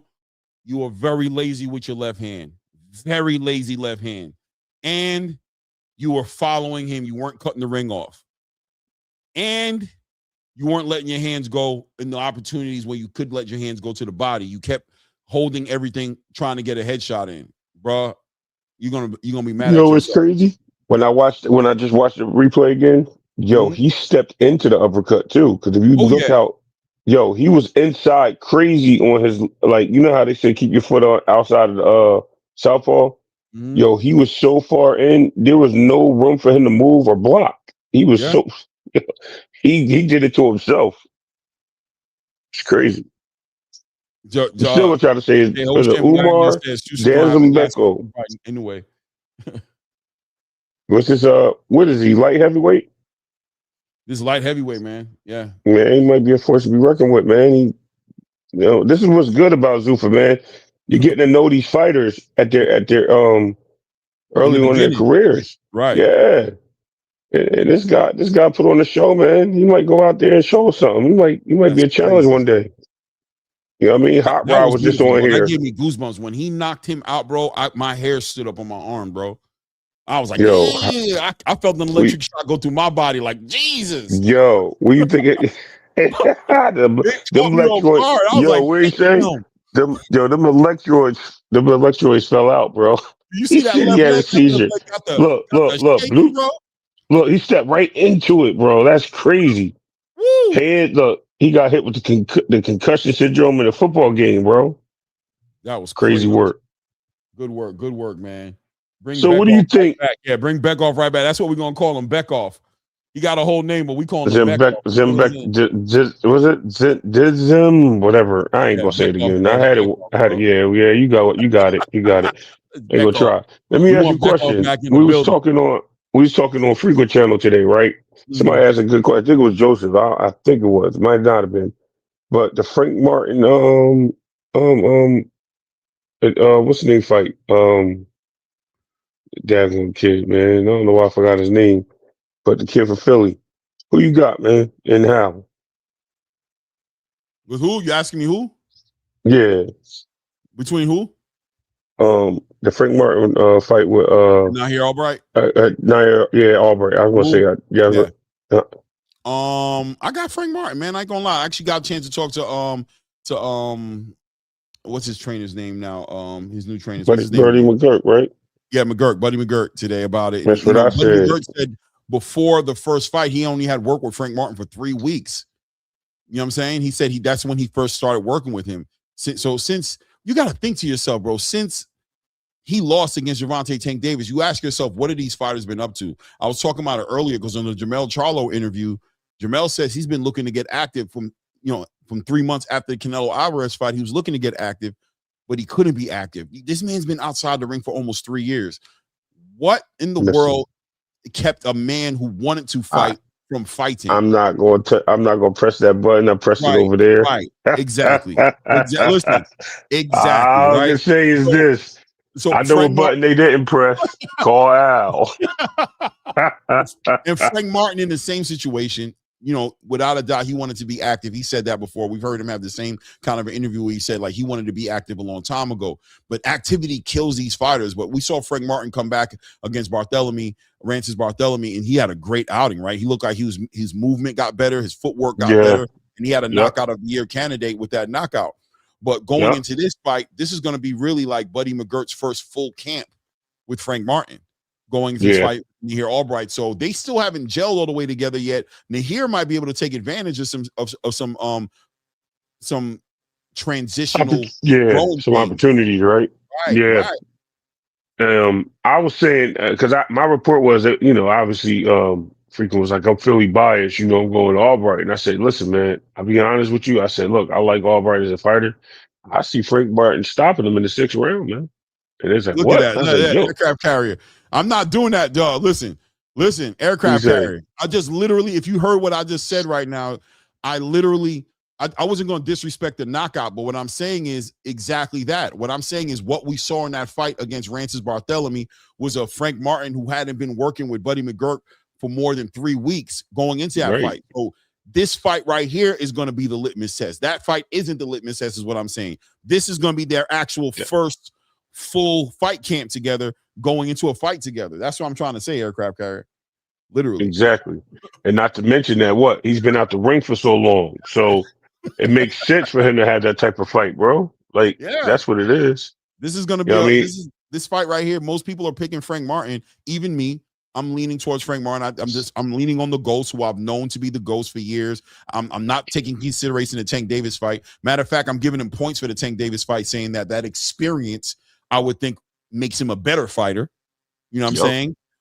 But I am going to say that once again, this ring rust thing, right? This lack of activity affects these fighters in so many ways. I don't care what nobody tells me, Ray. Caleb Plant was a different fighter. Oh, man. Yes, he was. Yes, he was.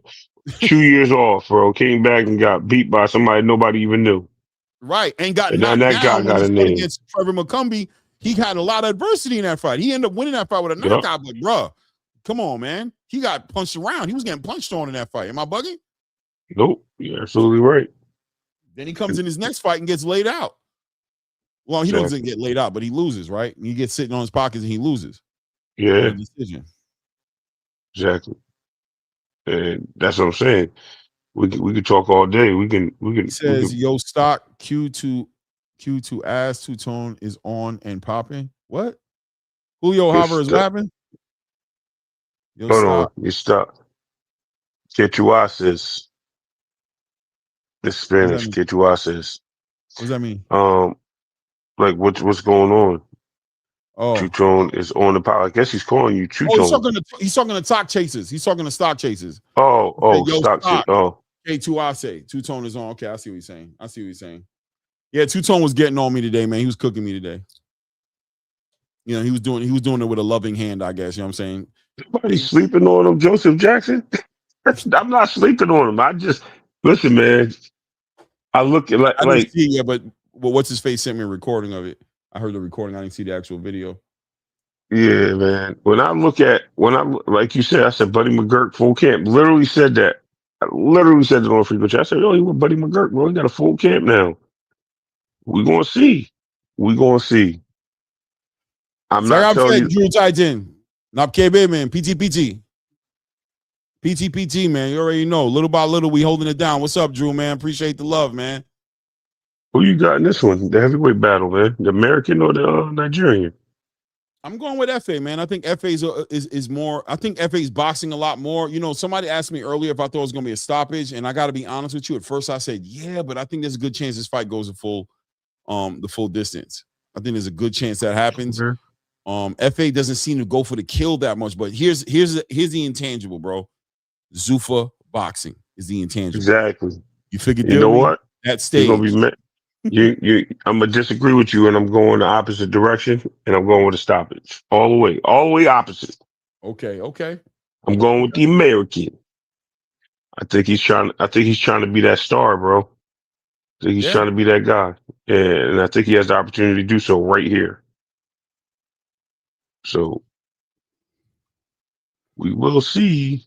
Yeah, we will, man. Shout out to everybody in the building. 136 people in the building. Hit the like button. Subscribe to the channel if you haven't done so yet, man.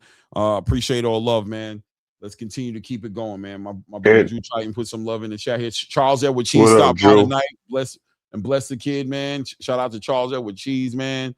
Shout out to King Cam, King Cam's father, in the building. The Commanders in the building. Shout out to Literary Pharaoh showing love. Curtis Robinson showing love, man. All the super chats in the building, man. Thank you, man. Continue to support, man. I appreciate you. Like I said, I'm going to put on my little banner here that I always had on here. Hold on a second. What does it say? Bong. It is, man. You know what I mean? Continue to support the platforms that support World Championship Boxing. You know what I mean? We'll scroll that at the bottom. We'll leave that there, right there at the bottom, man. Appreciate you guys. Man. It's going down right now. Charles Martin is definitely making his way to the ring right now in his Zuffa attire. You know what I'm saying? What do you got those? Are those grants on his hands? Those are grants, right? Those ain't Reyes. Oh, Ray took a break. Shout out Alan Land, one in the building. Appreciate you, Precise Constructs, man. Appreciate you, man. Thank you, family. Subscribe to the channel, man. This is the big one here, the big dogs, the heavyweights, man. The heavyweights getting it in.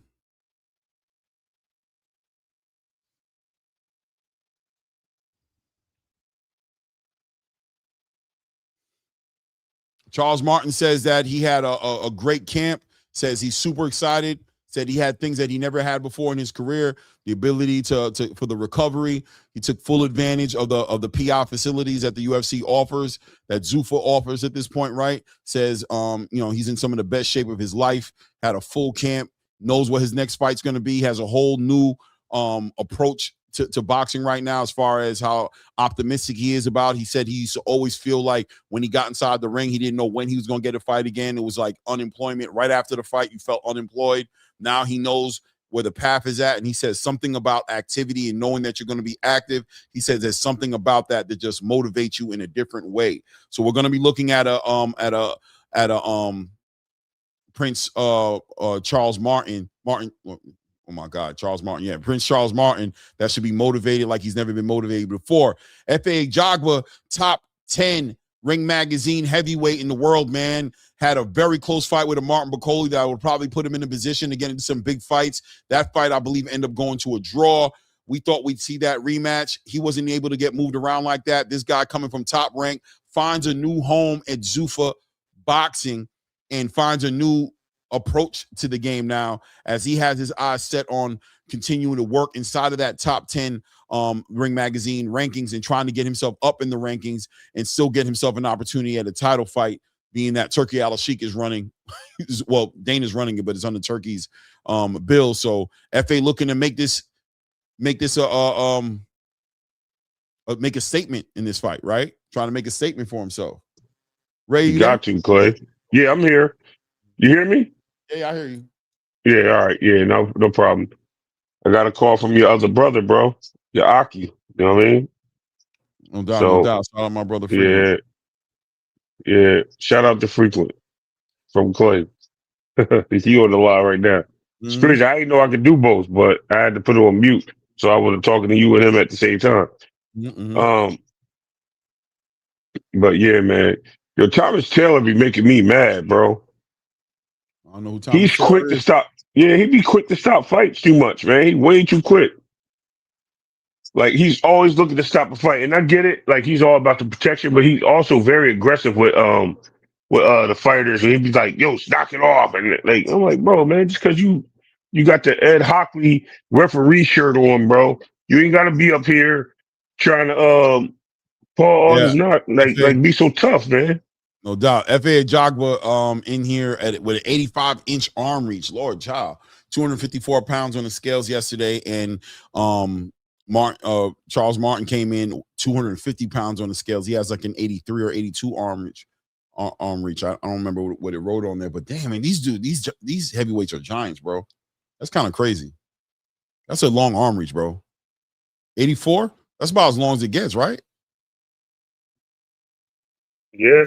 That's crazy, bro. But they're basketball players, bro. Look at the heights. Yeah, I mean they're only like 6'2", whatever, 6'2", 6'3". The aircraft carrier says FA been a contender for 10 years. Dude got to step it up. Yeah, 100%, man. This has got he's got to hit. He's got to hit that second gear, man. He's got to hit that second gear, man. And maybe this setting, this stage, maybe this is the big stage for him where he feels motivated to do it because he knows on the back end of it, you know, he could potentially get on a Riyadh card. You know what I mean? Get into a big fight. You know what I mean? There he is with his family in the building. Nigerians looking like Nigerians at all times. Yeah, bro. Look how tall these niggas is, bro.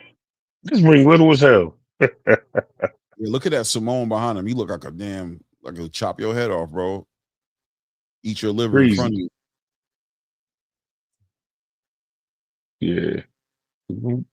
That's crazy, right? Yeah, Martin is a big athlete, but I'm saying in comparison, I didn't know FA was that much bigger. Like I didn't know FA. Yeah. I always looked at FA Ajagba as a slimmer, you know, almost like a Deontay Wilder-ish kind of energy about him. You know what I'm saying? A little bit, but I was wrong, bro. That dude's big, bro. 254 pounds? Dude. He looked like this dude, bro. What's the dude the other Nigerian that got knocked out by Anthony Joshua, the UFC guy. How he looks in his 254 pounds, you know how big he really is, bro. Oh, he's 6'6". Yeah. Okay, he's not 6'6", he's 6'6". 6'6", 6'5". Yeah. That's a big ass Nigerian MFer, bro. That's crazy. I don't know, man. I'm about to switch. I don't want to switch my pick. I think the boxer is in. Ken Sims in the building. Kenneth Sims in the building. I'm telling you, there's people in the building, bro. I'm telling you, boxers are showing up, man. People are showing up inside this little ass stadium. You've seen a lot. We've seen T.O. tonight, Ken Sims. The last event, I seen Tito Mercado in the building. Caleb Plant was in the building. You know what I'm saying? There was a lot of fighters in the building, man.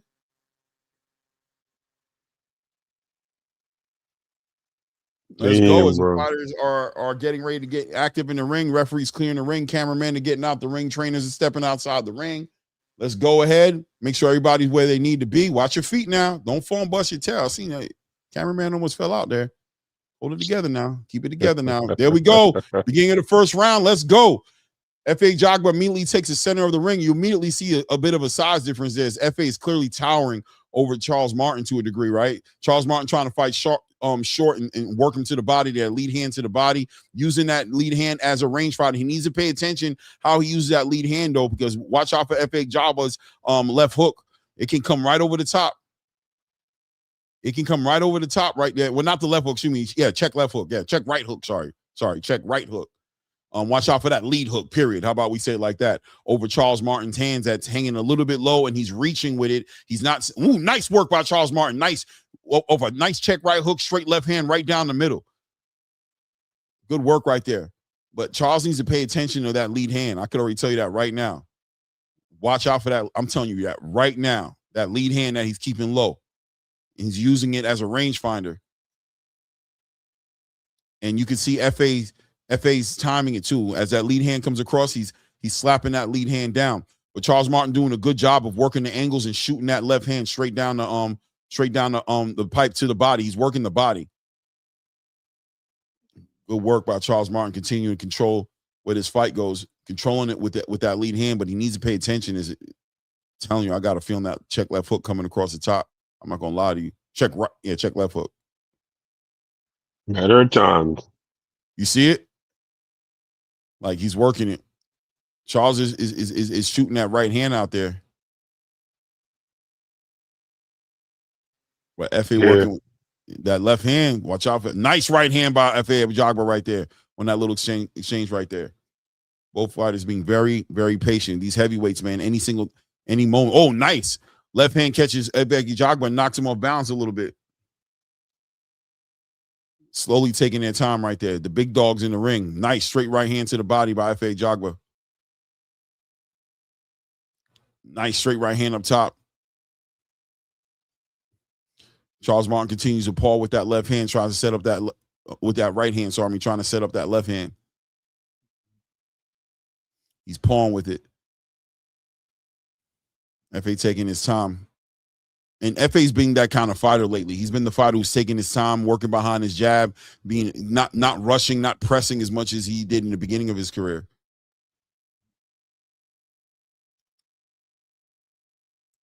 $20 seconds left here. Nice left hand catches FA Ajagba on the way in there. Charles Martin measures him and catches him with that left hand. Nice straight left hand. Nice work by Charles Martin. I got to give Charles Martin this round in a minute. Oh, nice right hand. Doubles up on that right hand, catches Charles Martin going backwards. Charles Martin looks at him and gets his attention a little bit. Nice right hand again by FA Ajagba, who's now, I'm going to give FA Ajagba that round. I thought Charles Martin was, you don't think so? I think because listen, 2 punches don't steal the round, bro. I'm sorry. I think you know what I mean? Yeah, you got the good punches, you know what I mean? They look cleaner. But you got to look what happened throughout the round. Throughout the round, you got to give it to. This is what I'll say, right? I'm willing to do that, right? I'm not going to lie to you. I'm okay. I'm okay with giving Charles Martin that. But I'm going to tell you right now, FA Ajagba timing got a lot better at the end of that round. And I agree. Charles Martin needs to change it up. So maybe I'm going by the fact that I'm seeing a code being broken. I'm seeing FA. I see he figured out something. Let's see Charles Martin adjust to what FA figured out in the last bit of that round. But I'll give it to. I agree. I'll give it to Charles Martin. Charles Martin 10-9 round. I'll give it to Charles Martin for sure. I definitely agree with cool that. I'm cool with that. Because I was feeling like that low key, just going into it, but the way that round ended caught my attention. But let's see what happens. Let's see what FA Ajagba was able to capitalize off. Let's see the adjustments that Charles Martin can make. Good work, working behind that jab, stabbing him to penitentiary rules. Okay, Charles Martin doing a lot more movement, man. Good movement from Charles Martin. I think I see some adjustments already just off the strength of that.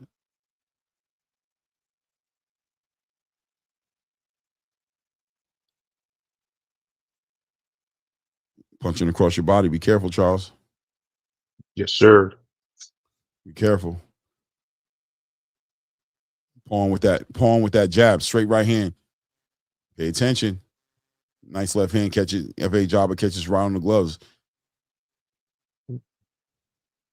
Watch out for that movement.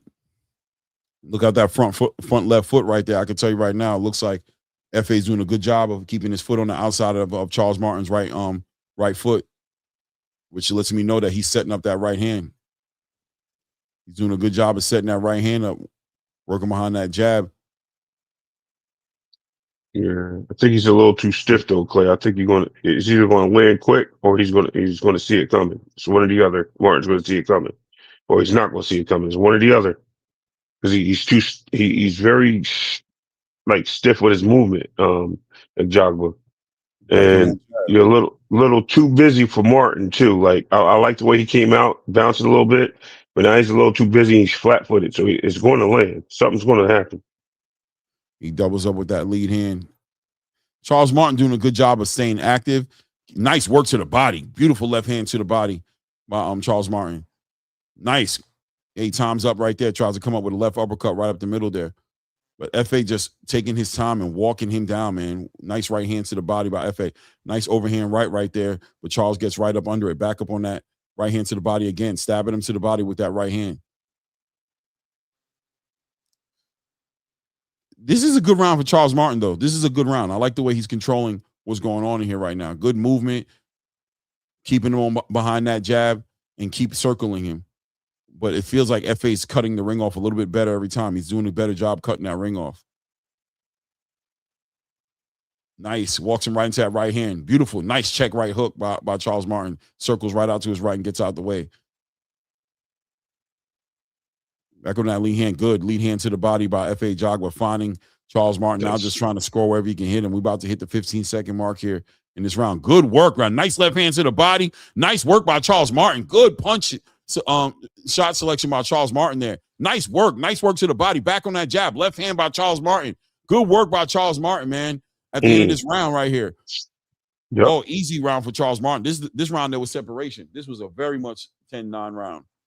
Yeah, this is kind of, I thought I seen it like this. I still think there's a puncher's chance, man. Listen, I have Charles Martin winning, but it's actually got me with my. You ever heard like got me out of my seat standing up? Yeah, this is one of those exciting moments, bro. Yeah. Like, even though I have no dog in the race on this, but because I made a pick, Clay, it got me like damn, don't get dropped. Yeah. I think FA is sticking him to the body, but that right hand, I'd like to see him let it go a little bit more, man. Even if it is to the body or up top, Charles is doing a good job of circling out to his left, right? He's circling out to his left, which is kind of weird because it's kind of going into the power of F.A. Ajagba. But shout out to Drew Titan in the building, man. My guy says Martin has better feet and hand speed. He's not overusing his movement. Good pace for Charles. FA has to get the timing. Remember what happened to FA versus the Cuban Flash? He never caught up. Yeah, Drew. Right. Yeah. There you go, Bruce Carrington in the building. Well. I see that the fact that he can't get caught up. What's going on here? What's going on? Your boy was in the building, was man. A low blow? Oh, I didn't even see it. They were showing shoo, bro. That was weird. Yeah, Drew, man. I agree with you, man. FA has to start letting his hands go. But here goes Charles Martin, man. Very active. I like what I see from Charles, bro. I ain't gonna lie to you, man. Good work right there. Now he's circling off to his right, circling away from the power. Nice. Caught him with a nice check right hook there. Charles is picking him apart, bro. I'm gonna be honest with you. He's punching him right in that rib cage, right underneath his armpit. There's that right hand that I wanted to see FA use. He was punching him straight to the body, but how did Charles react? Now he's circling off to his right. He's circling off to his right. He's getting away from that power hand. He's getting away from it. Nice straight right hand to the body by F.A. Ajagba. But he's doing a good job of getting away. He's circling away from the power hand, which is the answer. Yeah. Good adjustment by Charles Martin, who's probably seen that right hand was starting to get through. So he's going to the left a little bit, to the right, to the left a little bit, but then he cuts back to the right. Nice check right hook over the top of the lead hand of F.A. Ajagba. But F.A. a little too, like you said, Ray, a little too stiff. He's not dealing with the athleticism part of this fight that well. Nice work to the body. Nice left hand to the body by Charles Martin. Ties him up. Referee separates him.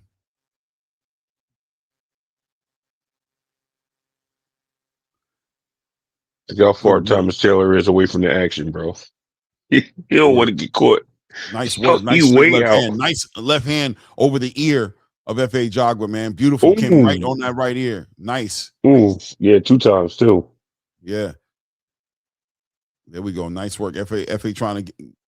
Oh, nice right hand catches him. There it goes. Charles Martin's on his backside. Right hand catches him. Drop. That right hand, man. You got to pay attention. He's getting up, though. He got caught. I think his feet was in the air just a little bit as well, but he definitely got hurt a little bit. He's walking. Come back. Nice right hand, man. Nice right hand. FA should be coming in for the kill now. 45 seconds left in this round right here. Let's see what he does right now. Charles, nice straight left hand by Charles Martin. Charles Martin still got that power in his hands, still getting that respect. Nice, that jab, doubling up, tripling over that jab. Big right hand lands, big left hand, check left hook. Big right hand, big left hook. He's on his leg. Charles Martin now on his legs. Right hand, left hand. Charles is still trying to hold it together. Shoots a left hand. Whoa, Charles threw some bad intentions with that big left hand, bro. What the hell is he doing? What? Oh, the mouthpiece got knocked out his mouth. Oh, ref, I thought that was a horrible horrible moment. There's only 15 seconds left in the round, bro. What are we doing? No, Oh, don't give bro. him credit. Don't do that Nice, now. nice right hand. Nice right hand again lands. Nice right hand lands for F.A. Ajagba. F.A. got Oh, power in his hands, damn. man. Yeah, you do. Yeah, you do. Beautiful. Ends that round. Charles Martin, man. Well, that was a crazy round for F.A. 10-8 round right there. Yo, you can't do that, bro. You can't say what the ref do in the last 15 seconds when he stopped that fight. The same ref with Keyshawn and Jermaine Ortiz. We should just let that shit in, bro. He should just let it Listen, in. when you in exchanges like that and there's only 15 seconds left on there, bro, and there's that right hand, and and I'm gonna be honest with you, so Damn. hilarious. Let me tell you, Charles Martin was moving over to his left, and he seems like he was getting away from the right hand, even though he was walking into the right hand, right? It seemed like he was able to get out the way. The moment he changed his energy and started going to his right now, it's almost like he got right in the line of the right hand. You know what I'm saying? He did. No, he did. He stepped in. Look, because he was on the ropes. You actually watch how he stepped. He closed it down where he couldn't escape. So he should have went the opposite way, but he tried to go towards it. Yeah, he tried to go to his right. He stepped inward, like he stepped right into the shot, and that was good. Listen, that's good cutoff for Ajagba, bro. Like he definitely did his thing. Man. He cut Top of the fourth round here, man. Let's see what adjustment Charles is once again moving over to his right though. That right hand. As long as he don't get on the ropes, I think he's fine. There he goes. He keeps on trying to get away from that power hand, but there goes that right hand. Caught him again. The straight right hand. Caught him again. Caught him again. Mm-hmm. That right hand. The way he was moving, and not F.A. talking shit to him. Bro. I was like, get that. He said, "Get the F out of here." You see him? He said, "F you, bro." That right hand, it's where he's moving, bro. He moved to his right way. He needs to go back the other way. He needs to go to his left. He needs to go to his left, bro. He needs to go to his left. There he goes to the right. There he goes to the right. That right hand is right. Boom, right hand caught him again. Another right hand, left hook. Oh, my goodness. Back to the center of the ring. Charles Martin, man. He got the heart of a lion, bro, staying in this fight, it's bro. That footwork. He's still dangerous. That footwork is wrong. He can't he can't move towards his backside. I hate to say it like that. Hand catches him again behind that lead. Big check, left hook, right hand. Oh, man. Fight. Yeah, it's over. It's over. Fight. Fourth round stoppage. It's over. Gets the stoppage. It's over. Oh, it's wow, over. man. It's over. Listen, that's why I ain't got a dog in the race, bro. I was trying to salute being American for a second, but it ain't work. It is what it is, man. Listen, man. A big puncher in F.A. Ajagba. A big puncher in F.A. Ajagba, bro. And, honestly, he was very patient, and that's something F.A.'s brought to his game, right? He's become a way more patient fighter. Took his time, worked behind that jab, but I think the big key element in this fight, Ray, you let me know what you think, was the adjustment that Charles Martin did. I think it worked against him. What do you think? I was just about to say that. You know what I mean? What was working for him turned out to not work for him in the end when he switched it up. I don't know why he did it, but when he switched up, he should have just kept moving back and forth. But no, him moving towards him moving towards his right, like his backside, right? And I hate to say that, like his feet were getting crossed. That's why I said he keeps stepping forward. Yeah, and he kept stepping into the punch lane. And when he capitalized on that, man. Shout out to Ajagba, man. He's capitalized on that. That right hand, he just lined himself up by moving to his right into F.A. Ajagba's left. It lined him in a straight line with that right hand. When he was moving to his left and circulate in doing a circle motion around the ring to his left, he was able to get away from that right hand. There were a lot of times when F.A. was stoned, but at the same time, I told you at the end of that first round, F.A. got the cadence. He started to find him with that right hand. So he made the adjustment, but the adjustment made it worse. It's like all of a sudden he was hitting him on the button with that right hand, bro. It was ridiculous. Right on the more button, than ridiculous, man. Bro. This is like he didn't even try to block or nothing either. He just was trying to slide out to the right, bro, and he just couldn't. If you watch his footwork, they were getting crossed, man. Yeah, I was like, yo, this dude, bro. Yeah, he was doing fine when it was distance. Like when he had distance, he can move. Or when he was moving laterally, let me correct it. He was moving laterally, he was fine. But Right. when he tried to turn, he kept stepping in. He's stepping into the danger, bro. Like, yo, with no guard. 100%. Shout out to everybody That in the was building. We crazy. got 150 people in the building. Hit the like button and subscribe to the channel if you haven't done so. Go ahead and do that right now. Let me see here. I saw something on here I want to put. Alan said, ref should have let it continue. Let that man go out in the shield. If he dies, he dies. I mean, honestly, yeah, to a degree. I think Charles could have continued, but Charles was Thomas showing that he Taylor wasn't does going to lay that, down, bro. bro. He was going to keep getting up, bro, unless you put Yeah, him in that's Thomas. Again, that's Thomas Taylor for you, bro. He's infamous for just stopping fights, bro. Yeah. Infamous. And he gets very angry when he gives orders. Like, you can see his face gets very aggressive. Like, yo, cut it out. Yo, like he talked crazy. And it wouldn't be Yeah, surprised if he like 85-inch arm Bruce Lee reach, nephew. 100%. 85 inches, pause, but that 85-inch arm reach made a big difference on that, man. He was able to punch across his body and still catch him. You know what I'm saying? Like, it's crazy, man. Zuffa. But once again, KO of the night was definitely Bekoff. Bekoff with Yeah. that lead hand right uppercut will go down in the history books.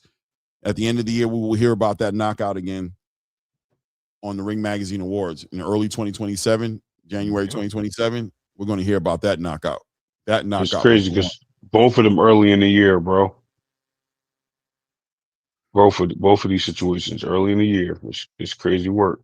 Can't wait though. Mm-hmm. Can't wait. There he is. Next week gonna be something different too. Circling to his right, getting right on that right hand. I gotta buy my tickets. I don't know if I'm gonna be at the fight next week, man. You know, I'm gonna see what time Josiah fighting because he fights next week too. So, you know what I mean, I might just be on my phone on the Zone app. We'll see, and watching both He's an fights. African Wilder. Now he better than Wilder. He knocks Wilder out. Yeah, 10 easily. 9 out of 10 times. Yeah. You know, only thing if Effie could take that punch because he walked straight forward, and that's if he ain't throwing his hands and he just letting Wilder just punch on him, he going out, bro. 1-2 gonna get him. I'll keep it real with you. But yeah, I think you're for the most case, yeah. If he just gonna sit there and he just gonna do that, like he catch Wilder or something, he out, bro. Oh shit! I didn't even realize. Yeah, I got salute that to everybody glasses. in the building, man. Good fights tonight, man. The prelims were good. There was about how many stoppages on here? 1, 2, 3. I think 4 stoppages on this card. The first 2 fights were stoppages, and then the last fight in this fight was a stoppage. Yeah. So 4 stoppages, decent card. What do you think? What do you grade the card overall, man? Just watching the card, what do you think? Listen, man, this is like I said, this is USA MSG boxing, bro. And a lot of people, I don't know if they got the MSG boxing out west and in the Midwest. You know what I mean? I don't know if they got that, but they had the Friday night fights or Sunday fights. MSG had the Sunday night fights, and USA Boxing had the Friday night fights, if I'm not mistaken.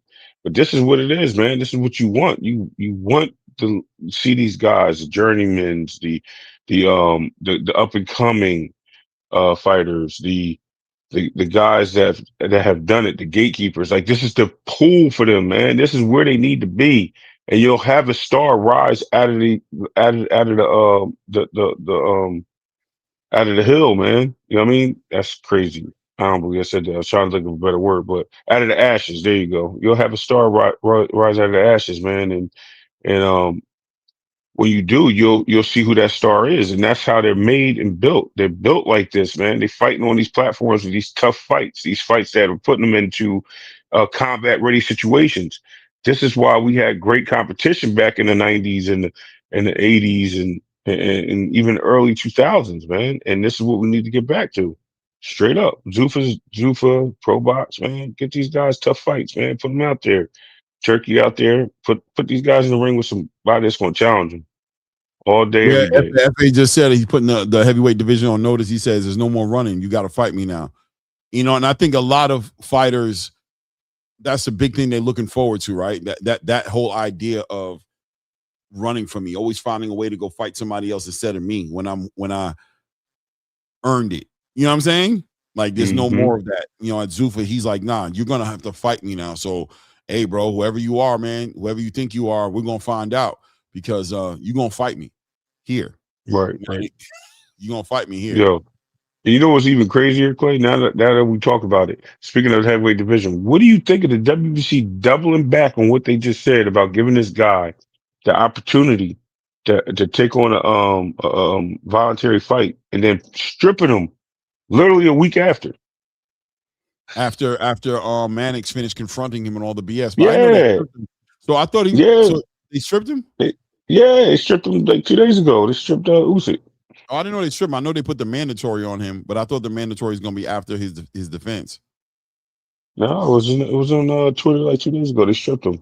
I Well, think what do I think about it? Reyes said I something. think that Mauricio Suleiman is a mess, bro. I think he's a legitimate mess. I think he's having a breakdown. I think he's dealing with this I think he's trying his best to articulate and validate really crazy things. And I think for the first time in a long time, he's being confronted by real pundits in the space.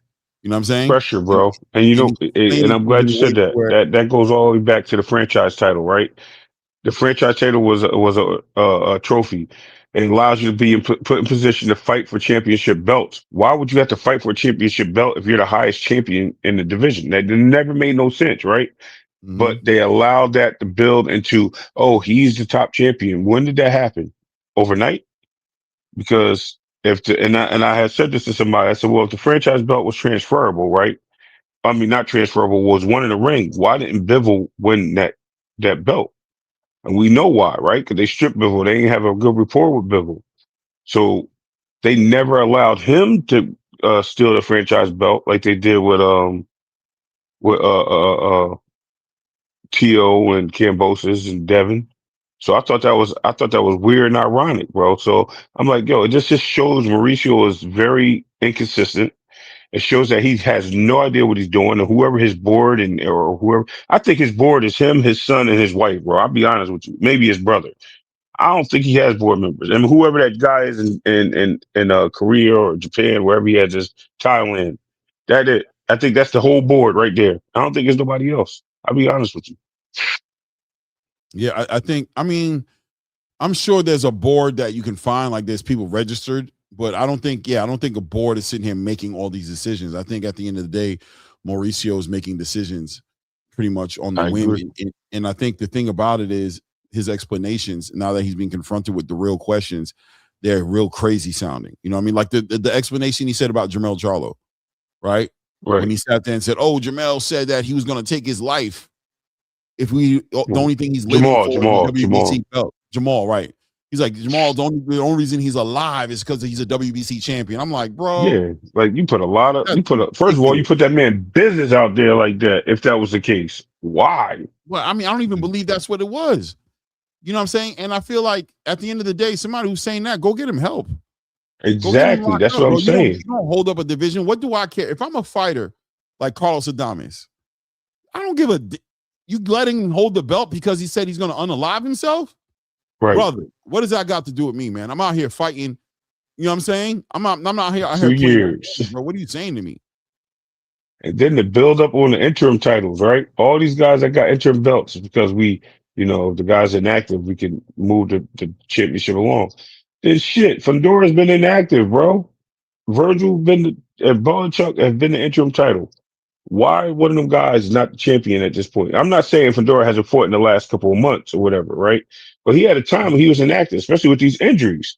Why didn't they take that away from him? Like this is the whole like kickback type stuff, bro. It's just it's nonsense, Clay.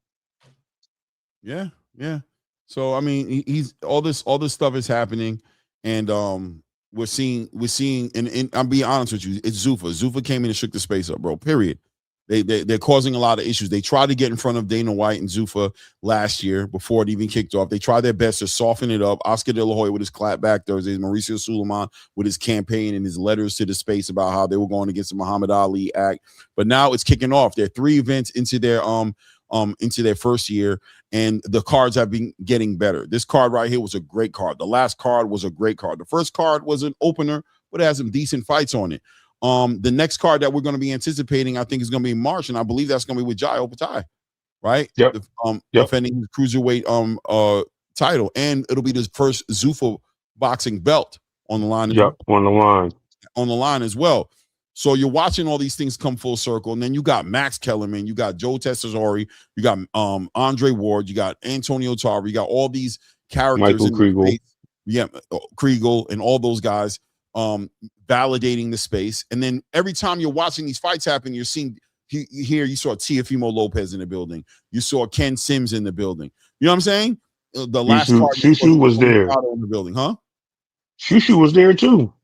Yeah, Shushu. I mean, you're seeing these fighters in the building, which is validating the space. You know what I'm trying to say? Like, these fighters aren't necessarily coming over there, but they're validating the space and they're supporting what this represents. Shout out to J Pitt City in the building, says, salute to Clay and Ray. WBC equals we back cartels. Probably. That sounds like sounds about right to me.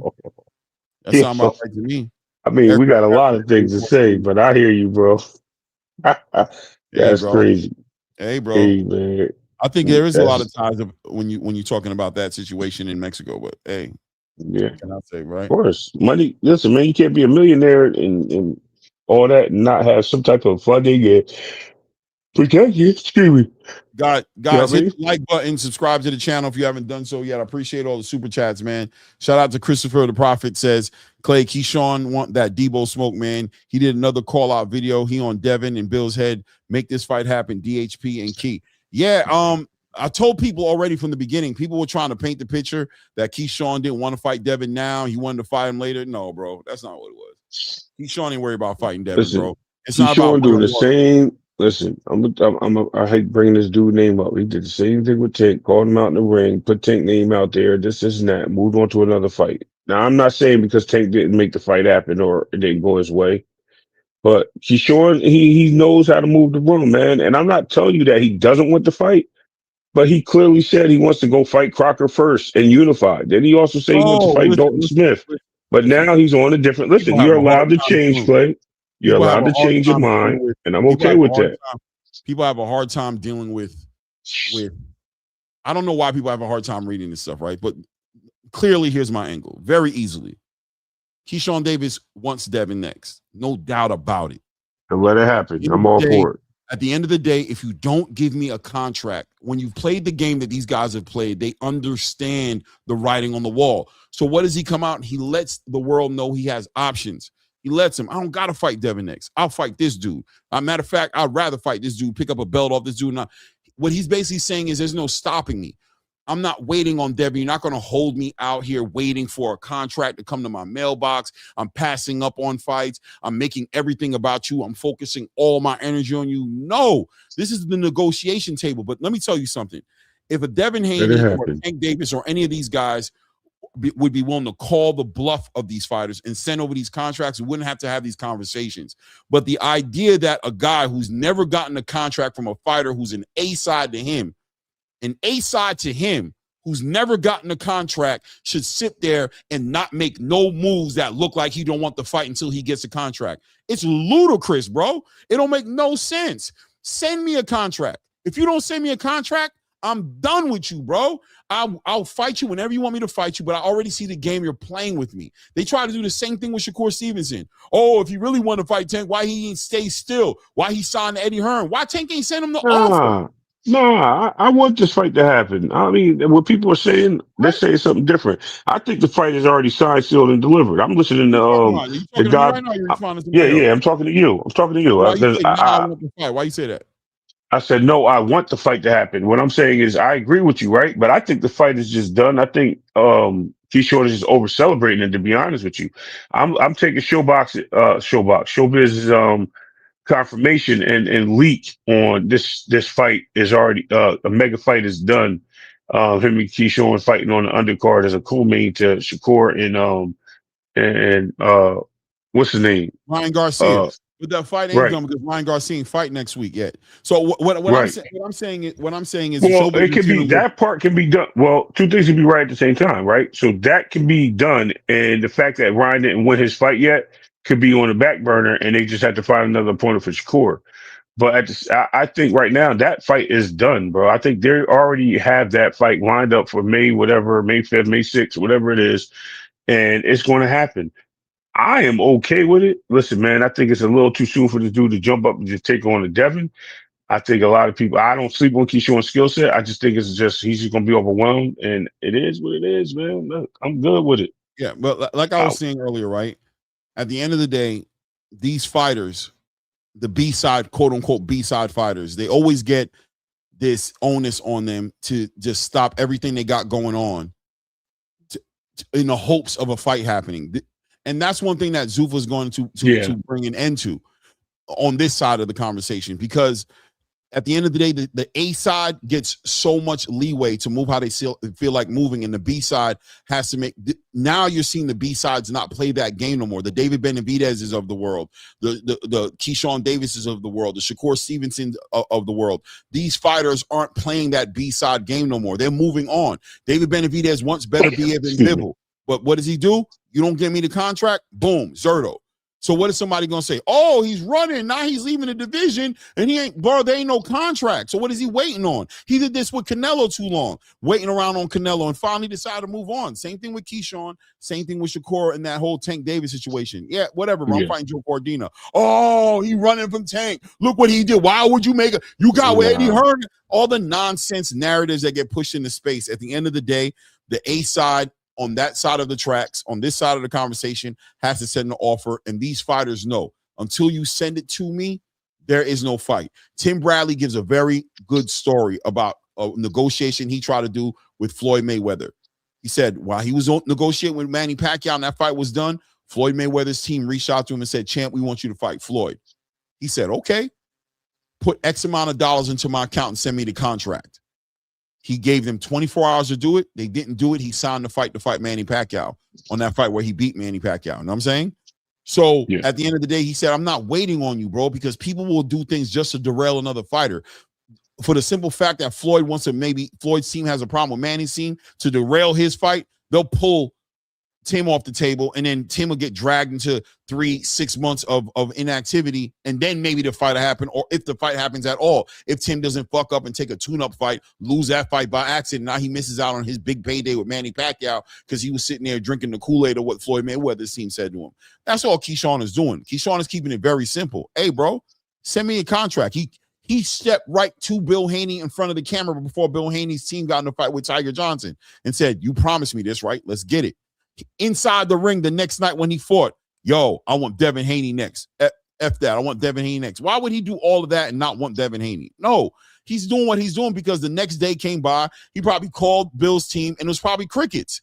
He probably reached out to the team. He's like, "Damn, they playing with me, bro. Hey, bro, it's cool. I'm well, if the Turkey making the fight, let's keep it 100. We don't know who's making the fight, bro. We have no idea. We have no idea. Well, because he has no promoter, so who's gonna make the fight? It's got to be on somebody's card. We don't know, bro. And that maybe that's what's holding up the whole shit with Bill. I don't know. But at the end of the day, is Keyshawn sitting there, people trying to paint this whole picture that Keyshawn is ducking Devin or doesn't want to fight Devin. Nah, I don't think that's the case, man. I think he just wants it in due time. I just think in due time he wants to fight, right? He's been very vocal about it. I'm not taking anything away from Keyshawn wanting this fight. But earlier in the conversation, you said, "Why did I said Keyshawn always?" You said Keyshawn always does this. I said he did that before. Yes. So okay, that's what I'm speaking to. Don't change it up now. You just okay. I ain't changing nothing up. No. You don't believe that he's ducking Devin Haney. I didn't say duck. Did I use any words of duck? Did I ever say he was ducking? Okay. I never used the word duck, Clay. We're not going to go there. What I said was Keyshawn has done this before. He did the same thing with Tank. He did the same thing with Tank when he called Tank out. He just had a conversation.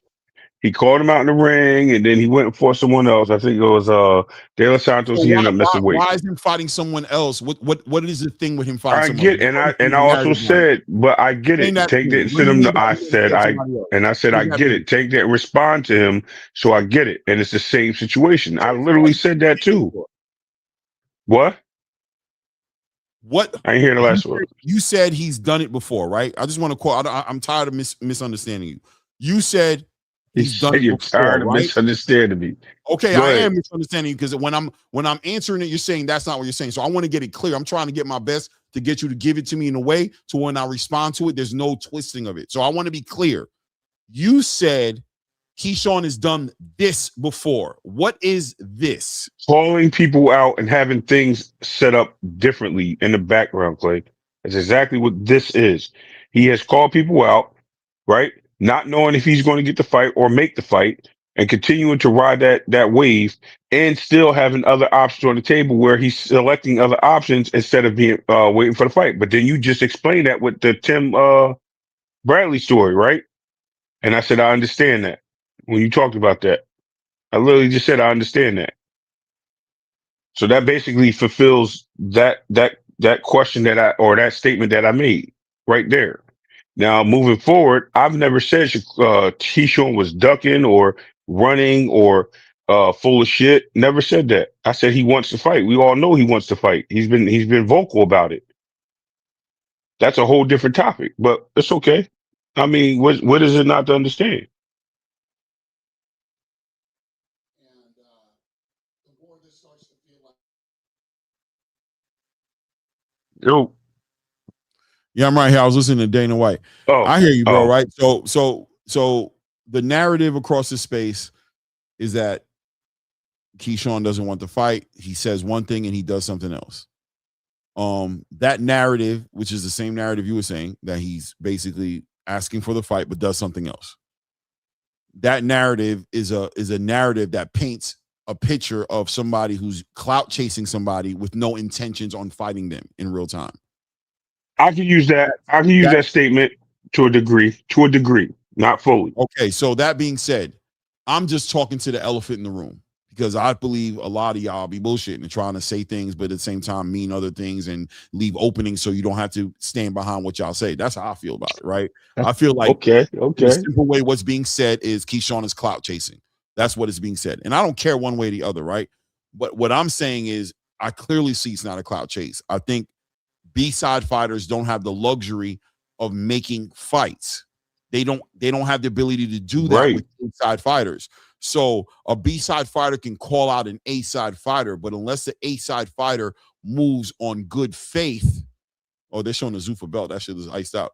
If they're showing if they're waiting on the A-side fighter to move in good faith and send the contract. So they're doing their job. They're letting the A-side fighter know, I want the fight. Yeah. I'll fight you next. Send the contract over. Keyshawn did the same thing with T.O., right? I want the fight. Make the fight happen next. I don't give a shit. But if they don't get that offer, they have a responsibility to themselves to continue to market themselves as fighters who can make other great fights and be like, yo, bro, Lewis Crocker, yo, I can come down here, fight here. I can do this. I can do that. But people who just, I don't know if people are just not thinking or if they're purposely painting a picture when they turn the B-side fighter into somebody who's purposely not fighting an A-side fighter without the A-side fighter sending the contract. The only way a B-side fighter is ducking a fight with an A-side fighter is when they get the contract and they reject it. Troy Isley got an opportunity to fight Janibek. He legitimately ducked Janibek. Janibek was the A-side. They called him and said, we want to give you the fight. He said he wasn't ready. That's a duck. Frank Martin had an opportunity to fight Shakur Stevenson. Got the offer. Was okay with the offer at one point, then changed his mind. That's a duck. That's officially like you talking like you want it, but you ain't moved like you want it because the fight was on the table for you. Keyshawn calling out Devin Haney or calling out Tank Davis and then end up fighting somebody else is not a duck when we're talking about people who are notoriously known for not sending out contracts. I agree with that, but I would say that is using that person's name to gain momentum in your own how? Because Clay, there's nothing wrong with calling people out, right? Hold on. You asked me how. Let me respond. Right? I do believe that he wants to fight. I'm not taking that. Listen, all these fighters want to fight each other. At the end of the day, let's be clear on that, right? I'm not telling you that this fight don't want to happen. A fighter don't want to fight this guy, that guy, whatever. Right? They already made it clear that the only two people that's not going to fight is him and Shakur. It's Shakur and him.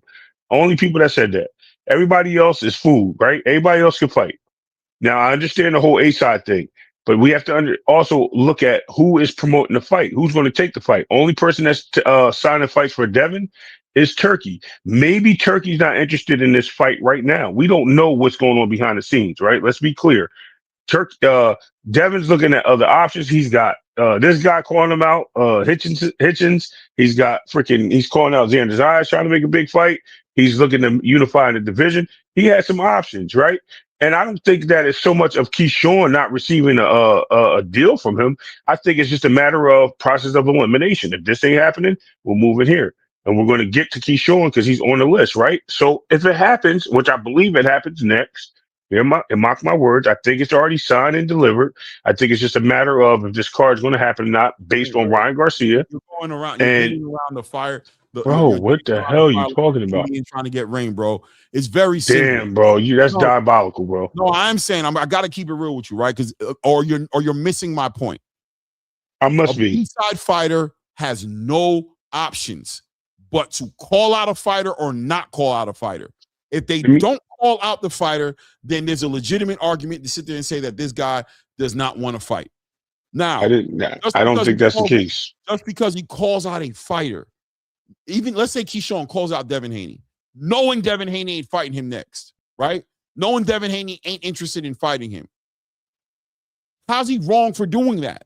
He wants he's not wrong. So he's not clout chasing, he's not clickbaiting, he's trying to get a fight. Because in this space that we're in that space of boxing that we're in right now, the reality is you don't get fights unless you are able to convince the A side to fight you. It's not like here on Zuffa where it's like, I'm next up, give me my fight. No, you got to shake up shit, make a whole bunch of smoke. You got to shake up the walls. You got to step to a fight. You got to do all kinds of things to make a fight happen. So Keyshawn on a journey trying to make the biggest fights he can make happen before his time. Mm-hmm. He's 13, 14 fights into his professional career, and A-sides have a legitimate argument to be like, you haven't even worked your way up here to fight me. Without him doing the things he's doing, he's not going to get those fights. Okay. If Devin, and I'm not faulting Devin for not taking the fight. I'm saying if Devin doesn't take the fight, that's cool. But why is Keyshawn clout chasing when he's trying to put his name in the conversations of the biggest fights? Because I'm going to tell you what I believe, right? And this is a thought of mine. I'm going to tell you why. Because you get to the point where Bill already said, yes, we're going to make it happen. And he goes, in May, he goes, yes, right? So basically he's telling him yes. But at the same time, you have other people involved that are making this fight and putting this money up. The contract has to be made by somebody. One of these promotional companies. Right, I'm good with all that, bro. But why? That's what I'm talking about. Why is he clout chasing? Why? Because if you already understand the information and whatever's going on, and even if the fight's done, let's say it's so far done, right? Because I believe it's done. I think Showbiz is on the mark, right? If so far done, but you're still out here saying the same thing, bro. If the fight's done, he's selling the fight. Okay, so then then we'll live with selling the fight. I can live with that. I can live with that. If the fight is already done, then he's definitely not clout chasing. Then he's doing his job now, and he's pointing at Devin Haney. He's getting the space going, and he's. But then why are you still saying you want to make the fight happen if it is done? Okay, fair enough. Good point. All right. You toppled that hill, bro. You got it. I'm just saying, at the end of the day, the idea of these fighters who are trying to make big fights being clout chasers it blows me away. I can't stand. It blows me away because I don't know how a B-side fighter gets a fight without calling out a fighter and making a whole stink out of it. I don't get it. Like, I don't get how David Benavidez gets a fight with Canelo Alvarez without calling him a pussy, calling him out and saying all this shit. Why is he clout chasing Canelo? He's a fucking champion in the division. Well, he was there. He was there. This guy's not even in the division, Clay. That's another thing. I'm not. Listen, I don't even want to go down this road, bro. You got this. Like I said, you got it. You right. Shout out to Jonathan Jackson. Says Clay, Dev has 2 more fights on his deal with Turkey. If Big Turkey wants it, it will happen. Calm down. I'm not tripping. Damn, listen, I don't know what he's saying, so I'm going to try to speak to what he just said. I appreciate the $5. Thank you. I'm not tripping, bro. I could care less if Keyshawn fights Devin next or not. To be honest with you, I'm more so pushing for Devin to fight Xander.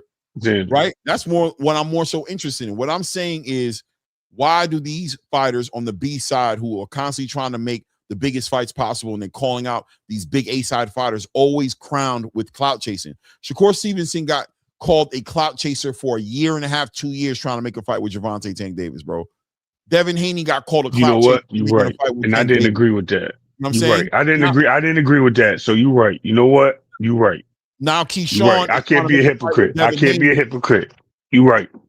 Now that Keyshawn Davis is trying to make a fight with Devin Haney, boom, he clout chasing. He know that dude ain't fighting him. He know that fight ain't gonna happen, or he know he ain't gonna fight him because he gonna fight this other dude. Why he calling out this dude? Bro, until I got a deal, that's like I go to a dealership and I go look at a car that I want. And the guy at the dealership said, goes, I don't know, man. I got some other people bidding on the car, bro. So I'm gonna let you know in 3 to 4 days. Then I go to another dealership to find another car, and then all of a sudden that guy's telling me, yo, you want to look at another car? Oh, man, I knew you wasn't serious about buying the car. You see what I'm saying? What? Did you give me the paperwork? Did you give me the keys? I got the money. No, but I told you it might happen. So I should stop all my shit.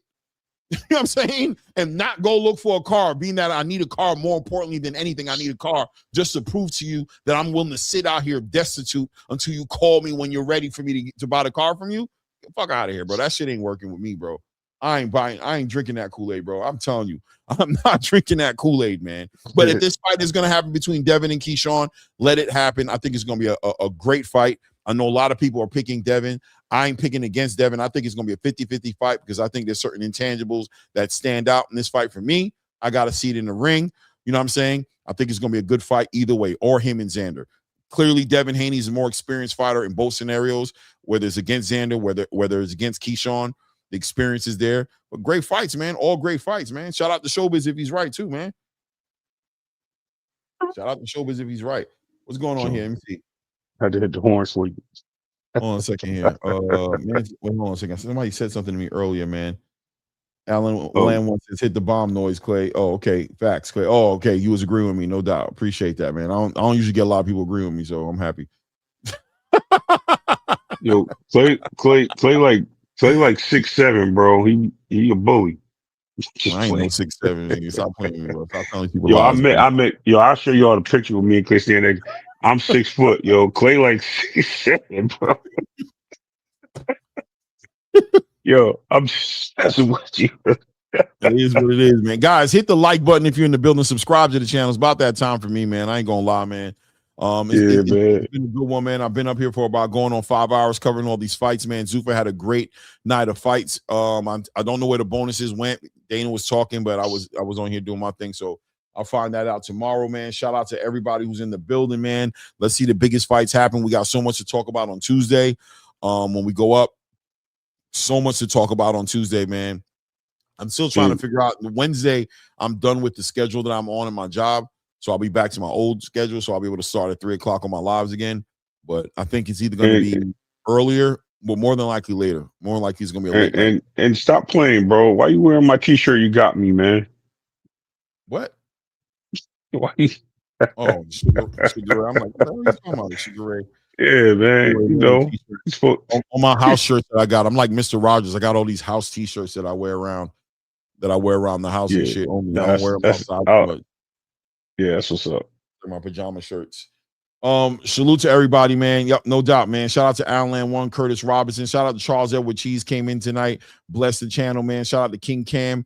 In the building, Commanders, Literary Pharaoh, Curtis Robinson, Drew Titan showing love, J Pitt City, Jonathan Jackson, all the people that supported with super chats in the building. Hit the like button, subscribe to the channel, tell a friend to tell a friend, man. And until the next one, it's that ATV Combat Media Show. And at this point, we out. We out.